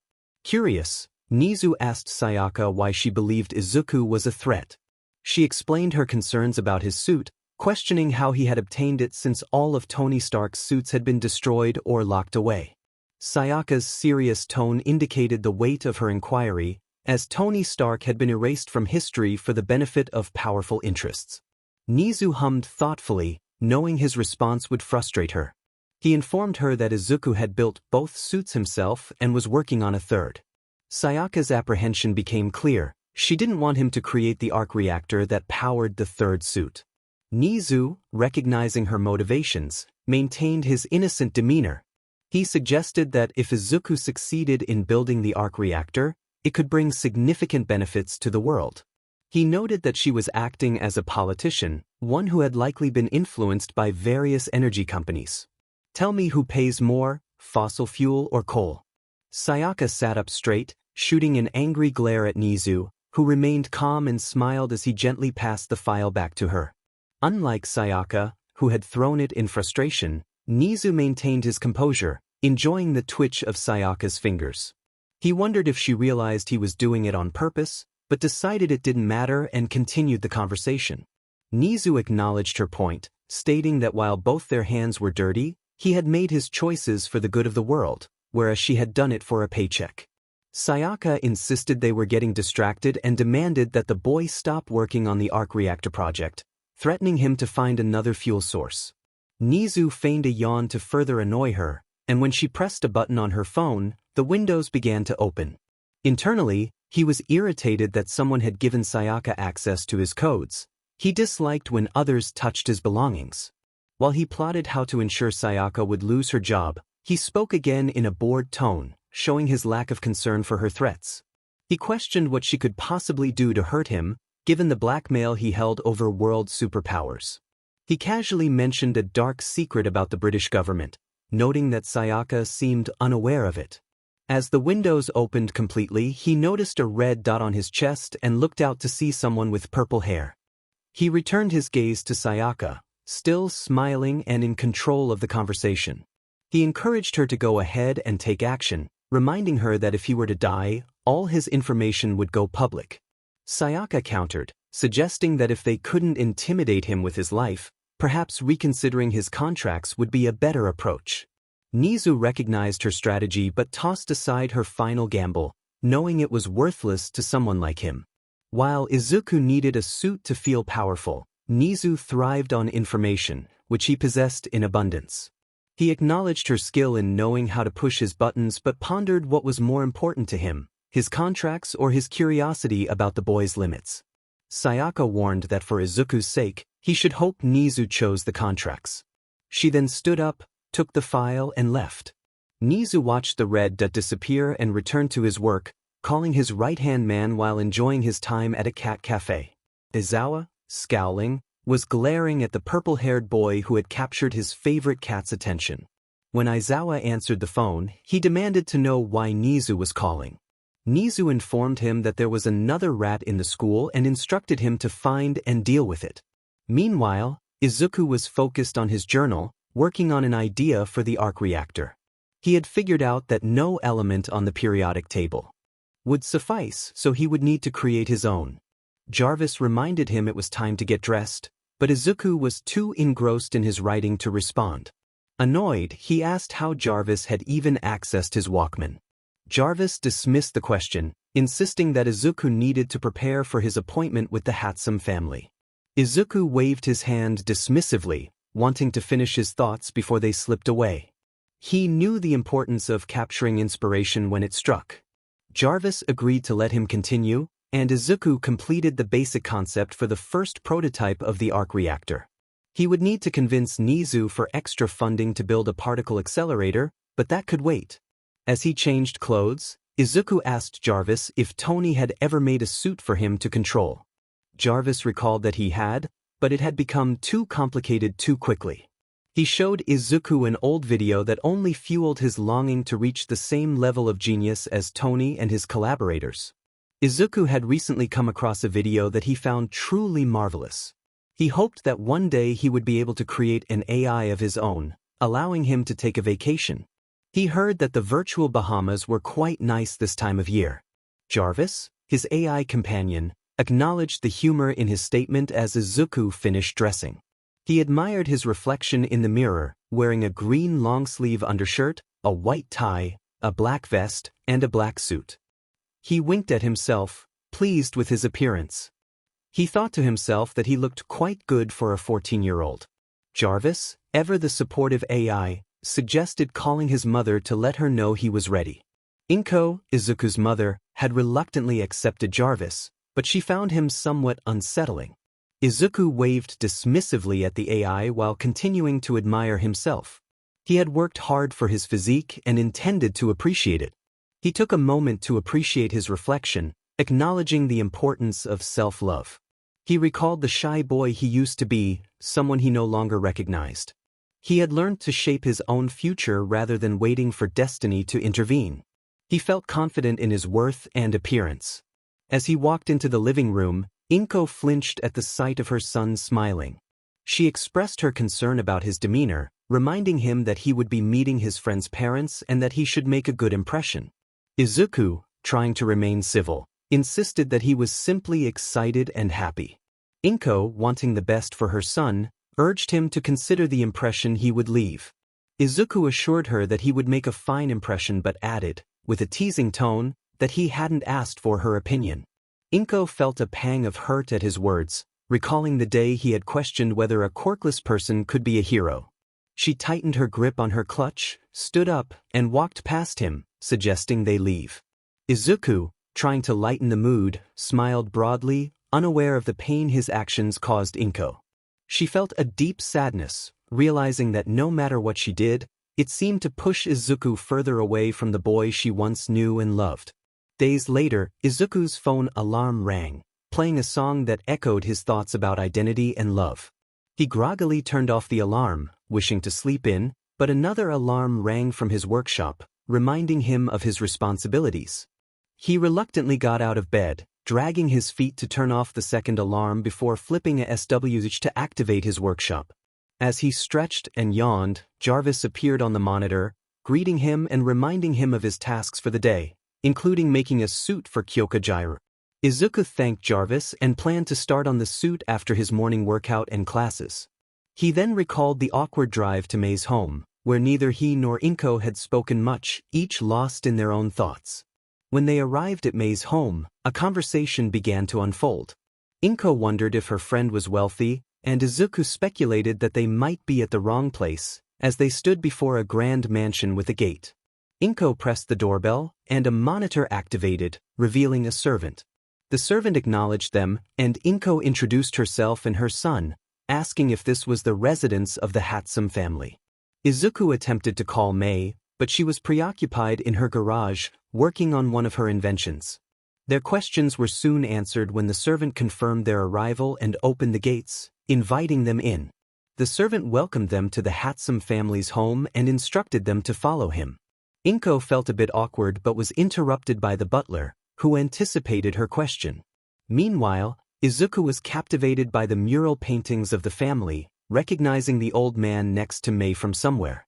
The butler explained that the family's wealth came from the grandfather, the CEO of the robotics company 𝗧𝗂𝗧.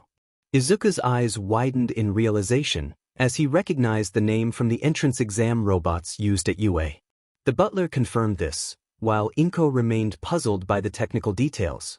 Izuku, however, was determined to rise to the top in the robotics field one day. As they entered the living room, 𝗓𝐭 was astonished by the size of the place, which was far larger than their own home. Izuku noted the emptiness, aside from the maids and servants, and inquired about 𝗵𝗲's whereabouts. The butler informed them that she was likely in her workshop, which had been relocated to the garage after previous incidents. Izuku, eager to find 𝗵𝗲, stood up and asked for directions to the garage. The butler reassured them that 𝗵𝗲 would join them shortly and left them in the living room. Izuku sighed and exchanged glances with 𝗓𝐭, both feeling a bit out of place. Meanwhile, 𝗵𝗲 was engrossed in her work, insisting she needed just a few more minutes. Her mother, 𝗵𝗲, urged her to come out and not be rude to their guests. 𝗵𝗲 clung to her workbench, but 𝗵𝗲, using her super strength quirk, managed to pull her away, causing both of them to tumble backward. 𝗵𝗲, feeling overwhelmed, insisted that 𝗵𝗲 needed to entertain their guests. 𝗵𝗲 protested, claiming none of the guests were her age, but 𝗵𝗲 reassured her that there was indeed a child present. 𝗵𝗲 continued to resist, expressing her longing to socialize with robots rather than people. 𝗵𝗲, realizing her daughter was not going to relent easily, finally revealed that their guest was Izuku, her boyfriend. This revelation sparked 𝗵𝗲's interest, and she dashed out of the garage, eager to see him. Meanwhile, Izuku was watching a show online when he received a phone call from Nizu. He answered, casually mentioning he was watching a program. 𝗓𝐭 was surprised to learn that her son enjoyed the same show she did, seeing it as an opportunity to bond with him. Nizu, however, had a warning to share, interrupting Izuku's moment of relaxation. Nizu explained that UA had a few rats, aside from himself. Izuku let out a long exhale through his nose and sat up straight, continuing to speak in a calm tone. His permanent smile began to unsettle the maids waiting for the 𝗧𝗵𝗲 family to arrive. He inquired about which of his projects had been leaked. Nizu informed him it was the one he was currently working on, emphasizing that much good could come if he cracked the code. Izuku nodded, already aware that some influential individuals would oppose his efforts to create a clean and virtually limitless source of energy. He recalled a saying about how those who remember the past often resist change. Nizu agreed they were on the same page and suggested installing a security system for everything he owned, from his mother's apartment to his first workshop. Izuku shrugged, knowing he had already taken precautions. 𝗓𝐭 was unaware, but her apartment was one of the safest places in the city. Despite their complicated relationship, she was still his mother. Izuku then asked if he should be concerned about eavesdroppers, to which Nizu assured him they likely were, but he would teach Izuku how to handle that later. Before Izuku could respond further, he was suddenly picked up and dragged away, yet he continued speaking as if nothing had happened. He thanked Nizu and asked if there was anything else he should know. Nizu warned him to prepare for a trial, as his invention would lead him there. He offered his support and a team of lawyers but cautioned Izuku to be ready for a tough fight, recalling his own struggles as the first animal with a high intelligence quirk. Izuku nodded, straightened up, and ran alongside 𝗵𝗲, unsure of their destination. 𝗵𝗲 explained she needed his help with one of her temperamental creations, and they were running because of it. Izuku nodded and lifted 𝗵𝗲 like a princess, sprinting faster than her due to his training. He asked her to guide him as they ran. Back in the present, Izuku stopped reminiscing about the past few days when Shinso entered his workshop and sat on the couch. He mentioned needing to stay there until his father calmed down. Izuku chuckled, realizing Qinsō had once again gotten into trouble for stealing more cats. Qinsō winced at the memory of his father's reprimand and added that one of the cats had spoken to him. Izuku raised an eyebrow, sensing something unusual in Shinsu's tone. Qinsō explained it was just a small person with a cat quirk and asked if he could stay for a few nights. Izuku agreed, mentioning that the couch was a pull-out but warned Qinsō he would need a sleeping mask and headphones since he worked late into the night. After a comfortable silence, Qinsō inquired about Izuku's visit with Mei's parents. Izuku described it as an eye-opener. Meanwhile, Mei was busy barricading the door to stall her mother, who was clearly upset as indicated by the loud banging. Determined to finish her project, Mei turned to find Izuku already hard at work, understanding they had no time for conversation. In another part of the building, Mei's father, 𝗬𝗓𝗏, and Izuku's mother, 𝗓𝗏 midoriya, watched as Mei's mother, myheroacademia, slammed her fist against the door, cracking it with each blow. 𝗓𝗏 remarked on the challenges of having a super strength quirk in the family, to which Qinsō responded that the thrill was part of the experience. He shared a humorous saying from his mother about being a little scared of someone who could hit you with a car, and he chuckled, noting that both Mei and Mei could be equally stubborn in their pursuits. 𝗓𝗏 was about to speak when another crack of the door interrupted her. Mei declared her intentions with a fierce determination, vowing to confront the situation head-on. Qinsō, with a chuckle, casually remarked on the similarities between their children, noting the frequent visits from the fire department to their home. 𝗓𝗏 nervously laughed, relieved that Izuku had not built anything in their apartment, as it could have cost them their deposit if anything had burned. 𝗓𝗏 mentioned that Izuku did all his work in a junkyard, which surprised Qinsō, who realized how much Mei would have loved the spare parts available there. 𝗓𝗏's concern for the children grew as she exchanged worried glances with Qinsō, who seemed unfazed by Mei's escalating anger. 𝗓𝗏 suggested they calm Mei down, but Qinsō, aware of his wife's super strength, preferred to avoid any hospital visits. As they moved to the living room, 𝗓𝗏 flinched at the sight of Mei, who had broken the door off its hinges in her fury. Qinsō remained composed, leading 𝗓𝗏 away while assuring her that refreshments awaited them. Meanwhile, Mei managed to clear her path and confronted Mei, who was visibly frightened. Despite the chaos, Izuku continued his work, seemingly unfazed by the commotion around him. Qinsō, recalling the events, expressed disbelief that Izuku had continued working while Mei was being reprimanded. Izuku shrugged, questioning what else he could have done in that situation, and both friends shared a laugh, remembering the amusing scene. In the living room, Mei enjoyed her refreshments, appearing calm while Mei shifted uncomfortably from her mother's earlier actions. Izuku, eager to break the ice, inquired about the reason for their invitation. 𝗓𝗏, equally puzzled, wondered why they were being approached by a family from a higher social class. Qinsō introduced his family, and 𝗓𝗏 noted the potential confusion between Mei and Mei's names, which amused Mei, who had grown accustomed to it. Mei suggested 𝗓𝗏 call her by her middle name, 𝗧𝗏, and 𝗓𝗏 pressed for an explanation of their visit. 𝗧𝗏 explained that they wanted to meet the boy who had defended their daughter. Concern creased 𝗓𝗏's brow as she asked what had happened. Izuku's smile faded slightly as he recalled the incident when he had stood up for Mei against a boy who had poured a smoothie over her head. Qinsō expressed his frustration with the boy's actions, while Izuku maintained that using harsh language didn't solve problems. He reflected on how some people, like Mitsuki, tended to curse frequently, which 𝗓𝗏 gently asked him to avoid discussing. Izuku agreed, wanting to steer clear of sensitive topics. 𝗓𝗏 sensed a darker side within Izuku and worried that it might surface if provoked. Qinsō, however, praised Izuku for his bravery in defending those he cared about, which made Izuku modestly dismiss the compliment. He glanced at Mei, a genuine smile briefly lighting up his face before 𝗓𝗏 pressed him for more details about his actions. But what did he do? Specifically, Izuku took a metal food tray and struck that man until he collapsed, leaving a puddle on the floor. It took a moment for those words to fully process in his mother's mind, but as she absorbed the information, her skin became paler. Finally, as if her brain had a ding like an oven, she stood up, horrified. 𝗓𝗏 was shocked, unable to comprehend what she had just heard. Izuku, however, remained calm and continued, explaining that 𝗵𝗲𝗻 had to undergo reconstructive surgery because the recovery girl refused to heal someone who had treated May poorly. He was confused about why the recovery girl had such strong feelings. As to him, May was truly something special. Rossi's smile became more forced as she understood the recovery girl's perspective. Rossi remarked that she imagined the recovery girl's granddaughter was also a special little girl. Izuku agreed, stating that all girls are special in his opinion. Both Shu and Rossi began to understand how Izuku and May had formed a bond. They were two peas in a very modified robotic pod. Rossi chuckled softly, shaking her head at the innocence of their relationship. She pointed out that that wasn't what she meant, and Izuku, still confused, asked her to clarify.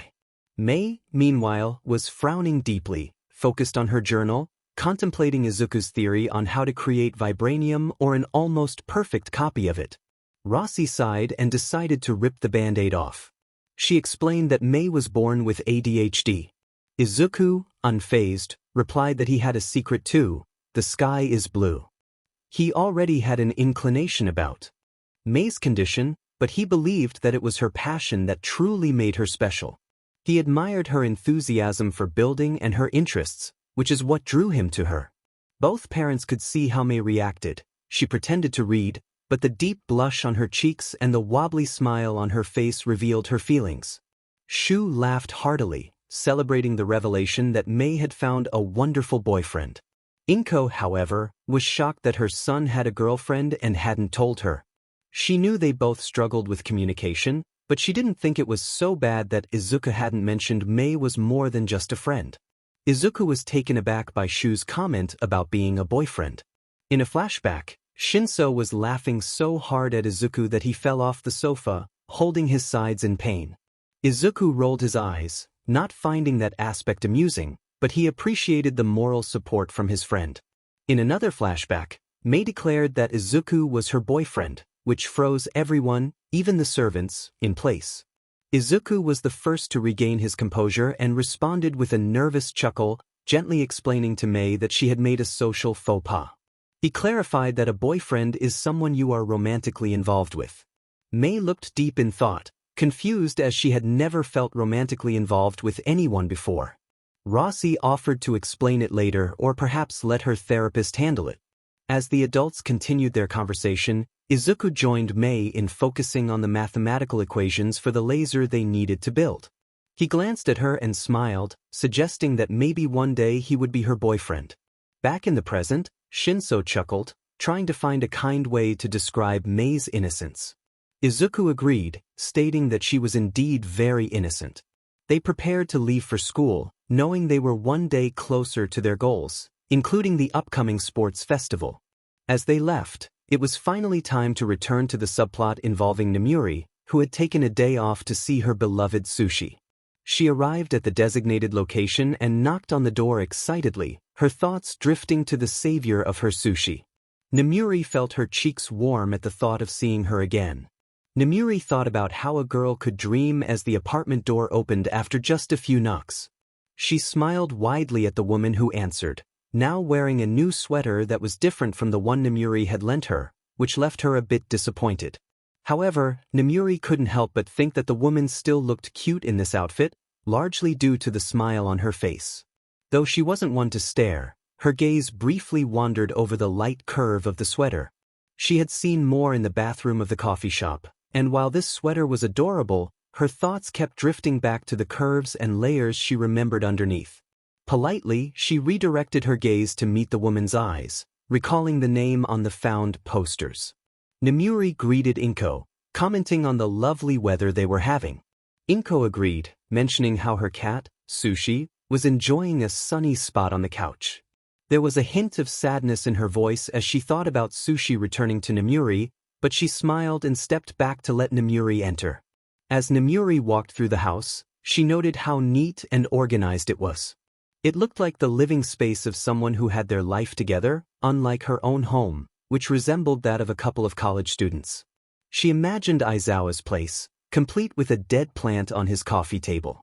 Upon reaching the living room, Nomuri dropped to her knees in front of the couch, where her little Sushi sat, completely at ease. She expressed her relief at seeing Sushi and began to pet her frantically, ensuring she was really there and okay. Sushi merely tilted her head in acknowledgement and purred, content to make herself at home in this new environment. 𝗏𝐻𝐽𝐻 smiled softly as she walked behind Nomiuri, commenting on how cute Sushi was and how her son had enjoyed having her around, though she muttered the last part under her breath. Nomiuri flinched slightly at the mention of 𝗏𝐻𝐽𝐻's child but felt a flicker of hope when she noticed the absence of a ring on 𝗏𝐻𝐻's fingers. Curious, Nomiuri asked if 𝗏𝐻𝐻 had a son. 𝗏𝐻𝐻 confirmed this, sharing that he was at school and had a talent for robotics. She spoke with pride about his abilities, and Nomiuri realized she had no way of knowing that the boy was Izuku, as he wasn't in her class. While 𝗏𝐻𝐻 had claimed to be old, Nomiuri hadn't considered the specifics of her life stage or the potential for a partner. The lack of a ring was a promising sign, she thought. Nomiuri inquired if it was just the two of them in the house. 𝗏𝐻𝐻 softly confirmed this, her thoughts drifting to her husband and the troubles he had brought into their lives. She decided not to share those thoughts with her new friend.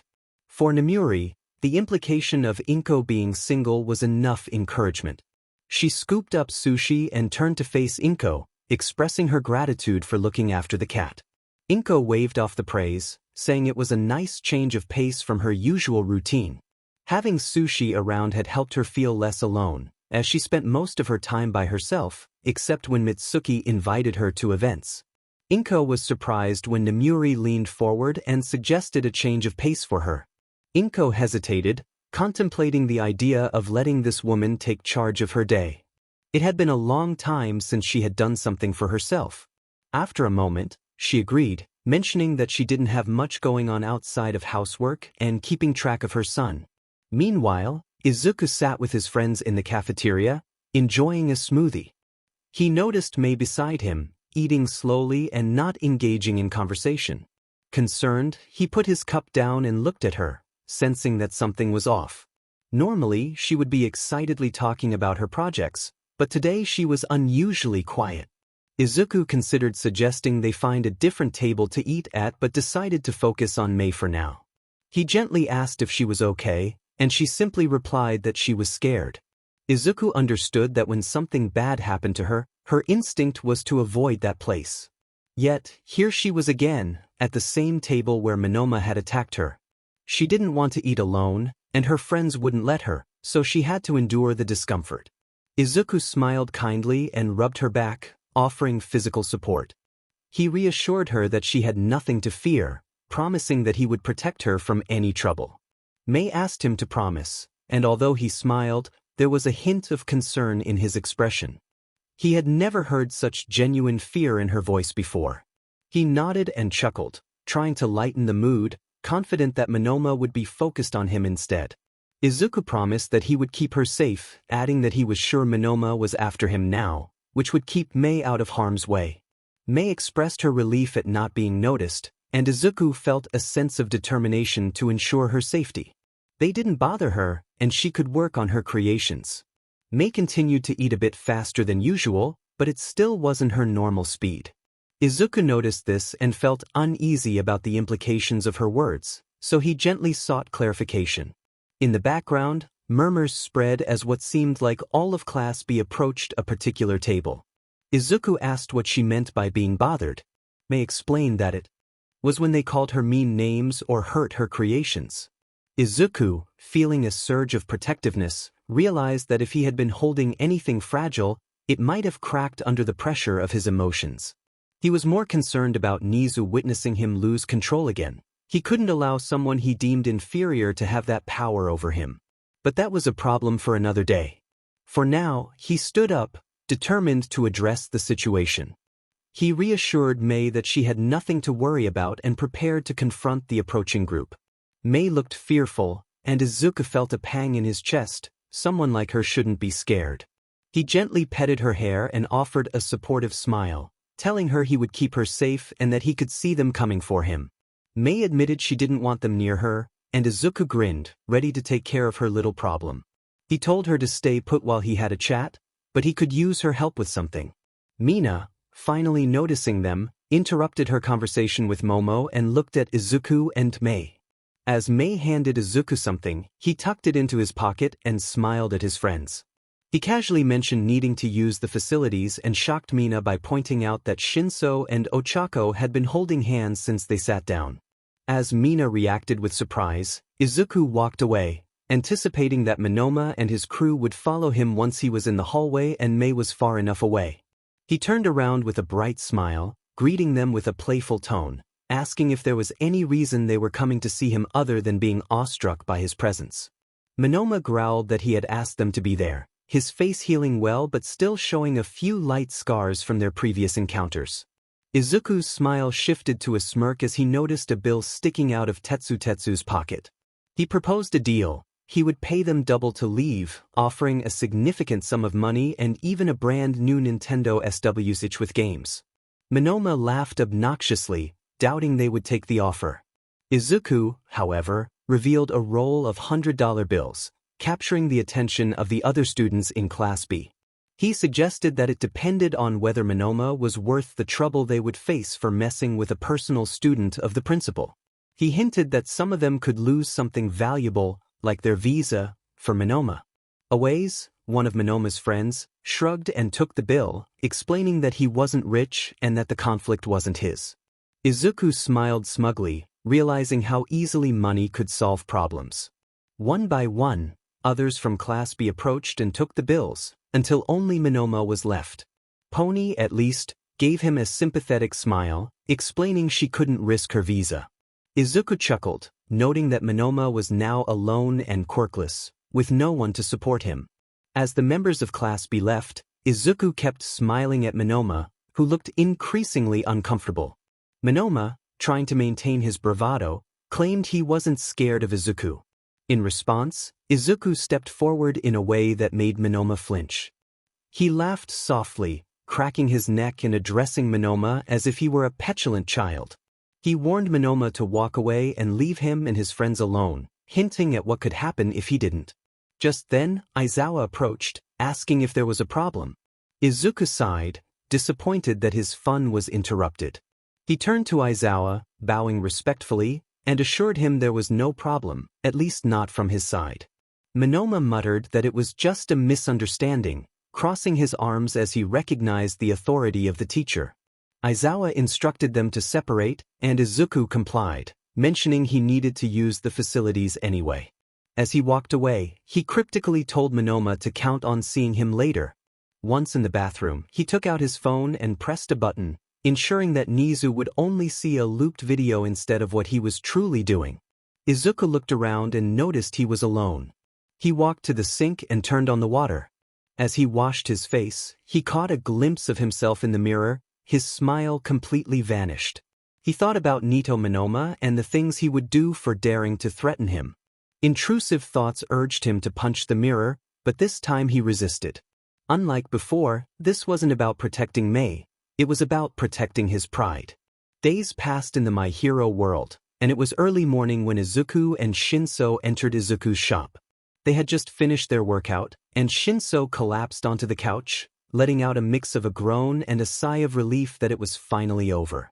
Izuku rolled his eyes as he headed to the fridge to grab a protein shake. Shinso remarked on Izuku's methods, calling him evil. Izuku dismissed the complaint, insisting the workout wasn't bad. He tossed a protein shake to Shinso, who caught it but instantly regretted it as he felt a sharp pain in his shoulder from overexertion. Izuku felt the same pain, perhaps even more, but he kept smiling, pretending he was fine. Shinso looked at him incredulously.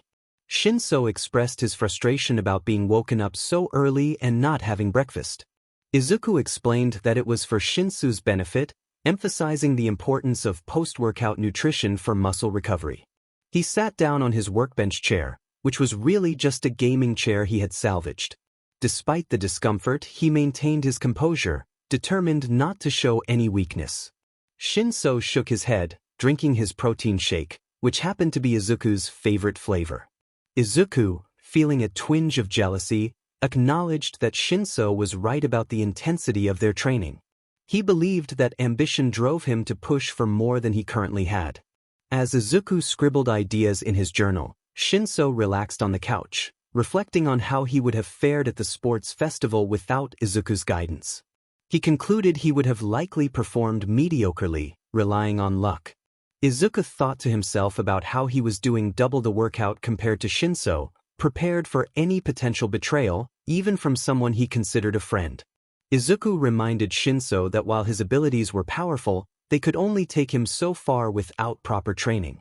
Shinso humorously declined any intellectual training from Izuku, fearing what he might be subjected to. Izuku shrugged, finishing his shake and tossing it into the trash, offering to help Shinso with any intellectual challenges if he ever asked. Shinso then shifted the conversation to Mei, noticing a slight change in Izuku's expression. Izuku shrugged, keeping his focus on his journal as he considered his feelings about Mei and their relationship, revealing a hint of concern. Clingy would be the most accurate word to describe Izuku's current relationship with Mei. Shinso leaned forward as he spoke, asking if that was a bad thing. Izuku shook his head, letting out a laugh that was more for show than genuine amusement. The part of him that aspired to be a hero refused to see it as a concern, so he waved his hand dismissively at his purple-haired friend. It was just an observation, he thought. Ever since the incident in the cafeteria, Mei had taken to staying close by his side. He often had to distract her with gadgets just to use the restroom alone. Shinso noted that Monoma must have triggered an old memory for her, and he rubbed his mouth with a deep frown, recalling his own past experiences. Izuku nodded. In agreement, remembering his own chaotic moments with Bakugo, which were so numerous that they often blurred together in his mind. He shared that he wasn't a fan of loud noises or explosions. Shinso shifted the topic, mentioning how he didn't understand how Monoma hadn't sued Izuku after receiving his punishment. Izuku drummed his fingers on the desk in frustration, recalling his very public moment of weakness, but he played it off, pretending it was out of sight, out of mind, even though the thought lingered. He forced a grin, trying to project confidence. It paid to have Nizu as a mentor, he thought. Shinso remarked that Izuku had gotten lucky, and after defeating Monoma, Mei must see him as some sort of hero. Shinso considered his pink-haired friend, realizing that Mina had also been more protective of Mei, as Ochako had mentioned during their casual hangout. Mina's tendency to hold grudges and seek revenge made her a formidable presence, and Izuku hummed in agreement, his smirk turning more genuine. He couldn't say he hated that.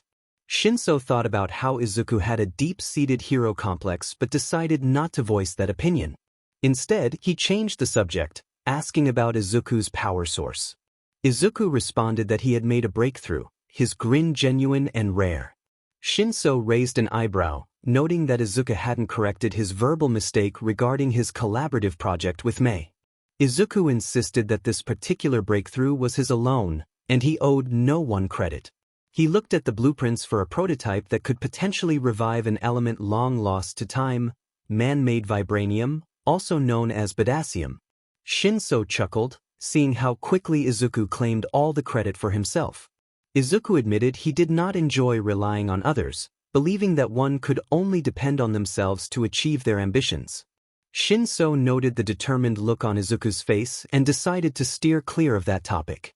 He asked about the breakthrough, and Izuku explained that he had figured out what was needed to create a human-made version of vibranium after seeing its exorbitant price on the black market.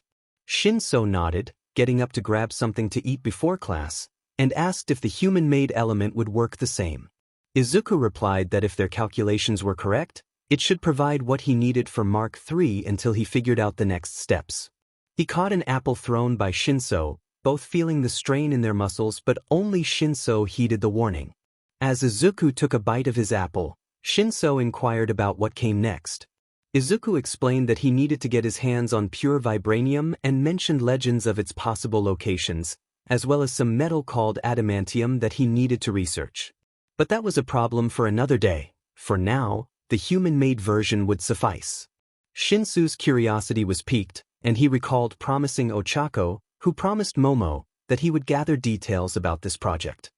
He began looking at the papers on Izuku's desk, feeling as if they were written in a foreign language. He asked how Izuku planned to create it, and Izuku explained that he and Mei would need to temporarily relocate to build the device, a particle accelerator. He showed 𝗕𝐁𝗄 his version of it, which resembled a laser ray. 𝗕𝐁𝗄 nodded, keeping the conversation going, even if he had no idea what it truly entailed. Izuku was on the verge of a breakthrough, his excitement palpable as he explained his plan to use a laser to trap a newly rediscovered element in a safe battery device for his mark. He felt he was close to cracking the code, and with some assistance from Mei, he was confident he would soon see the results of his hard work. 𝗕𝐁𝗄, eager to move on, reminded him that class was about to start. Izuku acknowledged this with a playful smile, despite the pain in his knees urging him to sit down. He walked alongside 𝗕𝐁𝗄, who was limping noticeably. Meanwhile, in her therapy session, Mei was discussing her feelings with Sarah. Sarah asked how certain events had made her feel, prompting Mei to reflect on the boy who had saved her life twice and often held her hand. She described the warmth of his hand and how it made her heart race. After a moment of contemplation, she finally remembered his name, Izuku. Sarah congratulated her, understanding that Mei's mind was often preoccupied with her inventions.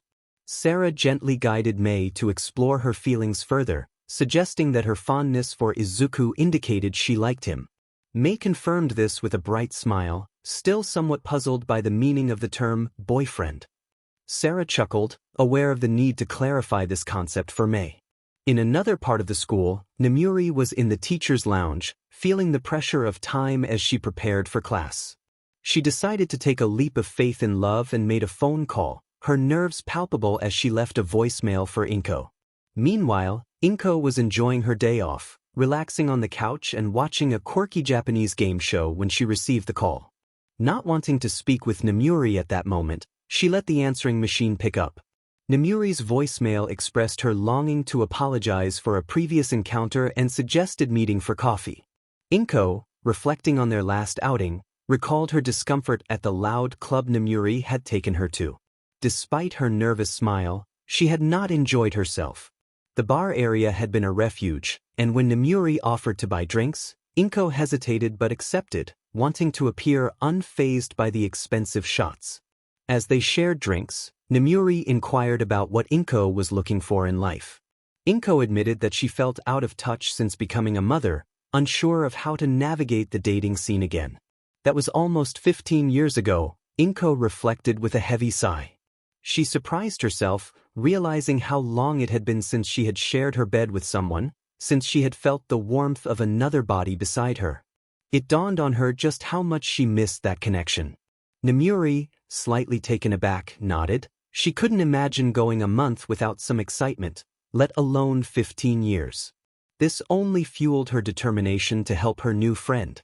Namuri remarked that someone as cute as 𝗏𝗏 should have no trouble finding a partner. She pressed for details about 𝗏𝗏's son's father. 𝗏𝗏 described him as an unpleasant man with a silver tongue, expressing her disdain for the forced marriage that had resulted from a fleeting encounter. The memory of her parents' insistence on the marriage made her skin crawl, and she had distanced herself from them for good reason. She finished her drink in one swift gulp, sighing at the burning sensation in her throat. Namuri understood that 𝗏𝗏 needed someone who wasn't a JRK, but she encouraged her to share more about what she was looking for. 𝗏𝗏 hesitated, admitting she wanted someone who didn't mind being with someone older. Namuri frowned at that, disliking when people downplayed themselves. She finished her drink and looked at 𝗏𝗏, determined to change her mindset. 𝗏𝗏 was puzzled by Namuri's insistence, but Namuri firmly placed her hands on 𝗏𝗏's shoulders, ensuring she had her full attention. She emphasized the importance of confidence, explaining that believing in oneself would attract others. 𝗏𝗏 agreed to try, albeit nervously, mentioning she might need a few more drinks to muster the courage. Namuri grinned and called for more drinks, promising 𝗏𝗏 that the night would be legendary. Another drink, and that was the last thing Namuri remembered before everything faded to black. The next morning, Namuri awoke feeling as if she had been hit by a truck. The events of the previous night flooded back to her. After a few drinks, she and 𝗏𝗏 had danced, and in a tipsy haze, Namuri had kept close to 𝗏𝗏, ensuring no one else approached her. Eventually, their playful banter escalated into a heated argument, and in the chaos, they found themselves entangled in a passionate moment. Realizing it was early morning, Nomuri noted that 𝐒𝐭 was still fast asleep beside her. Carefully, she extricated herself from the bed, trying to recall where she had left her clothes. As she dressed, she felt a mix of embarrassment and confusion about the night's events. Once she was semi-dressed, she hurriedly left 𝐒𝐭's room, eager to escape. Back in the present, Hisashi questioned her about leaving so abruptly. Nomuri explained that it had been instinctual, she hadn't planned it. Frustrated, she mentioned that 𝐒𝐭 hadn't responded to her messages. Hisashi, shaking his head, asked why she cared so much if it was just a one-night stand. Nomuri defended herself, insisting she wanted more than that. Hisashi's next words struck her deeply, causing her to pause. He suggested that it sounded like she wanted more than just friendship with 𝐒𝐭. Nomuri, caught off guard, tried to dismiss the notion, but the truth lingered in the air. Hisashi, with his keen insight, pressed on, pointing out that if she truly only wanted friendship, she wouldn't be so anxious about the night they shared. As they walked, Hisashi continued, suggesting that her fear of opening up stemmed from a worry that 𝐒𝐭 wouldn't appreciate her true self. He reminded her of her own beliefs about love and connection, urging her to trust that 𝐒𝐭 would reach out. Nomuri, feeling cornered, insisted she didn't have to listen to him and that she had class to attend. Nomuri opened the door to her class and closed it right in Hisashi's face before he could say anything else. Hisashi rolled his eyes and walked to the next class over, throwing in one last remark about his friend, who seemed stuck in a high school mindset. Meanwhile, Izuku and Mei were in class, having finished their work ahead of the others. Instead of building anything, they were bothering 𝗵 because he wouldn't let them work on their personal projects. Izuku expressed his confusion about 𝗵's obsession with keeping them from their own creations, while Mei chimed in, frustrated that she wanted to build her own inventions rather than those assigned by 𝗵. 𝗵, feeling a headache coming on, looked at his two problem students and spoke in a dull tone, asserting his authority and instructing them to help their classmates instead. To everyone's surprise, Izuku agreed to assist, which caught both Mei and 𝗵 off guard. The rest of the class, who often viewed Izuku as arrogant despite his skills, continued their work, struggling to keep up. Izuku approached the front of the class, wearing his usual smile, and addressed his classmates with sincerity. He pointed out how long they were taking to complete a simple task.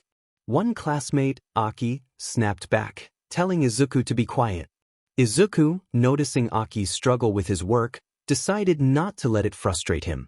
Aki, feeling challenged, grabbed his screwdriver as if it were a weapon, but Izuku remained calm, still smiling. 𝗵, sensing the tension, stepped in to defuse the situation before Nizu could appear unexpectedly. He instructed Izuku to apologize. Izuku complied, albeit with a dismissive tone, stating he was sorry if Aki felt insulted. He shrugged, believing he shouldn't have to care about those he deemed less capable. 𝗵 shook his head, his headache intensifying, and told Izuku to stay in his seat and remain silent. Izuku sighed, feeling his genius was being wasted, but he complied. Izuku sarcastically acknowledged his teacher with a bow and made his way to his seat, resting his head down.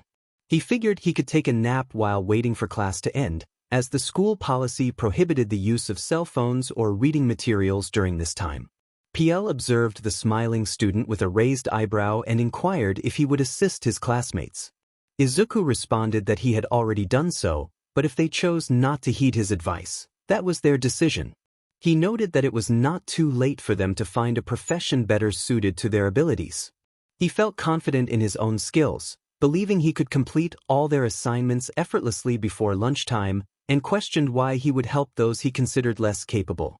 Meanwhile, in Latveria, Victor von Doom sat on his throne beside his wife, Susan Storm. He had been listening to the latest report about his country when he felt a sense of curiosity he hadn't experienced in a long time. This prompted Susan to glance at him and ask if something was wrong. Victor mentioned he had a gut feeling and indicated they would be attending the sports festival in Japan when the time came. He commanded a servant to make the necessary arrangements, and the servant complied without question, knowing better than to challenge their ruler. Victor then rose and walked to his quarters, where he gazed at a statue of Reed Richards, eternally preserved. He admitted to himself that things had been dull without Reed, but he sensed that excitement was on the horizon. Susan entered the room and expressed concern for Victor, noting that he only spoke to the statue when he was conflicted. Reed, trapped in his frozen state, wished he could intervene, but he was powerless to stop Victor from manipulating Susan's mind into believing she had always loved him. As Victor began to remove his suit, he turned to Susan, gently holding her cheek and gazing at her with intensity. He assured her he was fine but expressed a need for her attention. Susan responded playfully, allowing Victor to pull her close as they shared a passionate kiss in front of the statue. The story would continue, leaving readers eager for what was to come next. Izuku found himself in an unexpected situation. He was not in his workshop working on Kyokajire's outfit, nor was he at home having a meal with his mother. Instead, he was sitting in front of Ryo Inui, the school's therapist and a pro hero known as Hound Dog. Ryo was writing in his pad, and after a moment of silence, Izuku decided to break it with a simple question. He expressed his confusion about why he was there. Ryo explained that his professor had insisted on this meeting to have a conversation. As Ryo continued to write, he wondered how long Izuku's smile would last. Izuku remained still, trying to mask any discomfort, and spoke again with a facade of confidence, questioning the purpose of the conversation since he believed his mental health was perfectly fine. Ryo acknowledged that while Izuku had not shown signs of depression or suicidal thoughts, they needed to revisit his earlier statement, which concerned Ryo. He was determined to help Izuku, but it was challenging when the boy refused to accept assistance. Izuku waved dismissively, maintaining a calm tone as he explained that he had merely made an educated guess about why a teacher would send a student to see a therapist. Ryo suggested they circle back to the topic, asking if that was acceptable. He typically did not force his patients to discuss anything they were uncomfortable with, but Izuku's true self only emerged when he felt uneasy. Izuku shrugged, glancing at the clock, and repeated his initial question, eager to resolve the matter and return to his work. Ryo informed him that he was there because his professor believed he had difficulty connecting with his classmates. As Ryo read through Izuku's file, he noted how Izuku had treated others, including Nito Monoma. While Ryo understood Izuku's actions, he could not condone them. Izuku chuckled at Ryo's explanation, finding it absurd, and apologized for his teacher's behavior, insisting that he was fine and had strong connections with friends like Mei Hatsum, Momo Yaoyorozu, and others. Ryo acknowledged Izuku's friendships but clarified that his professor was referring to his classmates in the support course. Izuku rolled his eyes, wishing he could teleport away, and sarcastically thought about Ryo's concern for his social life. Ryo reiterated that he meant his other classmates, not just Mei. Izuku smirked, feeling a sense of superiority as he responded, questioning whether he had any other classmates worth mentioning. Ryo pointed out that he should not refer to them in such a derogatory manner, hoping Izuku would grasp the concept of empathy. However, Izuku shrugged off the advice, his annoyance evident, and continued to speak without concern for the feelings of others. Is it any worse than what they say about him behind their backs? Ryo suggested that if Izuku started being nicer to others, they might not call him such names. He encouraged Izuku to strike up a conversation. This was one of Izuku's biggest triggers. He hated being told to be nicer, as he had tried that before, and it only led to a painful and troubled childhood. In response, he laughed at Ryo. Being nice, he thought, was a joke. It led to suffering, bullying, and being taken advantage of. He had been nice once, and it had cost him dearly. He raised his shirt to reveal the scars on his chest, a testament to the struggles he had faced. This was not the body of a carefree child but of someone who had endured much. He had learned from his experiences and closed himself off emotionally to survive. Ryo looked at the scars, feeling a deep sadness for the boy who still wore a smile, though his eyes betrayed a mental struggle. Izuku acknowledged the physical abuse he had suffered, mixing it with emotional turmoil. The individual responsible for his pain had been rewarded for his powers, while Izuku had learned that being nice was a foolish notion. He felt a mix of frustration and laughter at the absurdity of it all. Ryo, noticing Izuku's moment of calm, continued the conversation. Ryo questioned whether Izuku's solution was to be unkind to everyone. Izuku affirmed this, stating that kindness had only brought him suffering. Now, he had made something of himself, something to be proud of, and he had achieved it without help. He took deep breaths, trying to calm himself, but the forced smile remained on his face as he continued this unusual conversation with the school therapist. Ryo pointed out that Nizu was assisting him, as was Mei. Izuku firmly disagreed, insisting that Nizu had not helped him reach his current position. He had worked harder than anyone else, sacrificing more to get where he was. He was determined to take full credit for his achievements, refusing to share it with anyone, including his parents or teachers. Ryo nodded, jotting down notes as he tried to understand Izuku better. When Ryo asked about Mei, Izuku shrugged, acknowledging her as a teammate on a project but insisting that she had not helped him get to where he was. He believed he could have accomplished the project on his own, albeit more slowly. Despite his reservations about trusting others, he pushed those thoughts aside as Ryo continued to speak. Ryo observed that Izuku had a problem accepting help, to which Izuku responded that he knew people wouldn't offer it freely. He believed that assistance came only when he had something to offer in return. Frustration bubbled within him as Ryo countered his argument, leading Izuku to laugh again. Ryo insisted that the world was not as Izuku perceived it.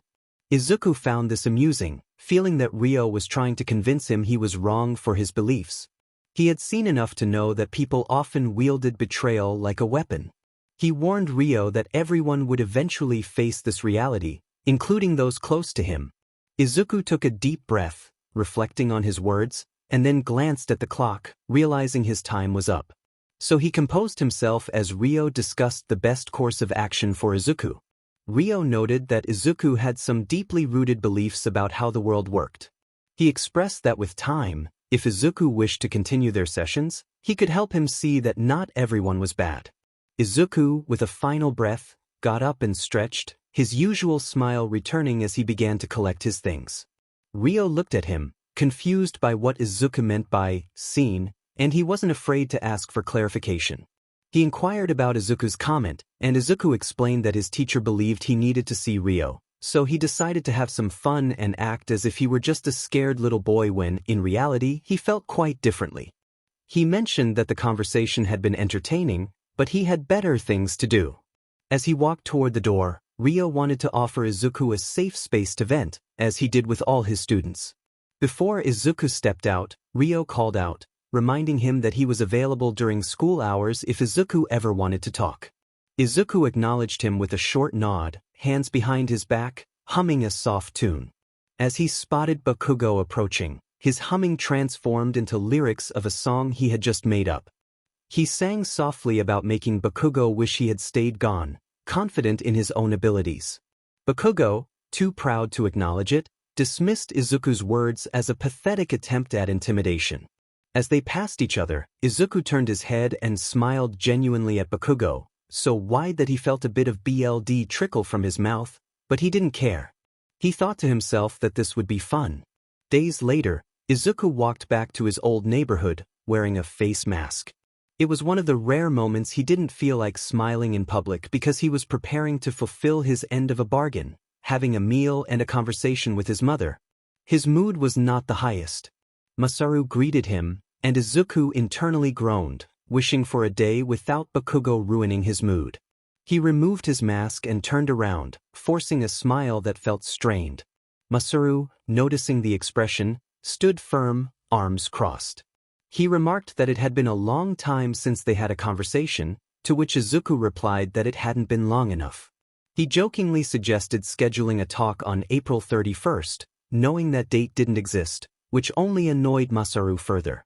Masaru crossed his arms, determined not to fall for Izuku's tricks, and insisted on having a normal conversation. Izuku, however, was not interested in engaging. He proposed they go their separate ways to think about how to solve their dilemma, then began to walk away. He took a breath and put his mask back on, scowling at the interaction. He felt anger boiling inside him, thinking about how someone could dare to speak to him as if they were equals. The encounter left him seething, and he decided he needed a detour, perhaps to get some ice cream to calm down. Just then, Masaru called out to him firmly and made a major mistake by touching Izuku's shoulder. In that moment, Izuku felt as if time had slowed down. He glanced around and noticed they were alone on the streets. Looking at the lamppost and other high places, he saw there were no cameras in sight. Taking a risk, Izuku allowed himself to lose control for a moment.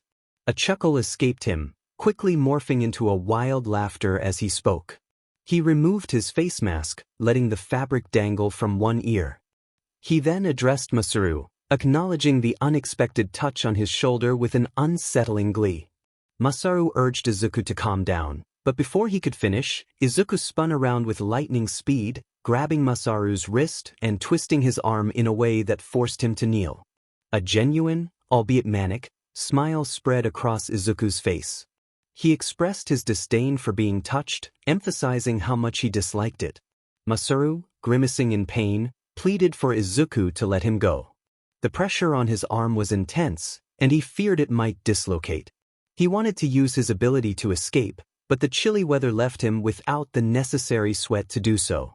Looking up, he caught sight of Izuku's almost demonic smile, which sent a wave of panic through him. Izuku assured Masaru that he wouldn't harm him further, having already hurt someone else. He released Masaru, who stood up, rubbing his arm and scowling, but he didn't retaliate. It was clear he wouldn't dare touch Izuku again. As Izuku walked away toward the ice cream shop, he waved dismissively at Masaru, remarking on the pleasure of their conversation and advising him to apply ice to his arm. He warned Masaru not to touch him again, leaving no room for a response.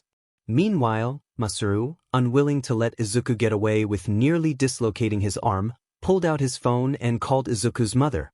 Inko answered, busy preparing a meal, excited for the day ahead. Masaru interrupted her, indicating he needed to discuss her son, which immediately piqued her concern. At the local 7-Eleven, Izuku waited in line, clutching a bag of strawberry cheesecake ice cream, his favorite treat. He had a sweet tooth for it and would even hesitate to save his mother if she were dangling from a cliff, caught between his love for her and his love for the dessert. As he stood there, he reflected on the earlier encounter, chastising himself for letting anger get the better of him.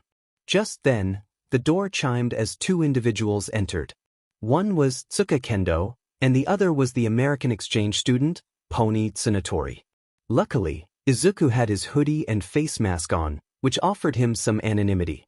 However, Pony recognized him immediately and greeted him cheerfully. Izuku internally groaned, feeling the weight of her presence and the implications of her words. He turned to the girls, noting their contrasting expressions, one frowning and the other beaming. He asked how they knew who he was, and Pony pointed out that his hoodie had "property of Izuku Midoriya" sewn on the back, suggesting either he was a schoolmate or had stolen it. Kendo found the situation amusing, while Izuku felt embarrassed, realizing he had forgotten that his mother had sewn his name into all his clothes to prevent theft. As he took off his hoodie and face mask, revealing a warm smile, he acknowledged the oversight. Pony found it adorable, giggling at the notion of his mother labeling his belongings. Izuku reflected on how the gesture was meant to protect him from classmates who would take his things, a situation that had been overlooked by the principal due to his quirkless status. Pony then inquired about his ice cream purchase, puzzled by his choice on such a chilly day. Izuku shrugged, taking a bite of his treat, feeling the coldness wash over him as he chewed. He smiled genuinely, appreciating the sweetness that calmed his nerves. While in the background, Kendo left to buy the items they came for. Izuku felt a craving for something sweet and thought cheesecake would be perfect. He asked the girls if they had any plans for the weekend break. Pony, with a bright smile, shared her excitement about getting snacks and visiting a Sega arcade with Kendo. Izuku, not wanting to be rude, followed behind them as they chatted. Kendo frowned, noticing that Izuku wasn't leaving. Izuku wished them good luck, acknowledging that it would be quite a train ride to Tokyo. Pony playfully scolded Kendo for being grumpy, reminding her that the incident had happened a long time ago. Kendo sighed as she placed chips in the cart, casting a scowl at the two smiling individuals, one genuine and the other forced. Kendo expressed her frustration, feeling that Izuku had cost her the class president position. Izuku countered, pointing out that she had lost it on her own, as he had only defended his friend while she defended the attacker. As Pony marveled at a unique Kit Kat flavor Izuku had tossed her, Kendo and Izuku exchanged glances filled with tension. Kendo muttered under her breath, her anger evident but amusing to Izuku. Izuku explained that he had acted in self-defense, noting that his abilities were not focused on physical attacks like Shoto Todoroki's. He chuckled, finding it entertaining how Kendo flinched, thinking he hadn't hurt her. Kendo insisted that he had assaulted Monoma before anything happened, but Izuku argued that Monoma had touched what was his. He politely expressed his pleasure in meeting Pony again, hoping they could hang out in the future. Kendo smiled at Izuku, appreciating his kindness, secretly agreeing that Monoma needed to be taught a lesson. Pony eagerly agreed to hang out, and Izuku encouraged Kendo to smile, reminding her that one is never fully dressed without a smile. He finished his ice cream and left the convenience store, heading home for a mandatory dinner with his mother. As he walked, his phone rang. It was his mother, and he answered, letting her know he was on his way. 𝗂𝐭 sighed, expressing her frustration about Masaru's claim that Izuku had assaulted him. Izuku chuckled, explaining that Masaru had attacked him first. 𝗂𝐭 pointed out that Masaru had only touched his shoulder, knowing her son was trying to downplay the situation. Izuku, skilled in persuasion, argued that in a court of law, his actions could be seen as self-defense. He asked if they really wanted to have this conversation, suggesting they could discuss it while eating as per their agreement. 𝗂𝐭 sighed again, not wanting their first meal together to be overshadowed by this topic. Izuku felt relieved that she had stopped defending the Bakugo family, almost cracking a genuine smile. He looked forward to their dinner, maintaining his usual facade. As he walked through his old neighborhood, he noticed some of Bakugo's friends hanging out across the street. Once Bakugo left, they stopped bothering him. Izuku looked at the world around him, feeling as if he were surrounded by sheep being led to slaughter. He opened the door to his apartment complex and opted for the stairs instead of the elevator, seeking a bit of exercise. As he reached the middle of the complex, he paused at the familiar door he had walked through countless times. He thought to himself that it was time to pay his debts. He didn't want to do this, he truly didn't. But what kind of man would he be if he didn't keep his word? He refused to follow in his father's footsteps, so he put on his default smile and opened the door to his home. His mother, 𝗂𝐭, greeted him with a warm smile, thanking him for coming. She had spent a lot of time preparing dinner, and he could smell the delicious aroma wafting from the kitchen. It was the first time she had made jambalaya, and she felt a bit nervous about it. Izuku took off his sweater and scarf, revealing a pure white shirt that read, "Property of Izuku Midoriya," on the back. He hung his belongings on the hook as 𝗂𝐭 finished setting the table. He acknowledged the food's enticing smell and sat down, leaning back in his chair. 𝗂𝐭, eager to know how he had been, asked him about his recent experiences. Izuku found the question a bit vague but recognized it as an opportunity to steer the conversation in various directions. He smirked, contemplating how to respond. He finally admitted that he had been feeling annoyed lately, as it seemed everyone was on a mission to irritate him. He mentioned a particular student at school who had been bothering him, recalling how this student had wanted to confront him again. 𝗂𝐭's concern was evident as she asked if he had harmed the other student. Izuku chuckled, finding the conversation unpleasant but appreciating the delicious food. He thought to himself that while he wouldn't compliment his mother, the meal was indeed quite tasty. He teased her about caring more for the student with a quirk than for her own son, but 𝗂𝐭 firmly reminded him that she raised him not to harm others. She expressed her concern for his well-being, wanting him to understand that she was not his enemy but rather someone who cared deeply for him. Izuku drummed his fingers on the table, sighing as he spoke the words he knew she wanted to hear.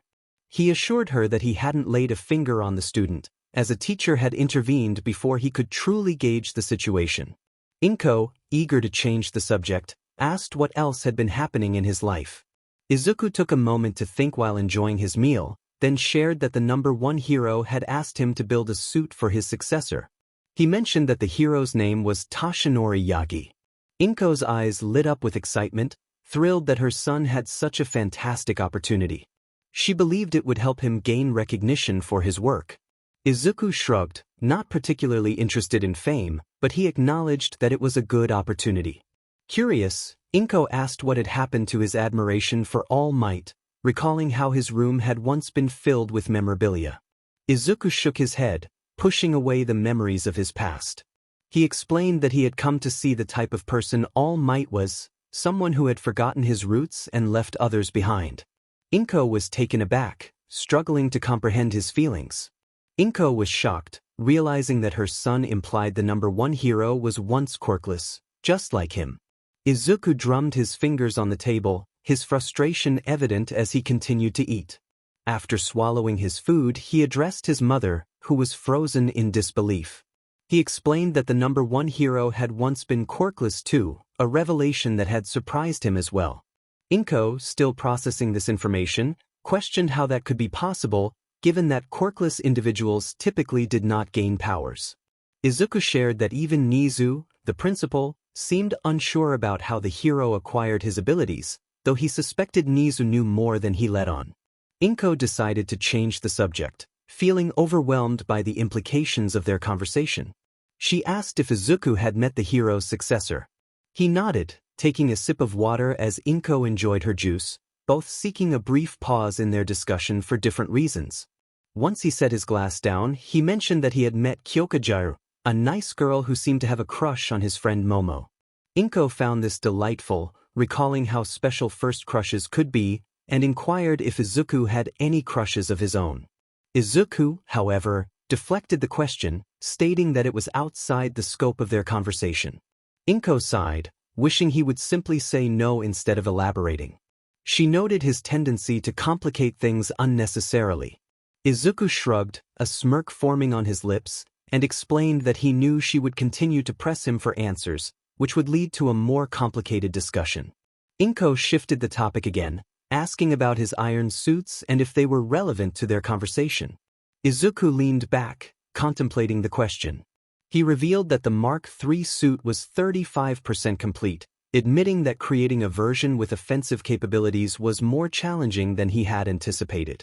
He expressed his frustration at being behind schedule, as he had hoped to be working on the Mark VII by now. Curious, 𝗏𝐭 asked what was causing the delay. Although she didn't fully understand the technical aspects, she knew it was a way to get Izuku to open up. He sighed and explained that acquiring the necessary power source was proving to be more difficult than he had expected. However, he was confident that he and May would figure it out, assuring her that the Mark III would be operational by the day before the sports festival. 𝗏𝐭, trying to recall the date of the event, admitted she hadn't paid much attention to it in the past. Izuku nodded in agreement, sharing that he didn't watch the festival either, finding it less interesting compared to the innovations he was working on. 𝗏𝐭 reminded him that she had only asked for the date, not for his opinions on the event. Izuku chuckled, finishing his meal and serving himself more food. He acknowledged her point, apologizing and stating that the festival would begin at the end of the first semester, allowing students time to train.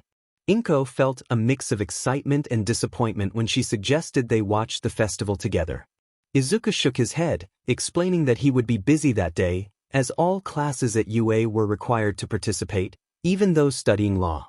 𝗏𝐭 was surprised to learn that UA offered classes for lawyers, and Izuku confirmed that it was a comprehensive institution, combining various fields of study.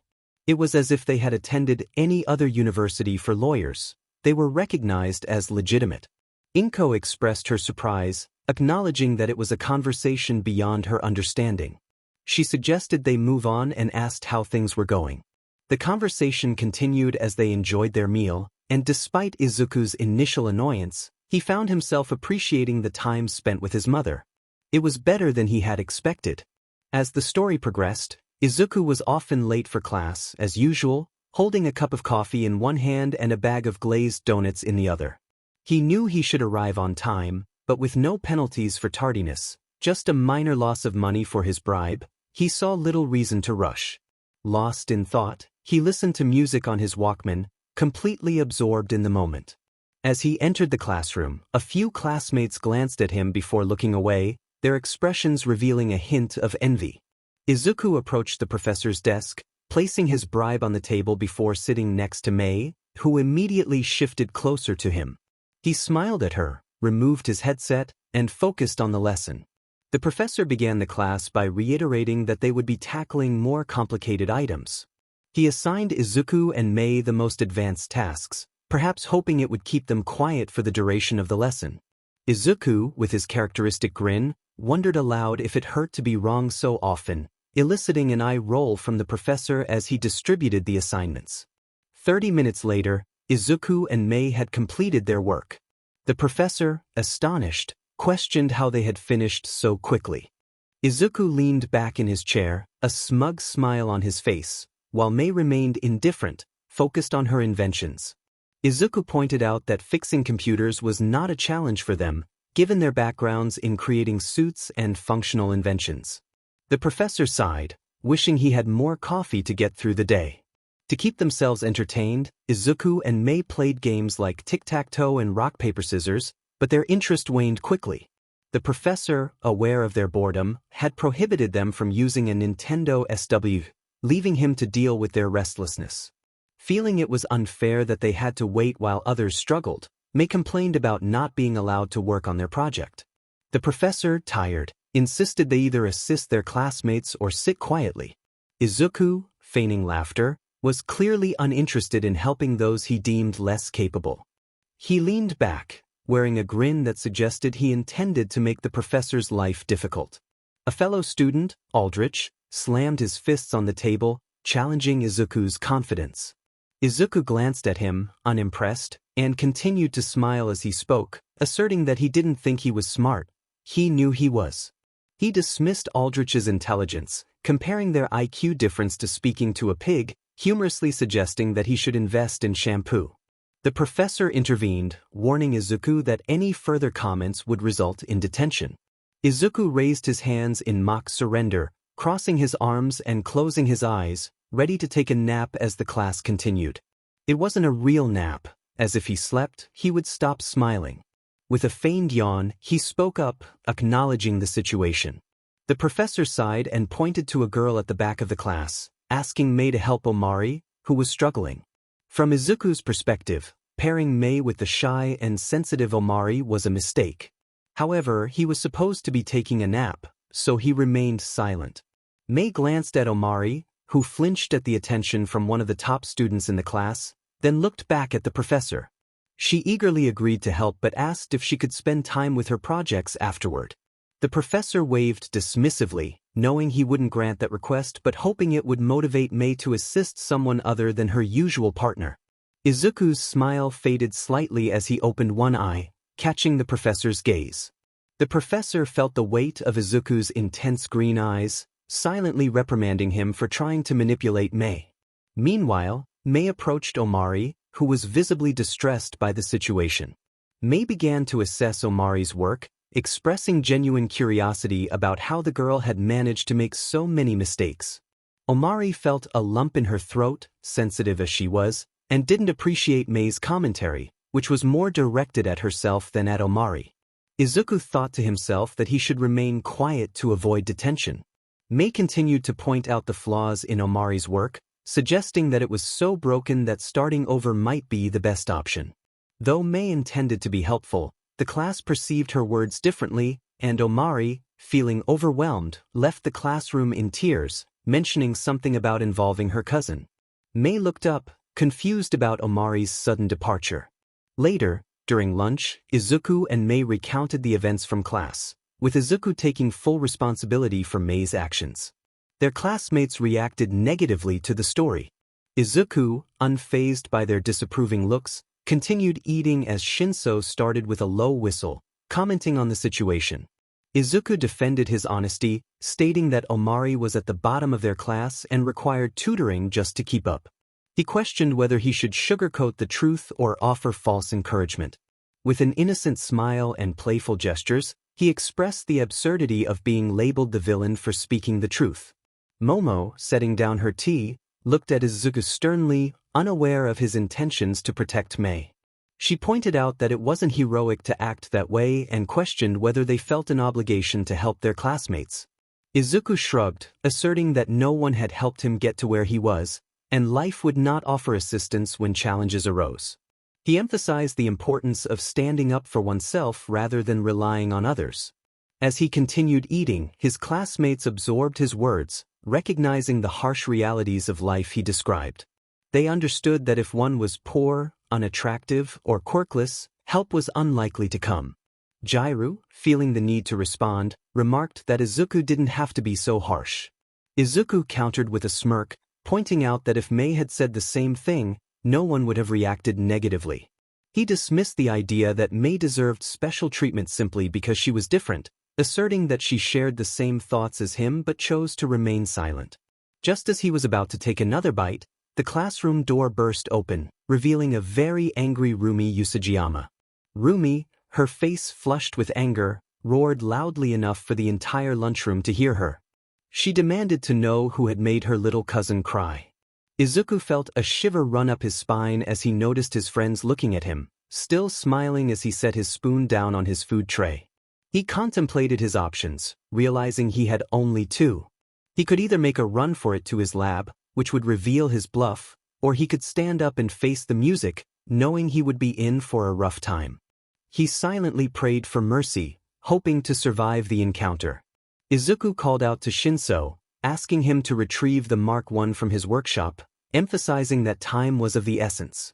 Shinso, eyes widening in disbelief, agreed to help but was unsure if Izuku was truly going to confront the furious pro-hero without any protection. Izuku walked toward Rumi, a big smile on his face, while Shinso hurried to the lab, hoping Izuku could stall for time. As Izuku approached Rumi, she demanded to know what was taking him so long. He glanced at the cameras, aware that Nizu was watching and that no one was coming to his aid. Alone and unprotected, he took a deep breath and prepared himself for the confrontation. He greeted Rumi with exaggerated politeness, noting that it was a pleasure to meet one of the top 10 heroes. He pretended to be a fan of hers, which slightly calmed her down as she shifted from being furious to a more professional demeanor. However, when Rumi's intense gaze fell on him, Izuku found himself praying once more for a miracle. Rumi dismissed his pleasantries, insisting she wanted to know who had upset her cousin. Izuku, still smiling, pointed at himself, determined to protect Mei. Rumi's protective instincts kicked in, and she warned him that if he didn't tell her who was responsible, he would regret it. Izuku felt a wave of fear but knew he had to stall for time. With an innocent smile, he feigned thoughtfulness, expressing his reluctance to reveal the culprit. Rumi pressed him for answers, her frustration growing. Just then, Izuku received a notification on his phone, indicating that Shinso had reached the workshop. He calculated how long it would take for Shinso to return with the equipment, realizing he needed to keep Rumi occupied a bit longer. He described the person she was looking for, painting a picture of someone who was about his height with green hair, never stopping his cheerful demeanor. Rumi, growing impatient, demanded to know who this person thought he was to treat others poorly. Izuku chuckled nervously, loosening his tie as he pointed at himself, feeling his heart race. Despite the fear coursing through him, he stood his ground, determined to protect his friend. He understood that there was no other outcome where he wouldn't be in a significant amount of pain. Izuku believed he was more intelligent than Rumi, and her efforts were always the least impressive in class. Rumi crossed her arms, focusing her attention on the green-haired boy. She could hear his heartbeat racing as he faced the consequences of his actions. Despite this, he maintained a smile, even offering her a slight bow. He thought to himself that he would thank her if her acknowledgement meant more to him than mere scraps of paper. He could already predict her response. He had no intention of apologizing. In his mind, he prayed fervently for mercy, his smile unwavering even as fear quickened his heartbeat. He was acutely aware that there was no way to talk his way out of this predicament. At just 14 years old, his only training had come from online videos, useful against bullies who lacked skill but not against a professional hero known for her aggressive tactics. All he could do was stall until Shinso arrived, giving him a fighting chance. Rumi approached him with a low growl, her demeanor becoming increasingly threatening. She insisted that he would apologize, or else. Izuku, trying to project confidence, reminded her that he was on school property, a student, a minor, and not even in the hero course, so she couldn't lay a finger on him.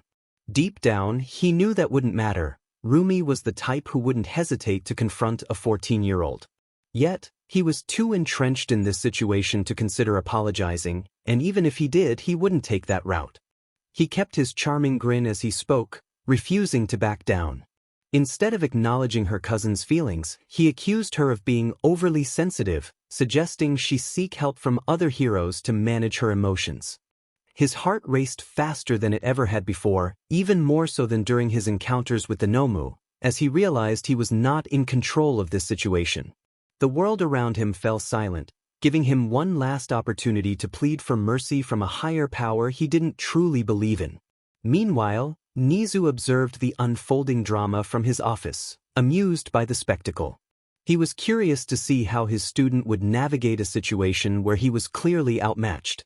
Aizawa, watching alongside him, expressed concern for Izuku's safety. Back in the lunchroom, Izuku recited a line about fearlessness in the face of danger, which only seemed to deepen Rumi's ire. Her voice, dangerously soft, sent a chill through him, though he masked his fear. He chuckled, attempting to appear relaxed, but he was losing control of the situation. He remarked on her ability to hear, mocking her cousin's sensitivity. Rumi challenged him, questioning whether his intelligence gave him the right to belittle her cousin. She pushed him, causing him to stumble back, reminiscent of his past encounters with Bakugo. Annoyed by the familiarity of the situation, he dusted off his shirt and laughed, trying to maintain composure. He pointed out that Rumi had misjudged her cousin's ability to defend herself, suggesting that her lack of confidence stemmed from having Rumi as a family member. As the pushes continued, each one more forceful than the last, Izuku realized he needed to act before things escalated further. They were nearing a wall, leaving him little room to maneuver. Determined, he declared that he had promised himself to avoid using harsh language, but today would be an exception.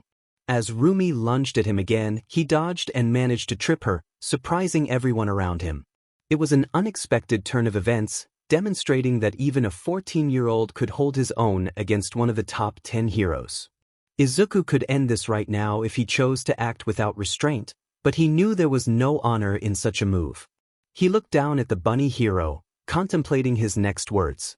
He told her to encourage her cousin to step up in class, as she was an embarrassment, and suggested that she should stop being so unpleasant. In an instant, Izuku found himself lying in a pile of rubble, his ears ringing and his vision blurred. Mirko had kicked him hard enough to send him crashing through a wall, and it took a moment for the pain to register. As he attempted to rise, he cried out when Mirko's foot slammed down on the same spot she had struck before. Mirko noted the familiar sound of broken ribs, taunting him about whether he would apologize. The atmosphere in the lunchroom shifted to one of palpable fear as Izuku, despite the pain, defiantly spat at her, his BLD mingling with the saliva. He was breathing heavily, but the brave boy maintained a smile, his teeth stained with BLD from the impact that had caused more than just broken ribs. It had led to internal injuries as well. He declared that he would never apologize, preferring to face death than admit he was wrong. He challenged her to do her worst. Mirko acknowledged his bravery, noting that he was bolder than some pro-heroes she knew for daring to provoke her. As she released her hold on him, Izuku felt a momentary relief, but then he found himself lifted by the throat, staring into Mirko's furious face. He had managed to anger her, a feat not easily accomplished. He mocked her, belittling her as a mere prey animal. Mirko, frustrated by his defiance, decided to wipe that smile off his face. However, her words only seemed to fuel his laughter, which echoed through the room. As she let him go, she kicked him again, sending him flying into an open field with Mirko in pursuit. In his moment of desperation, Izuku called out for help, seeking strength and protection, even if he struggled to acknowledge the existence of a higher power. He knew he had much to accomplish before his time was up. The only person who knew Raven's location was Glinda Raven. She glanced around, contemplating the tricks 𝗬𝗓𝗏 might have up his sleeve. Raven was too wise to believe that 𝗬𝗏𝗏 had come unprepared, so she remained vigilant, watching for any crows near the window as she moved slowly to a nightstand where she kept a small emergency dagger hidden. Suddenly, she heard something being placed on the table. To her surprise, 𝗬𝗏𝗏 had set down her emergency dagger and her sword, still not looking at her as he turned the page of his ledger. 𝗂𝗵𝗲 acknowledged her with a hint of respect, mentioning that it had taken him years and a fortune to find her, but he had both. Raven, with a sigh, decided to cut to the chase and asked what he wanted. She approached the table and sat down, while 𝗂𝗵𝗲 pushed her weapons back toward her. She took them, resting her hand on the hilt of her sword. 𝗂𝗵𝗲 closed the ledger and took a deep breath, contemplating the true nature of his request. With a slight squint, he wore a confident smile that made Raven distrust him from the start. He stated that they both knew what he wanted and that he would get it, questioning how many of her people would have to perish for him to achieve his goal. Raven, with a calm demeanor, mentioned Ruby, recognizing the arrogance in 𝗂𝗵𝗲's expression. She understood that it was only a matter of time before he revealed his true intentions. 𝗂𝗵𝗲 desired Ruby not for any maternal reason, but because of her unique silver eyes, a trait inherited from Summer. 𝗂𝗵𝗲 nodded, acknowledging that he didn't need to disguise his intentions. Unlike her brother, Raven was not easily ensnared by 𝗂𝗵𝗲's manipulations. He expressed his longing for Ruby to join his school and become a huntress, presenting her with a choice: she could accept, or he would inform every nation of her location, leading to inevitable consequences. Raven agreed that Ruby would attend his school, but she made it clear that her island would remain a secret. Understanding the gravity of the situation, Raven knew she had no choice but to play along with 𝗂𝗵𝗲's plans. He stood up, extending his hand to seal their agreement. Raven rose and shook his hand, their touch igniting a glow that produced 2 scrolls on the table, signifying their pact. She took one, while 𝗂𝗵𝗲 pocketed the other. Now that the deal was made, 𝗂𝗵𝗲 was eager to see the weapon he had secured in exchange for his silence about the island's location. 𝗂𝗵𝗲, with a sealed promise, asked where the weapon was. Raven instructed him to follow her as she led him out of her hut. 𝗂𝗵𝗲 followed with a calculated smile, surveying the small world Raven had created for herself and how easily he could take it away. They arrived at a small coliseum, where they witnessed a match in progress. Ruby was facing off against 3 wolves, 1 still standing and 2 already defeated. Raven and 𝗂𝗵𝗲 took their seats to observe the conclusion of the fight. 𝗂𝗵𝗲 was intrigued to finally see Ruby Branwen. He had expected her to resemble her biological mother, but Ruby's blonde hair, inherited from 𝗬, defied his assumptions. Ruby could hear the crowd roaring for her to finish the fight, the growl of her final opponent echoing in her ears.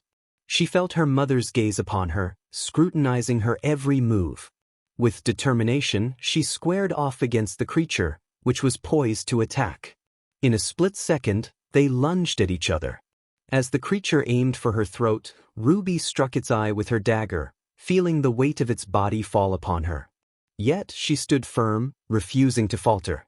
With a swift motion, she spun and hurled the creature against the wall, hearing it whimper in its final moments.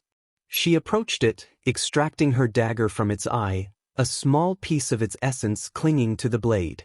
Ruby looked down at her opponent, its body trembling as it faced its end. Ruby was not one to show mercy. She turned to the crowd, raising her dagger in triumph, eliciting cheers in response.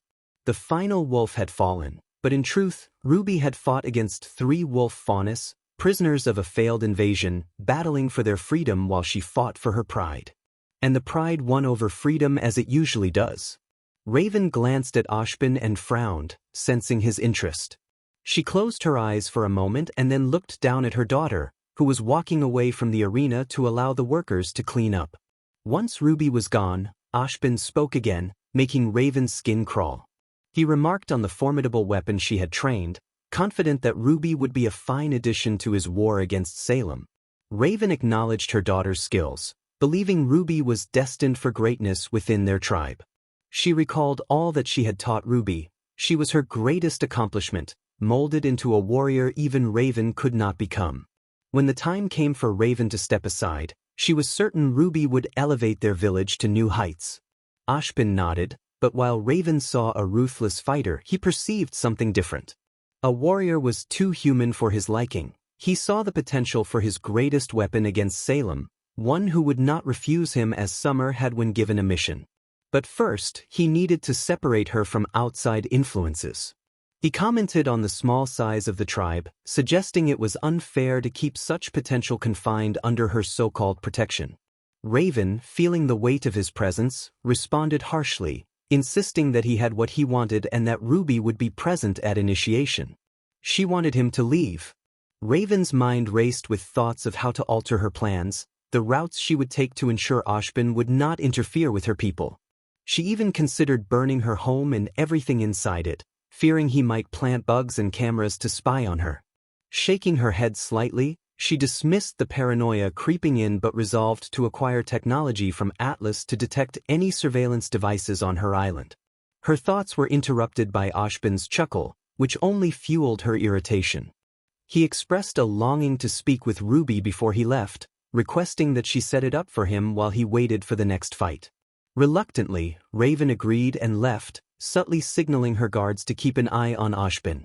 Meanwhile, Ruby was without her armor, frowning as her personal handmaiden cleaned her, ensuring she was free of the remnants of battle. Once finished, the handmaiden returned with Ruby's civilian clothes and a small box that made Ruby's expression soften at the delightful aroma. The handmaiden offered her congratulations on a terrific match, but Ruby, feeling annoyed, dismissed her comments unless they were useful. Heather, unafraid, had been with Ruby since she was 2 years old and knew the young warrior would never act on her threats. After presenting Ruby with a box of freshly baked cookies, Ruby's mood brightened, and she instructed Heather to leave. As Ruby enjoyed her treat, she momentarily shed the weight of her responsibilities, appearing more like a carefree child than the warrior Raven had trained. Once alone, she took a deep breath, savoring a brief moment of relief before preparing to face her duties.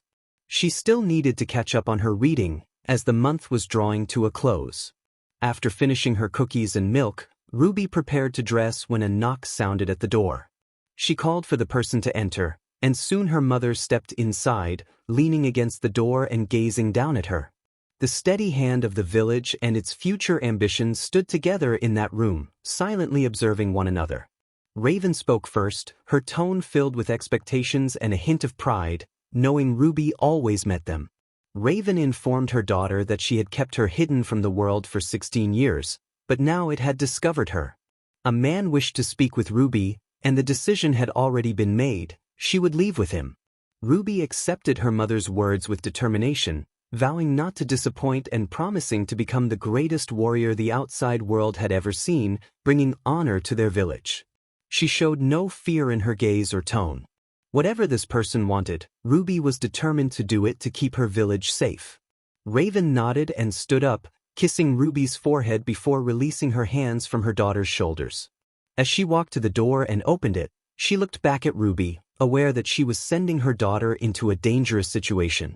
Ruby would need to avoid being ensnared by the cave spider's web and emerge unscathed. Raven had trained her well, ensuring she wouldn't be deceived by a false prophet. She warned Ruby to never trust a word from the snake's mouth, as he spoke nothing but lies.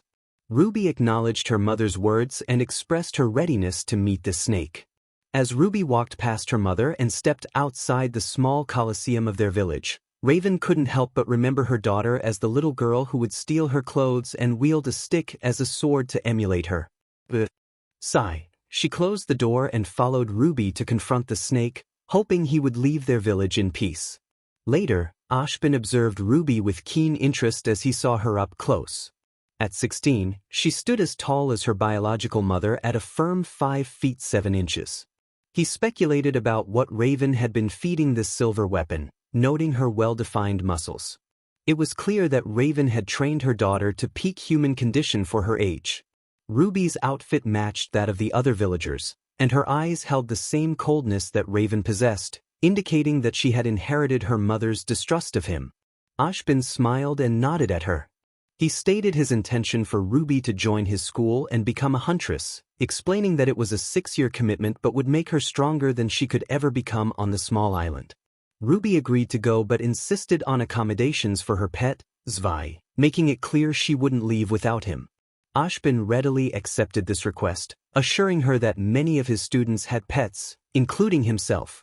Ruby then asked for the location and time of the school, maintaining a stoic expression. While Raven viewed 𝗲𝗵𝗲 as a snake or a giant spider, Ruby saw him as something more dangerous, a forgotten legend known as the 𝗂, a centipede-like creature that would steal a person's face if they showed even the slightest hint of emotion. 𝗬𝗏 simply smiled at Ruby and turned to leave, waving dismissively as he departed. He mentioned that Raven could provide the details and acknowledged that he had overstayed his welcome, promising to see them in a month. As he walked away, Raven's middle finger twitched, and a group of her stealthiest guards dashed past her to follow 𝗬𝗏, ensuring she would learn how he had arrived on the island. Turning to Ruby, who still watched the retreating figure with contempt for the outsider, Raven began walking deeper into the village, with Ruby following closely behind like a shadow. Raven declared that any tasks Ruby had were now cancelled, and she would spend the next month training her daughter rigorously. Ruby accepted this, knowing they were headed to retrieve her weapons from the forge.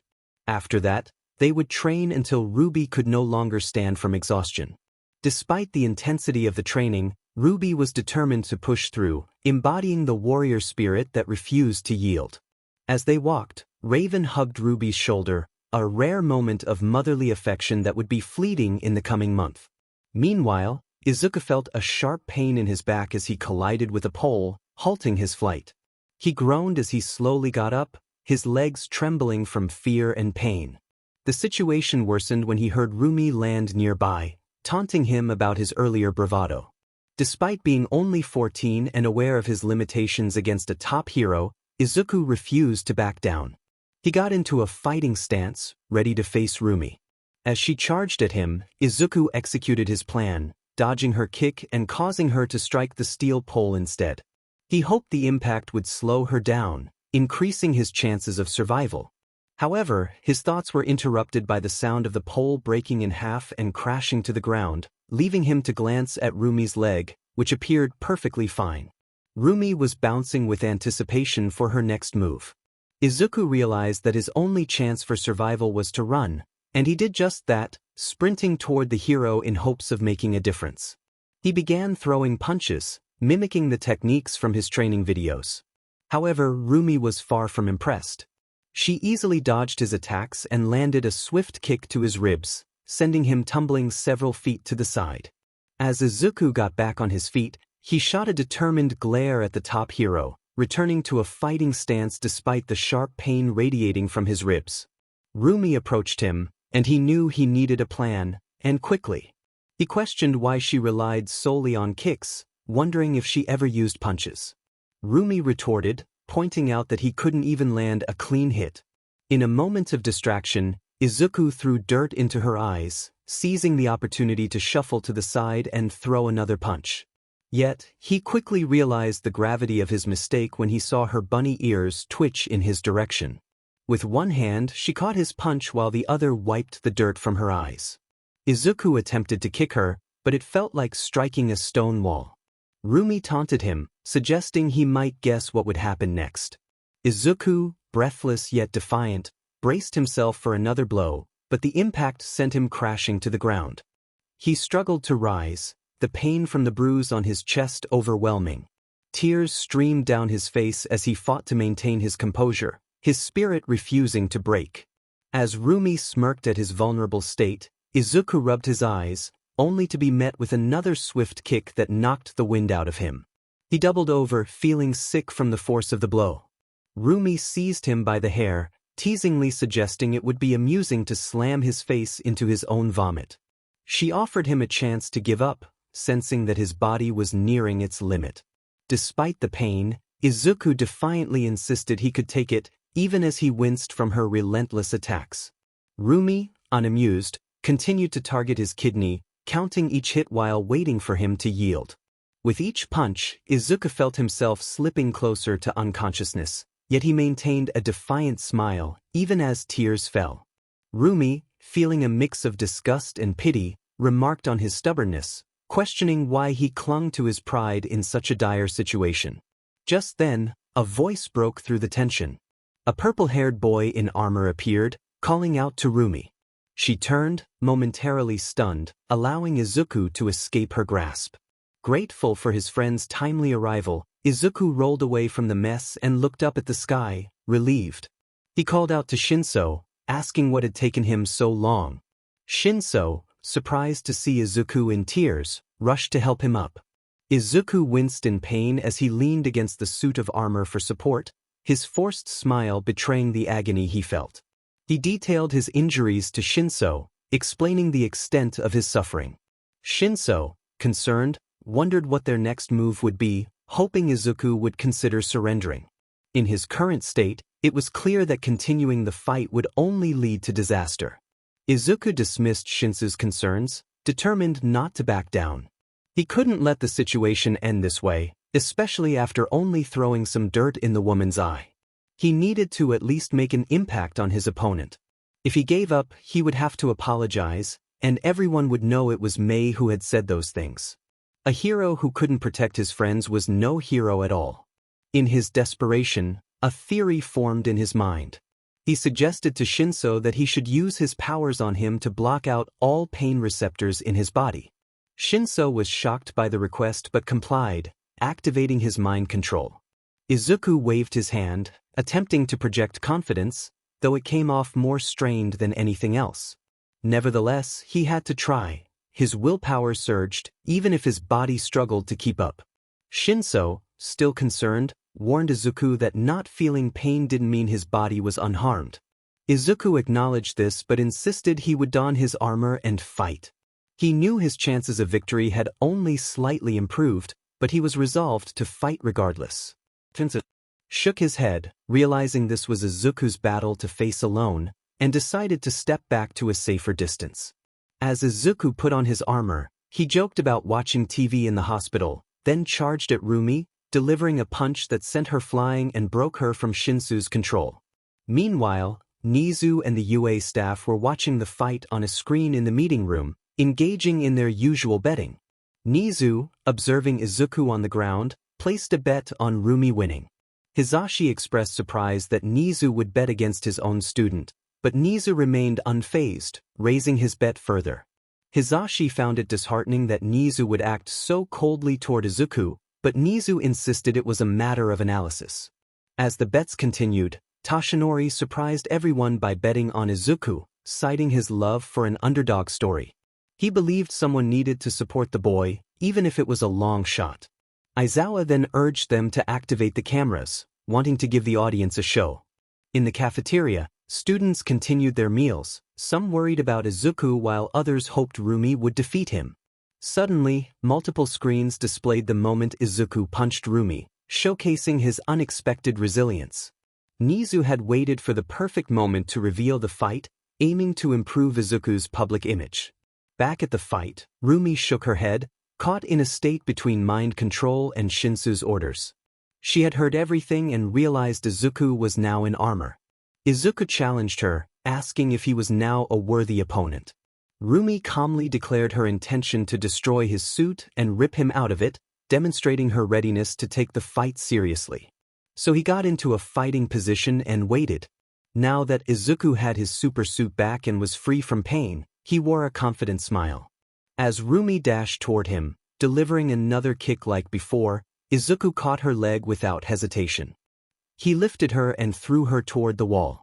However, Rumi was trained and adept. Instead of crashing into the wall, she positioned her legs against it and propelled herself back toward Izuku with double the force. Izuku raised his right hand and calmly activated a feature of his suit, causing Rumi's eyes to widen in surprise. She quickly adjusted her weight to avoid the flames that erupted near her feet, feeling the heat singe her breathes. With her hands on the ground, she sprang up, launching both legs toward Izuku's chest.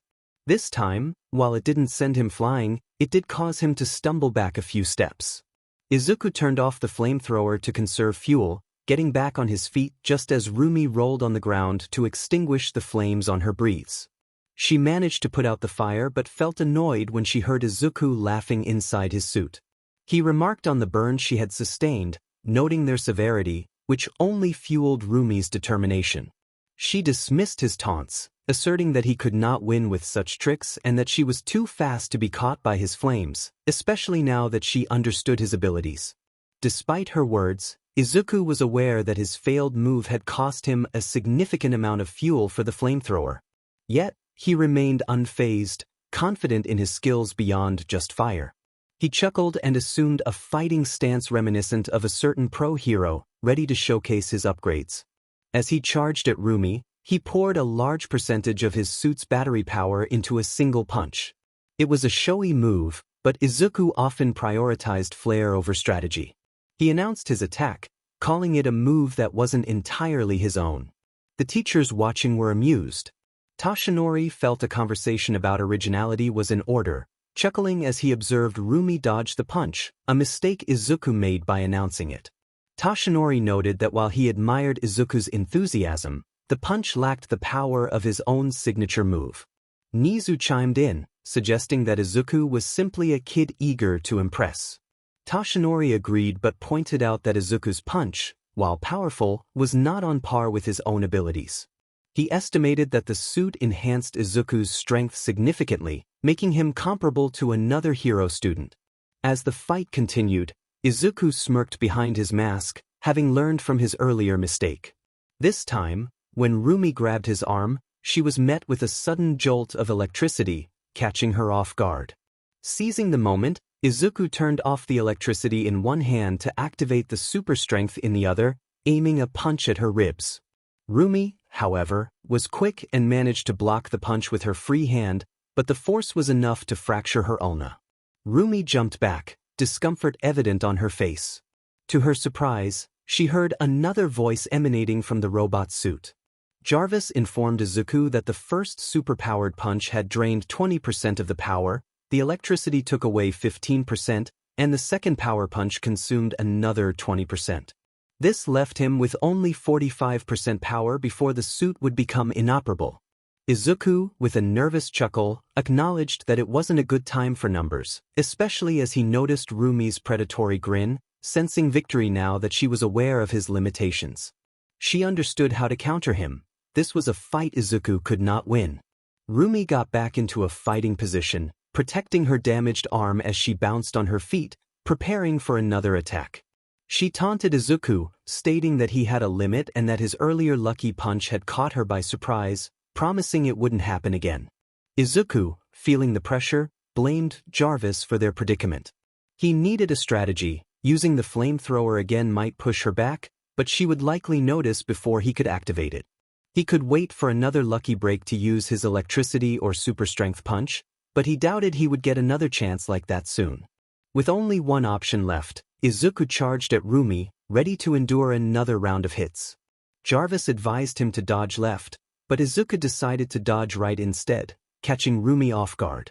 He managed to land another blow to her chest, but 𝗵𝗲 quickly realized he hadn't activated any of his suit's modifications. This made her grin with confidence, knowing she had him conserving energy and second-guessing his moves. 𝗵𝗲 latched onto his arm to avoid being pushed back by the force of his attack and spun to kick the suit's head hard enough to bend it. She didn't relent, locking her legs around the suit's neck and unleashing a flurry of punches to the head. To her surprise, Izuku didn't throw her off. Instead, he grabbed her to prevent her escape. Izuku commanded Jarvis to unleash an electric punch, and 𝗵𝗲, now prepared, welcomed the challenge. She felt the jolts of electricity but continued her assault, causing Izuku to panic as he watched the energy meter drop rapidly. He stopped the electricity and pulled his hand back, needing to try something different. He fell forward, bringing 𝗵𝗲 down beneath him, but at the last moment, she jumped to the ground first, getting into a spring lock position. Demonstrating her strength as a top hero, she held up the 1500 P&D machine with one leg with ease. With her free leg, she kicked Izuku's kneecap, dislocating it even through the suit's armor and sending him flying into the air. As he soared, Izuku aimed his arm at 𝗵𝗲 and activated the remaining flamethrower fuel until the clip was empty. He managed to hit her healthy arm, but the brief contact only resulted in a second-degree burn. As he slowed in the air, he realized the height combined with the weight of the suit would lead to disaster. Time felt like it was moving slowly as he contemplated his next move. He called out to Jarvis for a quick suggestion, and the AI advised him to remove the suit and spread his body to minimize the damage. In a panic, Izuku searched for something to soften his landing. When he found nothing, he closed his eyes tightly, bracing for impact, but it never came. He opened his eyes to see a girl with bright blue hair struggling to hold him aloft. Izuku activated the suit's eyes to analyze her powers, realizing she could convert her vitality into energy to create blast waves, which she was using to fly and save him. He thought about how he needed someone to help him and how he wished the suit could fly.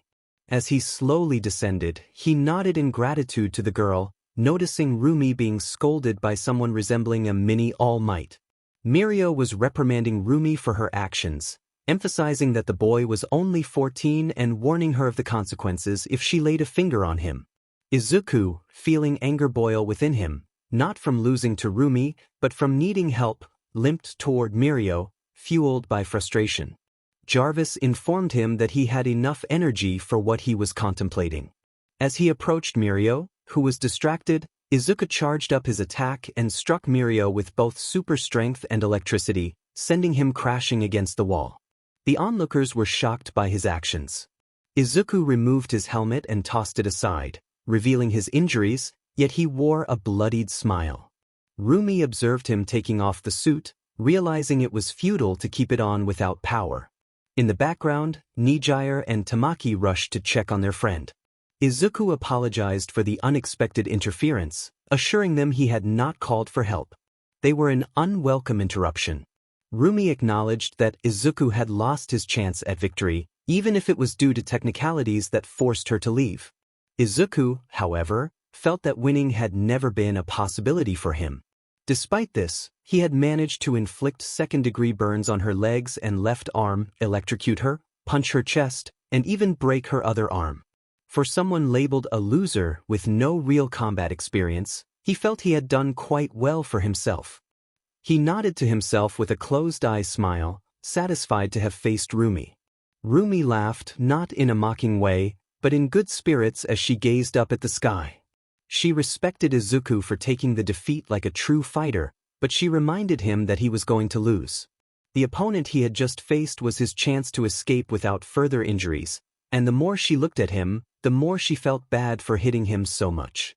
Izuku shrugged off her concern, insisting that he didn't care if his bones were broken or his flesh torn. He was determined to lose on his own terms, ready to face whatever came next. Rumi, despite her anger over what he had done to her cousin, found herself starting to like him. He had earned her respect. She acknowledged his bravery, calling him a loser and a scumbag, but also noted that he had guts. Rumi promised to give him everything she had, warning him that he wouldn't be getting up afterward. Izuku welcomed the challenge with a genuine smile, eager for one last attack from the pro hero. Rumi lowered herself, preparing to unleash her full strength. Izuku could see her muscles tense, ready to dash toward him with incredible speed. He knew that if he didn't dodge, the impact could be devastating, and that thought only made him smile wider. In an instant, Rumi surged forward, moving faster than the eye could follow. Her headbutt was a powerful strike, and when it connected with Izuku's stomach, the force created a gust of wind that knocked back the onlookers. The impact was immense, overwhelming Izuku with pain that shot through his entire body. It was enough to break Shinsu's mind control, and as the pain intensified, Izuku finally lost consciousness, his smile fading as he hit the ground. Rumi watched as Izuku was carried away to the recovery girl. She returned to the cafeteria, passing through the hole she had created when she kicked him at the start of their fight. As she entered, the atmosphere shifted, people quieted down and listened. She smiled when she spotted her little cousin approaching her quickly. Rumi reassured Omari that she had taught that boy a lesson. Omari, shocked, expressed her disbelief at Rumi's actions. While she had informed Rumi about the incident in class, she hadn't expected her cousin to take such drastic measures against the wrong person. Rumi, confused by Omari's reaction, felt her efforts were unappreciated. She insisted that she had acted because Izuku had made her cry. Omari quickly corrected her, pointing out that it was Mei who had been upset. Rumi and Mei's friends were taken aback, realizing the misunderstanding. Rumi felt a wave of concern wash over her, having unintentionally assaulted the wrong person. Momo chimed in, noting that Izuku had claimed responsibility for Mei's distress. Mei remained oblivious, focused on her project journal, safe in her own world. She was eventually pulled into a hug by Mina, who saw Izuku's actions as a romantic gesture, declaring it sweet that he took the blame to protect Mei. Mei, confused, looked around, still unaware of Izuku's absence. Did he go to the bathroom or perhaps to get a second helping of food? All she knew was that Mina was excitedly talking about something and giggling in that way she did when discussing boys from anime, particularly those with red hair and big smiles. Momo, on the other hand, was determined to uncover the truth behind Mina's enthusiasm. She gestured for Mei to pay attention and then pointed toward Omari and Rumi. Momo asked Mei if she had said anything to Omari. Mei responded that PL-sensei had asked her to help Omari, but it had been a challenge. Omari had struggled so much that Mei had to start from scratch. Mei found it rude that Omari had walked away while she was explaining where she had gone wrong. Her mother always taught her that it was impolite to leave when someone was speaking, regardless of the topic. Momo nodded, realizing that it was indeed Mei, not Izuku, who had interacted with Omari. Mina's theory was starting to seem more plausible. Momo continued her inquiries, asking Mei if Midoriya had mentioned anything about the situation. Mei recalled that he had said if anyone asked, he would take the blame for what had happened. She was puzzled as to why he wanted to take credit for helping. Meanwhile, she noticed that Izuku was missing and felt confused by the attention she was receiving from others, especially as Mina continued to gush and giggle. Shinso chuckled, thinking that Mei might have dyed her hair pink, given how absent-minded she seemed. He remarked that when someone got into the zone, they really got into it. He mentioned that Izuku was on his way to the medical bay after getting hurt. Mei, however, appeared unfazed by this news, shrugging it off and continuing to eat. She hoped Mina would release her soon, as she was more accustomed to being the one giving affection rather than receiving it. Momo, curious about Mei's calmness, asked if she wasn't worried about Izuku, given their close friendship. To Momo's surprise, Mei waved her hand dismissively and offered a cheerful smile. In the background, Rumi shivered slightly at the mention of a certain name. While Toshinori had Torino to worry about, Rumi had to contend with Recovery Girl and her infamous metal chair. Mei questioned whether she should be concerned about Izuku, explaining that both she and Izuku often got hurt while inventing and frequently visited Recovery Girl, who was always kind and rewarded them with lollipops. Rumi, intrigued, inquired if this was the same girl who had made Mei cry. Omari, feeling the pressure of the attention, struggled to explain herself, her shyness making it difficult to articulate her thoughts. Unfortunately, her perspective did not cast her in a favorable light. Omari stammered that Mei had implied she didn't belong in the support course. Rumi then turned to Mei, demanding to know what she had said to her cousin. Mei, unaware of Rumi's identity as a pro-hero, simply thought Rumi must have been held back a few times. She explained that she had only pointed out what Omari had done wrong and that Omari had left before she could clarify how to do it properly. Rumi stepped closer, scrutinizing Mei, which made Shinso anxious. He knew that if Rumi decided to confront Mei, he might have to step in, especially with Izuku absent. Rumi leaned in, questioning whether Mei truly didn't remember what she had said. Just then, PL intervened, stating that he had gathered enough information to clarify the situation. He had witnessed the events unfold and overheard Izuku's comments to Mei about taking the blame. PL conveyed 3 key points. Mei had no filter but did not speak with ill intent. Omari needed to develop a thicker skin regarding criticism, and Izuku, while many things, was certainly not a coward. Even Bakugo had to begrudgingly acknowledge that Izuku's actions required courage. As lunch concluded, everyone had a new perspective on their smiling classmate, leaning more toward the positive than the negative. Hours later, Izuku was seen in the hospital bed of Recovery Girl's room, bandaged and connected to machines that supported his vital functions until he could awaken and be healed by Chiyo's powers. Since she couldn't do it while he was unconscious, Chiyo was writing her report on the state of Izuku's battered body when she heard him groaning. She turned around and saw him smiling again, inside the breathing mask. Izuku remarked that getting hit without any protection to soften the blow was not something he would recommend. Chiyo noted that he had been reckless, shaking her head. However, that didn't stop her from betting against Izuku in the fight. It was the principle of the matter. This boy had risked his own life to protect 𝗵𝗃, all because Mei had said something that should have been kept to herself. As a grandmother of a grandchild with a similar special trait as Mei, Chiyo treated Izuku better after witnessing his bravery. It gave her hope that her little Shizu would find someone like that. Izuku chuckled and shrugged as he took off his mask, inhaling deeply before continuing the conversation with the nurse. He acknowledged that if he had to, he would do it again, stating he wasn't going to let a hero, whose name he couldn't remember, harm Mei for speaking the truth. Chiyo understood why he did it and commended him for defending his friend, but she reminded him that what he did was still foolish. Despite her admonishment, she couldn't help but smile. Since Izuku did not have one for all and his teacher wasn't Toshinori, Chiyo treated him much better than in the canon and fanon. 𝐒𝐻𝐁𝐵 was now the one facing Chiyo's ire for all the broken bones she had come to heal. Izuku shrugged and put the mask back on, finding it difficult to breathe without it. Yet, he smirked, an amusing thought crossing his mind.